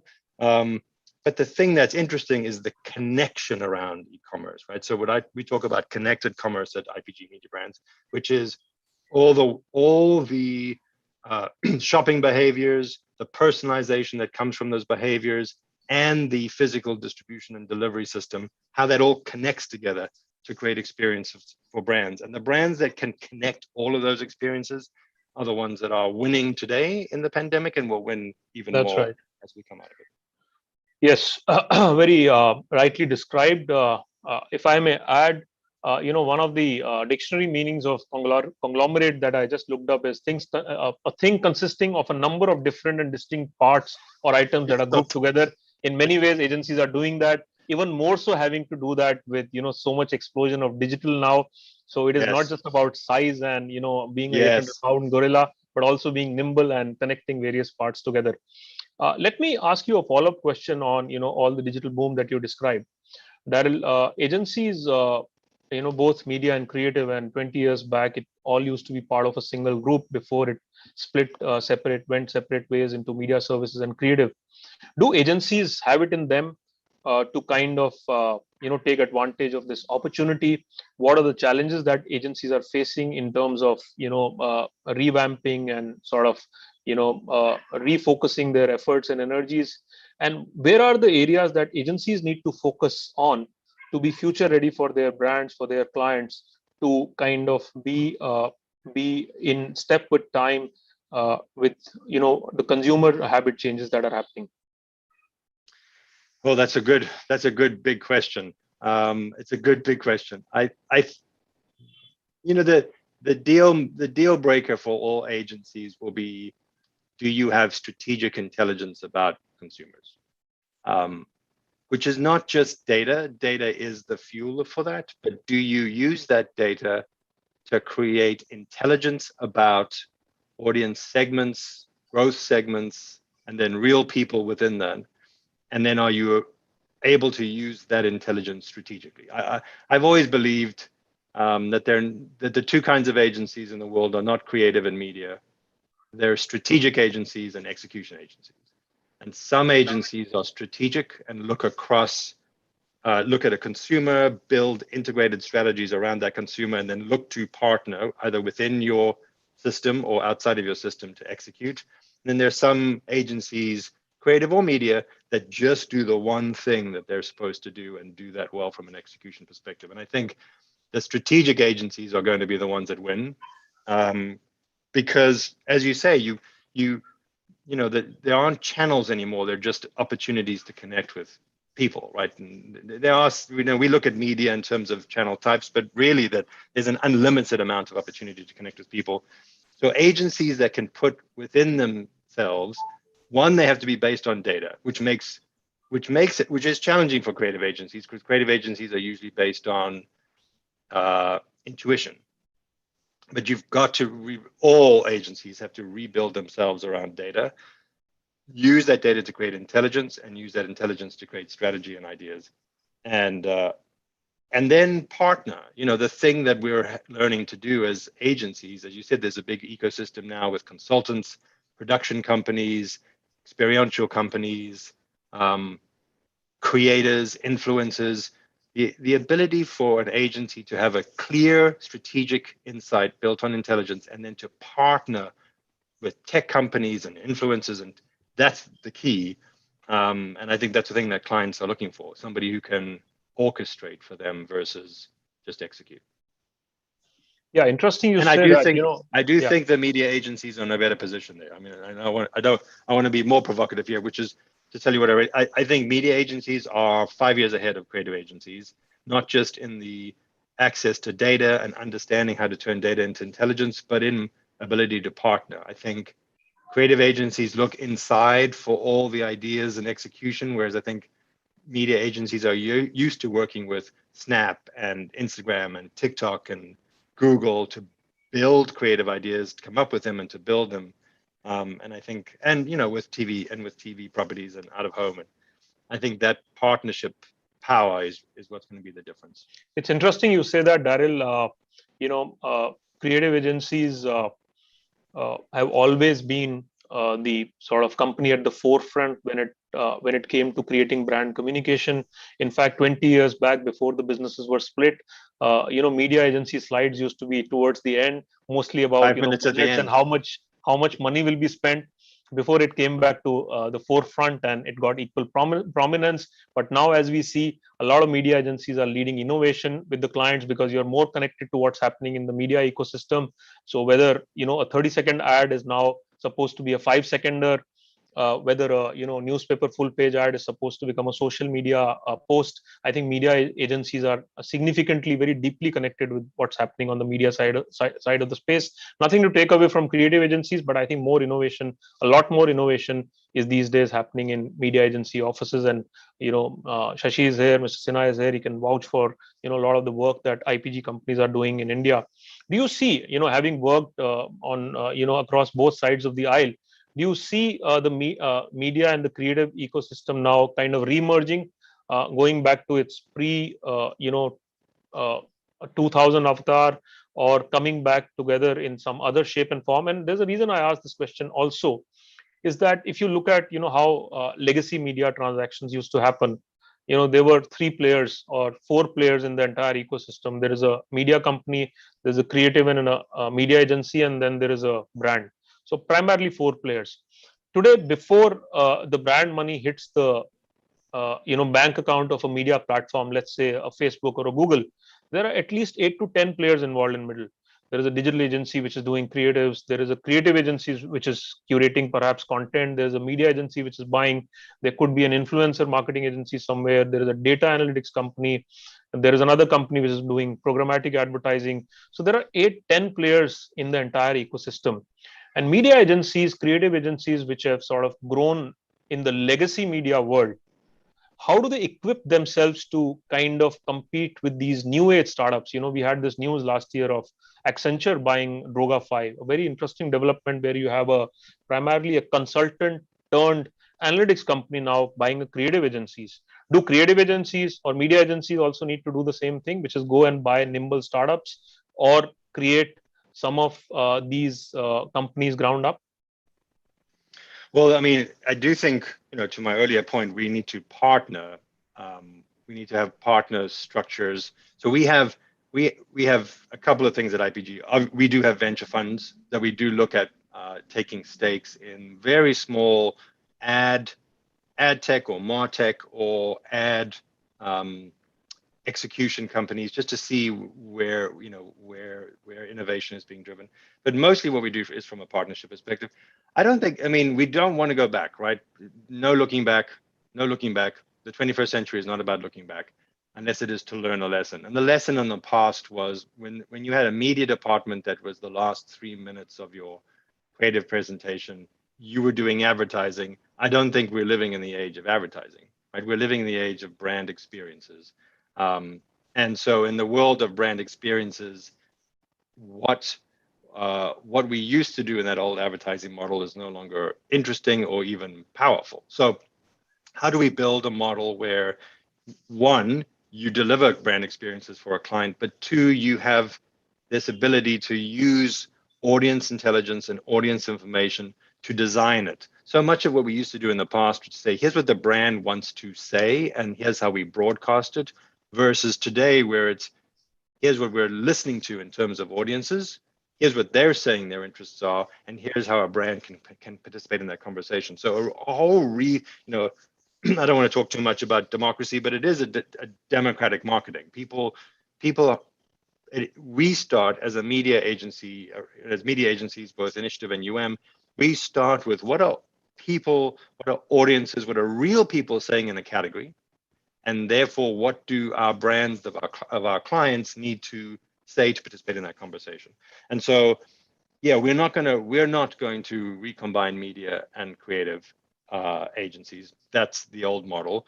What we are going to do is partner closely with everybody in that ecosystem. And that includes the big brand communications agencies. And I think we have we have an open architecture system at IPG. We partner really well with our creative agency partners. But as you say, we partner with RGA as well as with McCann. We partner with a digital shop just as well as we partner with a brand shop, because the entirety of that experience is something that we need to bring together. Now, the question is, who is the conductor of the orchestra? And typically that has been the McCanns and the Ogilvies of the world, but I don't think that is anymore. It's certainly at IPG with our new CEO, with Philippe Krakowski, who used to be the CEO of Media Brands. We have a truly agnostic approach to that. So whoever is the best placed to be the orchestrator, the best experienced, that's what we do. That's the person who does it. So I think that is the big shift, which is, the old aristocracy of the advertising agency is over, and now we're in the democracy of marketing. And I don't, to your point about acquisitions, I think that there's a lot of money in the venture capital marketplace. I think most of the startups that we work with want too much money and will get too much money. So they should get that money from the marketplace. I mean, we have this thing where we have to make profit every quarter. So that's the thing. But it doesn't stop us from working with them. And we have a very, very, we have an IPG Media Lab within Media Brands. We have a relationship with RGA Ventures. We are constantly in the marketplace looking to test, not to partner, but to test with different startups how we can bring new experiences to clients and their brands. Yes, and democracy. This democracy in the advertising ecosystem is good for media agencies, dare I say. Let me ask you about the other side of the sort of ecosystem, which is media companies, and we've all grown up in a legacy media world, where television and print ruled, and there have been fundamental shifts in that space in the last 5-7 years. India is a very interesting market in that sense, globally, especially in the Western markets, also in countries, large economies like China. Digital advertising is now more than 50% of the spend. India is a sort of outlier in that sense, where television is continuing to hold its share of pie. Newspaper readership is certainly not falling. If you look at language newspapers, at least that was the trend till COVID hit the shores. Digital, as it is happening across the globe, is growing very fast. How do you see this entire ecosystem of legacy media shaping up? If you look at some of the advertising reports, TV continues to constitute 35-40% of the ad spend.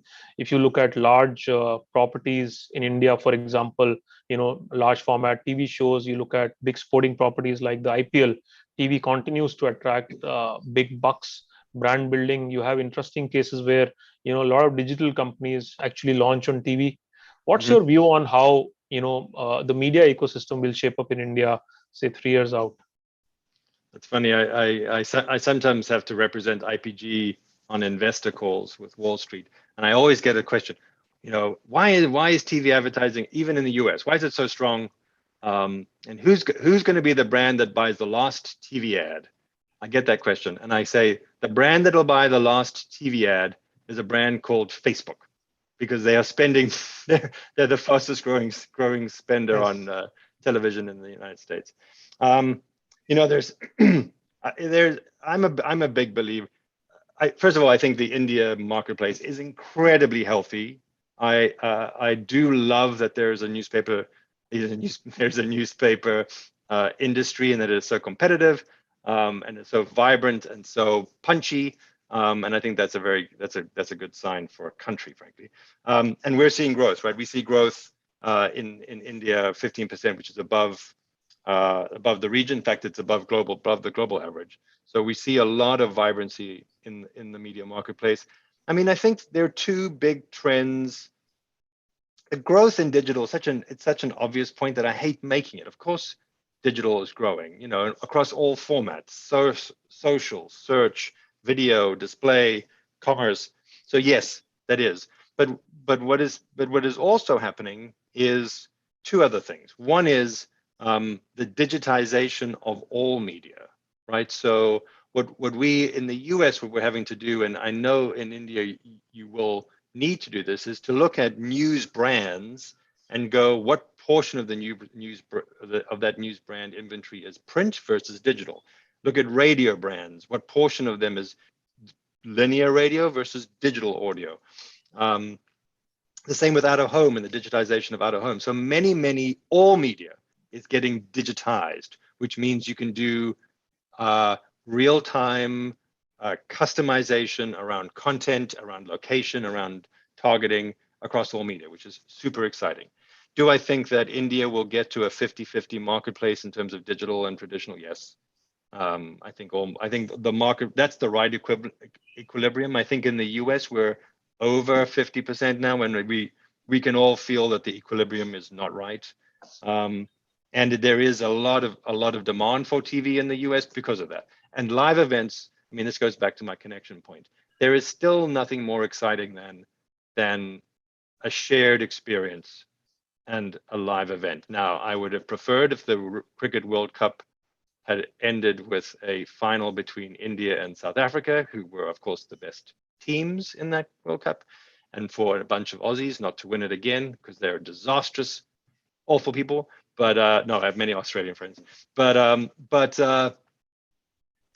there is nothing like that. There's a shared experience we're all having at the same time. We've, much of our culture is so personal and intimate. I can be watching a show on Amazon Prime or Netflix that's from 20 years ago. You're watching, Money Heist or something. So there aren't the same moments for shared connection as they were in media. And what live events give us is that shared moment. And obviously festivals and media. So I think that there's going to be the same digitization in India, but I think that doesn't just mean that digital is going to become 100% of the market. There will be still a 50-50 split. We still want to feel some of our media and experience it in a traditional way. The thing that is interesting in India is the OTT explosion. So I think the streaming wars in any category are giving marketers something new to think about, right? Because there are two kinds of streaming platforms. There's advertising supported streaming platforms, and then there's a subscription supported, like the Netflix and the Amazon Prime Video. And I think in the ad supported streaming properties, obviously there's an opportunity for advertising, but the subscription driven models, I think, give brands also an opportunity, which is to start building brand films, to produce films. We are doing this for several clients, including big clients like J&J, where we make a long form film. We make a documentary or we make a scripted film, an hour-and-a-half film that is sponsored by the brand, but isn't about the product, is about the brand. That's right. And then we sell them to streaming platforms. So it's never been my experience ever, as long as I've been in this industry, that you could sell a piece of advertising and get money for it.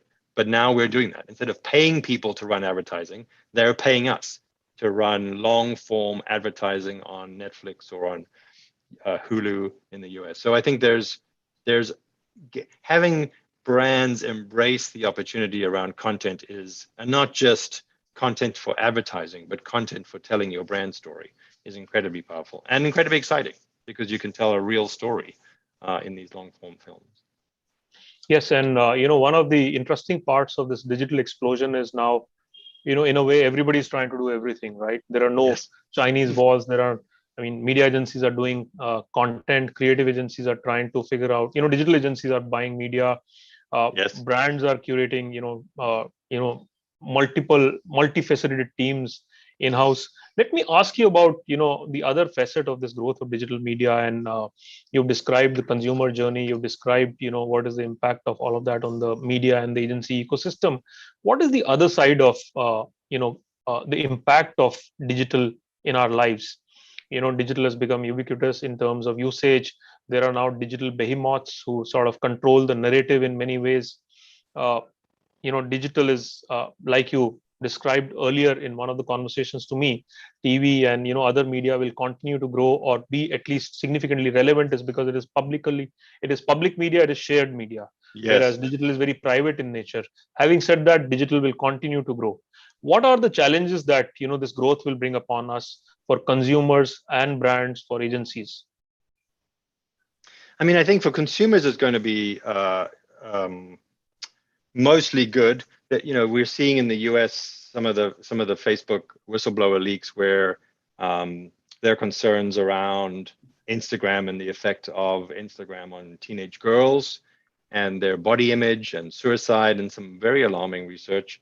Obviously, there's a lot of talk around media responsibility and content that is offensive or inflammatory or creates violence. So we do need to take we need to take stock of the good and the the good and the bad in digital. I go back to, I do believe that digital, is this private experience and is mostly a good experience. But our approach to it as marketers needs to be sensible. So when we think of digital as a two-horse race between Facebook and Google, we're doing ourselves and our clients and our brands a disservice. It is not a two-horse race. It's nobody's interest for it to think of it as a two-horse race, but it is just not true. And I would say that the digital universe is wide and varied and constantly expanding. And if you're a client and your agency is coming back to you with a social plan that includes Facebook and Instagram and nothing else, you should call them lazy, kick them out of your office, and tell them to come back with a new plan. Because, and if you're an agency and you think Facebook and Instagram are the only two options for social, you should get you should look better and look more clearly at the marketplace. Maybe you need some new glasses. Maybe you need some Snapchat glasses, because we need to create diversity of experience.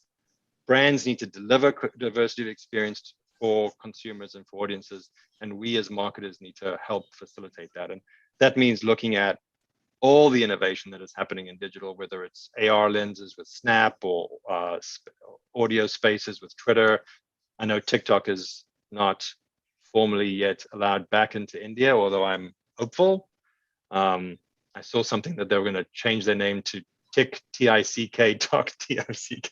There are 11 other companies which are doing what TikTok does in India. So yeah, exactly. Well, there you go. Significant proliferation, and the entire market has grown significantly. So that's good. And all of them, I think, will be chasing the social commerce opportunity, which TikTok is perfecting. And I know that WeChat and there's all kinds of super apps being promised in the marketplace. So I think all of that is to say, we have an obligation to not be lazy in digital. I don't know how it is possible. We were so active and agile in all other media. We're looking for the best TV source, the best radio source, the best print publication. We choose at the program level. Sometimes at the, in the US, we do targeting where we choose the spot household. level. The spot level. I remember Exactly. when cricket matches used to be, even bigger. People used to sit and choose what spot to play. And Mr. Sinha is here. He will tell us in World Cup. There used to be a demand that my ad has to be the first one to play in the break, right? Or the last one to play before the break gets over, because that's when audience interest is the highest. And we had an innovation in one of the IPL matches or the early seasons of IPL when there used to be ads between two balls being bowled. So that was like different level. No, and we did all that, and at the same time we go, and then Google and Facebook. We suddenly, all that precision, all that careful thinking. It's too easy. And I think, and when something's too easy, it's not right, because it should be hard to get people to be excited by brands.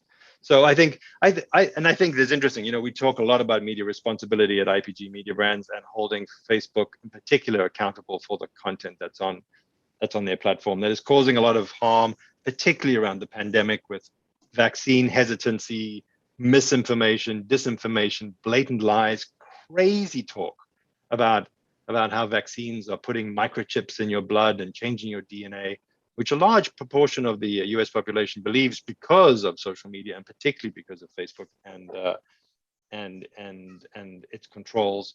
And then, when you talk to consumers, you go, "What will you stop using Facebook?" Of course not. Do you want brands to do something about it? Yes. So that consumers want and get a lot of value and connection from Facebook. They don't want to be sitting there fighting these fights, but they expect brands to be taking steps because they know it's ad funded. So they expect brands to be doing something about the bad that is happening on social media that is obscuring and negating the good, which there's a lot of. So we as a media agency and as a holding company are taking a very strong stand against this, because holding Facebook accountable forcing them to deliver some advertiser control so you can stop your brands from running against content that you find objectionable or offensive. And all of that, Facebook still hasn't created those advertising controls, but they are creating them, and we're putting the pressure on them because that's our responsibility. Yes, let me take you back to one of the interesting points you mentioned about, how we are not investing enough in kind of being innovative on digital media. Do you think somewhere it is connected to sort of the dearth of talent in the advertising ecosystem? And I say that because if you look at the growth of advertising in the last 20 years, and I am saying this from Indian experience, advertising agencies have lost a lot of talent to brands, a lot of talent to the media side of the business, digital companies. You have a situation today where, youngsters in digital agencies want to kind of become Instagram influencers instead of working on media plans. So how do you kind of deal with the issue of talent in the industry? And do you think that's also partly responsible for the fact that, there isn't enough innovation happening because, there is growth, clients are spending money. So you sit back and kind of, let it flow. That's a great question. We are very focused on, we call it the fight for talent because it is a fight, and you're right, it's not a fight between different holding companies or agencies. It's a fight for why would you want a career in the media agency? That's the fight. What's the excitement for there? And that's our opportunity.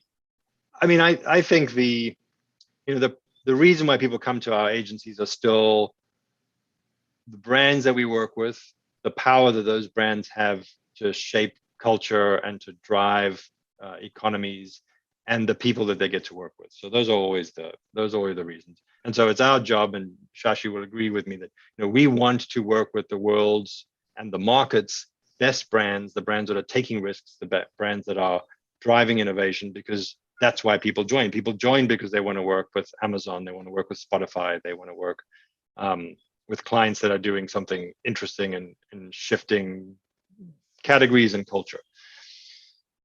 Are we very good at marketing ourselves? No, because we spend a lot of time marketing our clients' brands. Client brands, yes. And we for the first time, and I was just today, I'm looking at, we are doing recruitment marketing for the first time.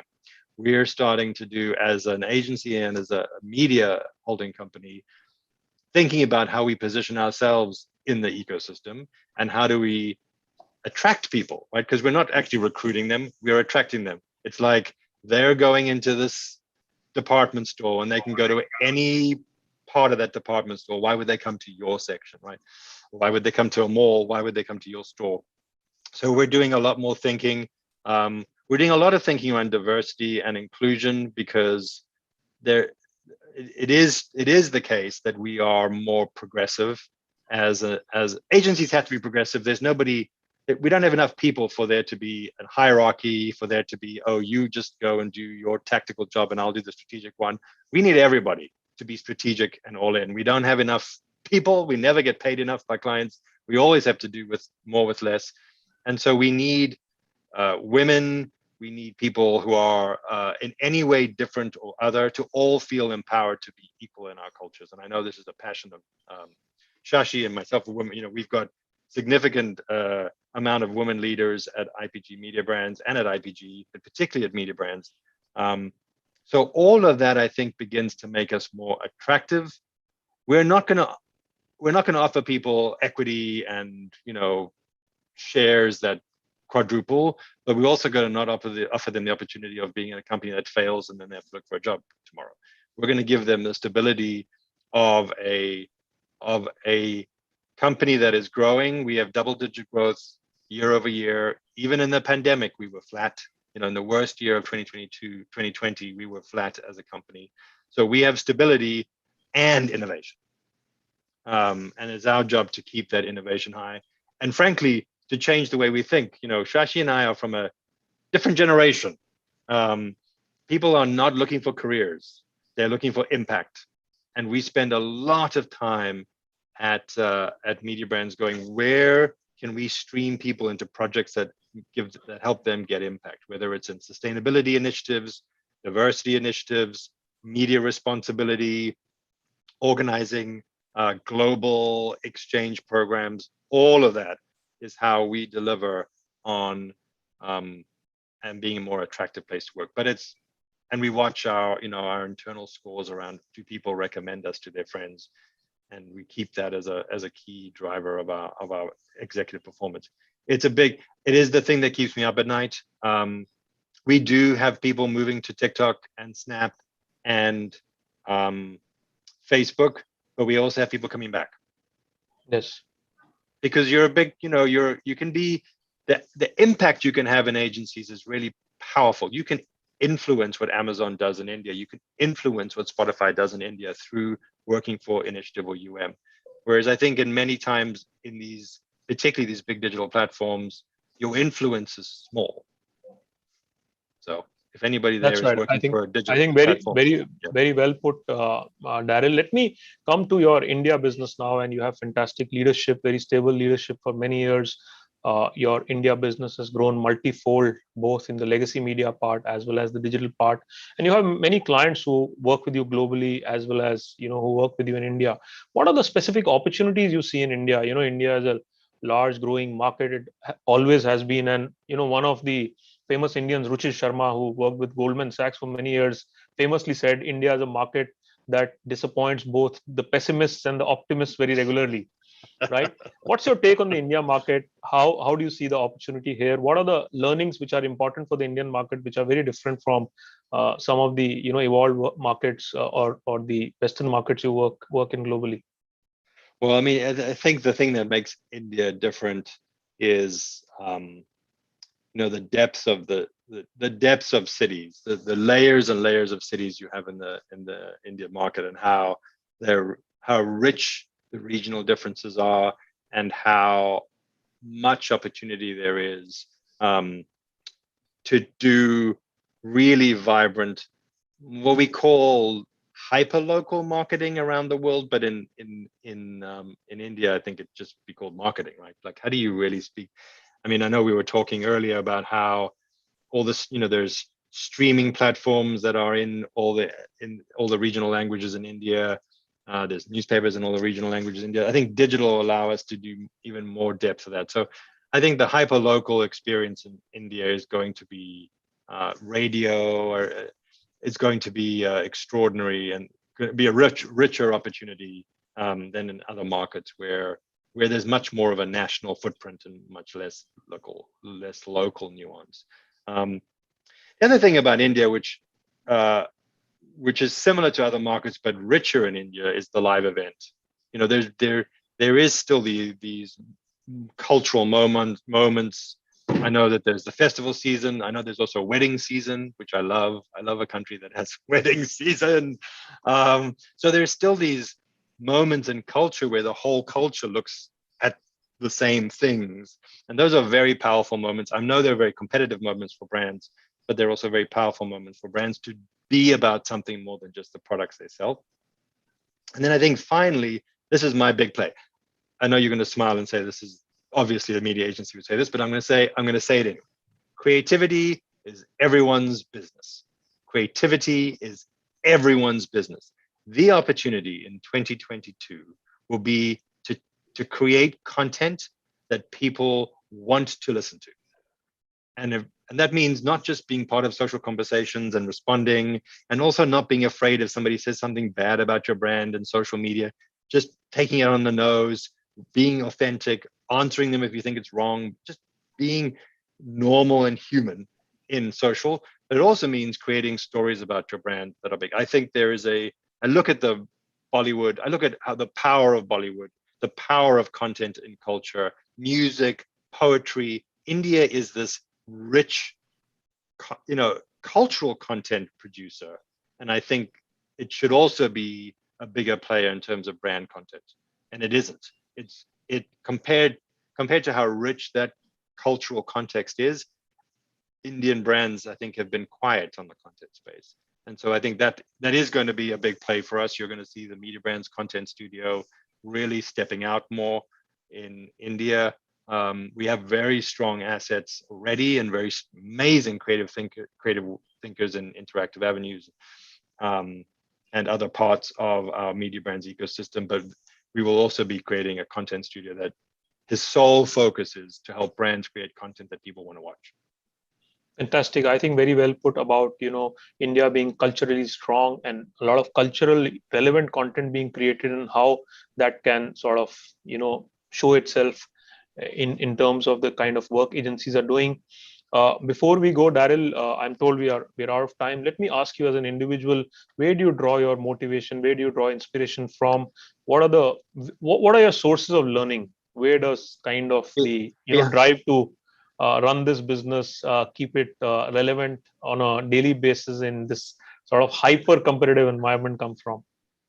Well, two things. One is I'm a very competitive person, very competitive. I'm compulsively competitive. I cannot lose one card game. I get physically ill when I'm South African. I grew up in South Africa. I get physically ill when South Africa loses anything, although you'll get an opportunity to see that India is traveling. You will have an opportunity to experience that soon, Daryl. Well, we'll see. As long as we beat the Australians, I'm fine. And the other thing is, there's a picture of Nelson Mandela behind me on the New Yorker when he was released. I come from South Africa, and I was a student during the apartheid era, and then while I was a student, apartheid was dismantled, and Mandela was released, and the whole world changed, and everything I'd ever dreamed came true. And so I'm an idealist. I wake up every morning thinking the world is going to get better. I'm optimistic.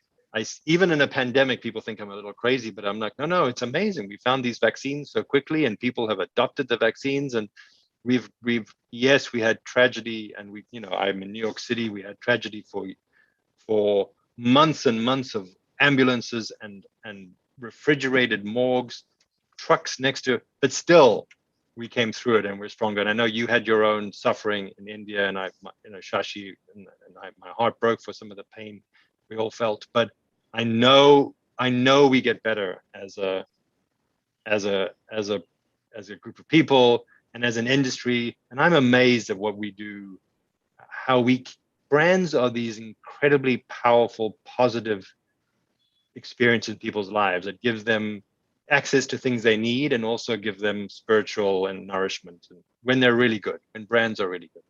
So that's what gets me up in the morning, is the idea that I'm doing good. Fantastic. That's great to hear, Daryl, and such a positive note for us to end the day, this session. Before we go, Mr. Sinha is here. I'd like him to say something. He's worked with you, 8 years now. He will have first-hand, stories to tell us about how it has been part of to be part of IPG Media Brands under your leadership, and what's in store for us when it comes to IPG Media Brands in India. No, more than, I think Daryl is, and I'm not saying it because it's a workshop, but Daryl is a fabulous leader. The rare person who's strategically very inclined. As you know, he started in a consultancy company before he came in.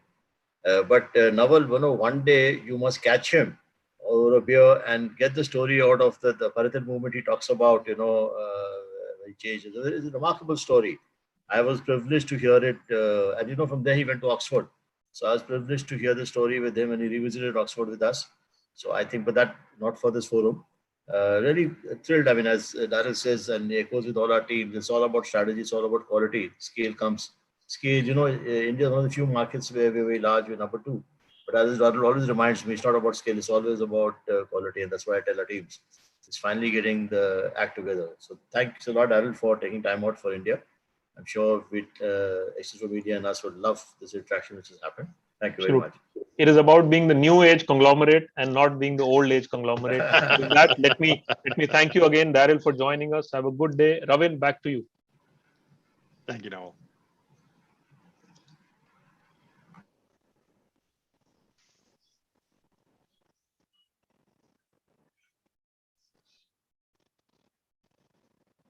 Mr. Ahuja, what a wonderful conversation. Mr. Lee, thank you so much once again. We could not have thanked you enough for your valuable time. We truly appreciate you being here with us. And it was an experience that is going to stay with us for a very long time.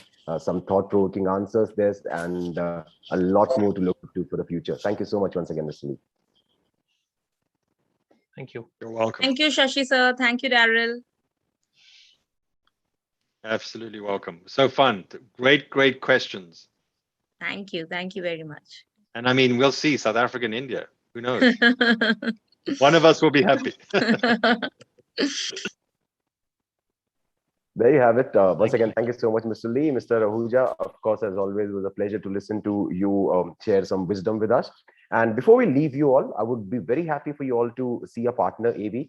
This edition of E4M Conclave was not possible without their support. Can we quickly have a look on the AV, please?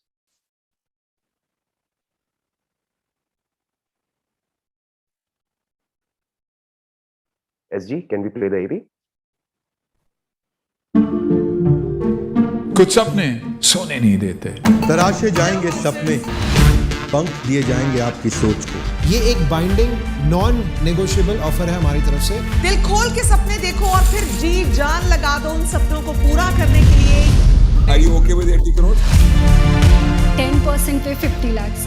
तेरे तीर की ताकत कमान में है, देख तेरी उड़ान आसमान में है। मैं Vivek Bindra, founder and CEO badabusiness.com। Horse is stable, जो जीता वहीं Sikandar. Sit, good news today पर। Well, there you go. India's biggest reality funding show, Horses Table, Jo Jeeta Wahi Sikandar, on Good News Today, every Saturday at 8 p.m. I'm absolutely sure that you will find this show to be one of the best on the television so far. So go and check it out. And once again, we want to thank our partners for being so kind and being a part of this 21st edition of Exchange for Media Conclave. For the rest of you all, if you enjoyed the conversations, I'll request you to use the hashtag, that's hashtag E4M Conclave, and spread the word on your social networks. And with the hope of seeing you again in another edition, we bid you goodbye. Thank you so much for joining in. My name is Ravin Kundu. It was a pleasure to be a host today. I hope you enjoyed the show as much as we did putting it up for you. Thank you so much once again.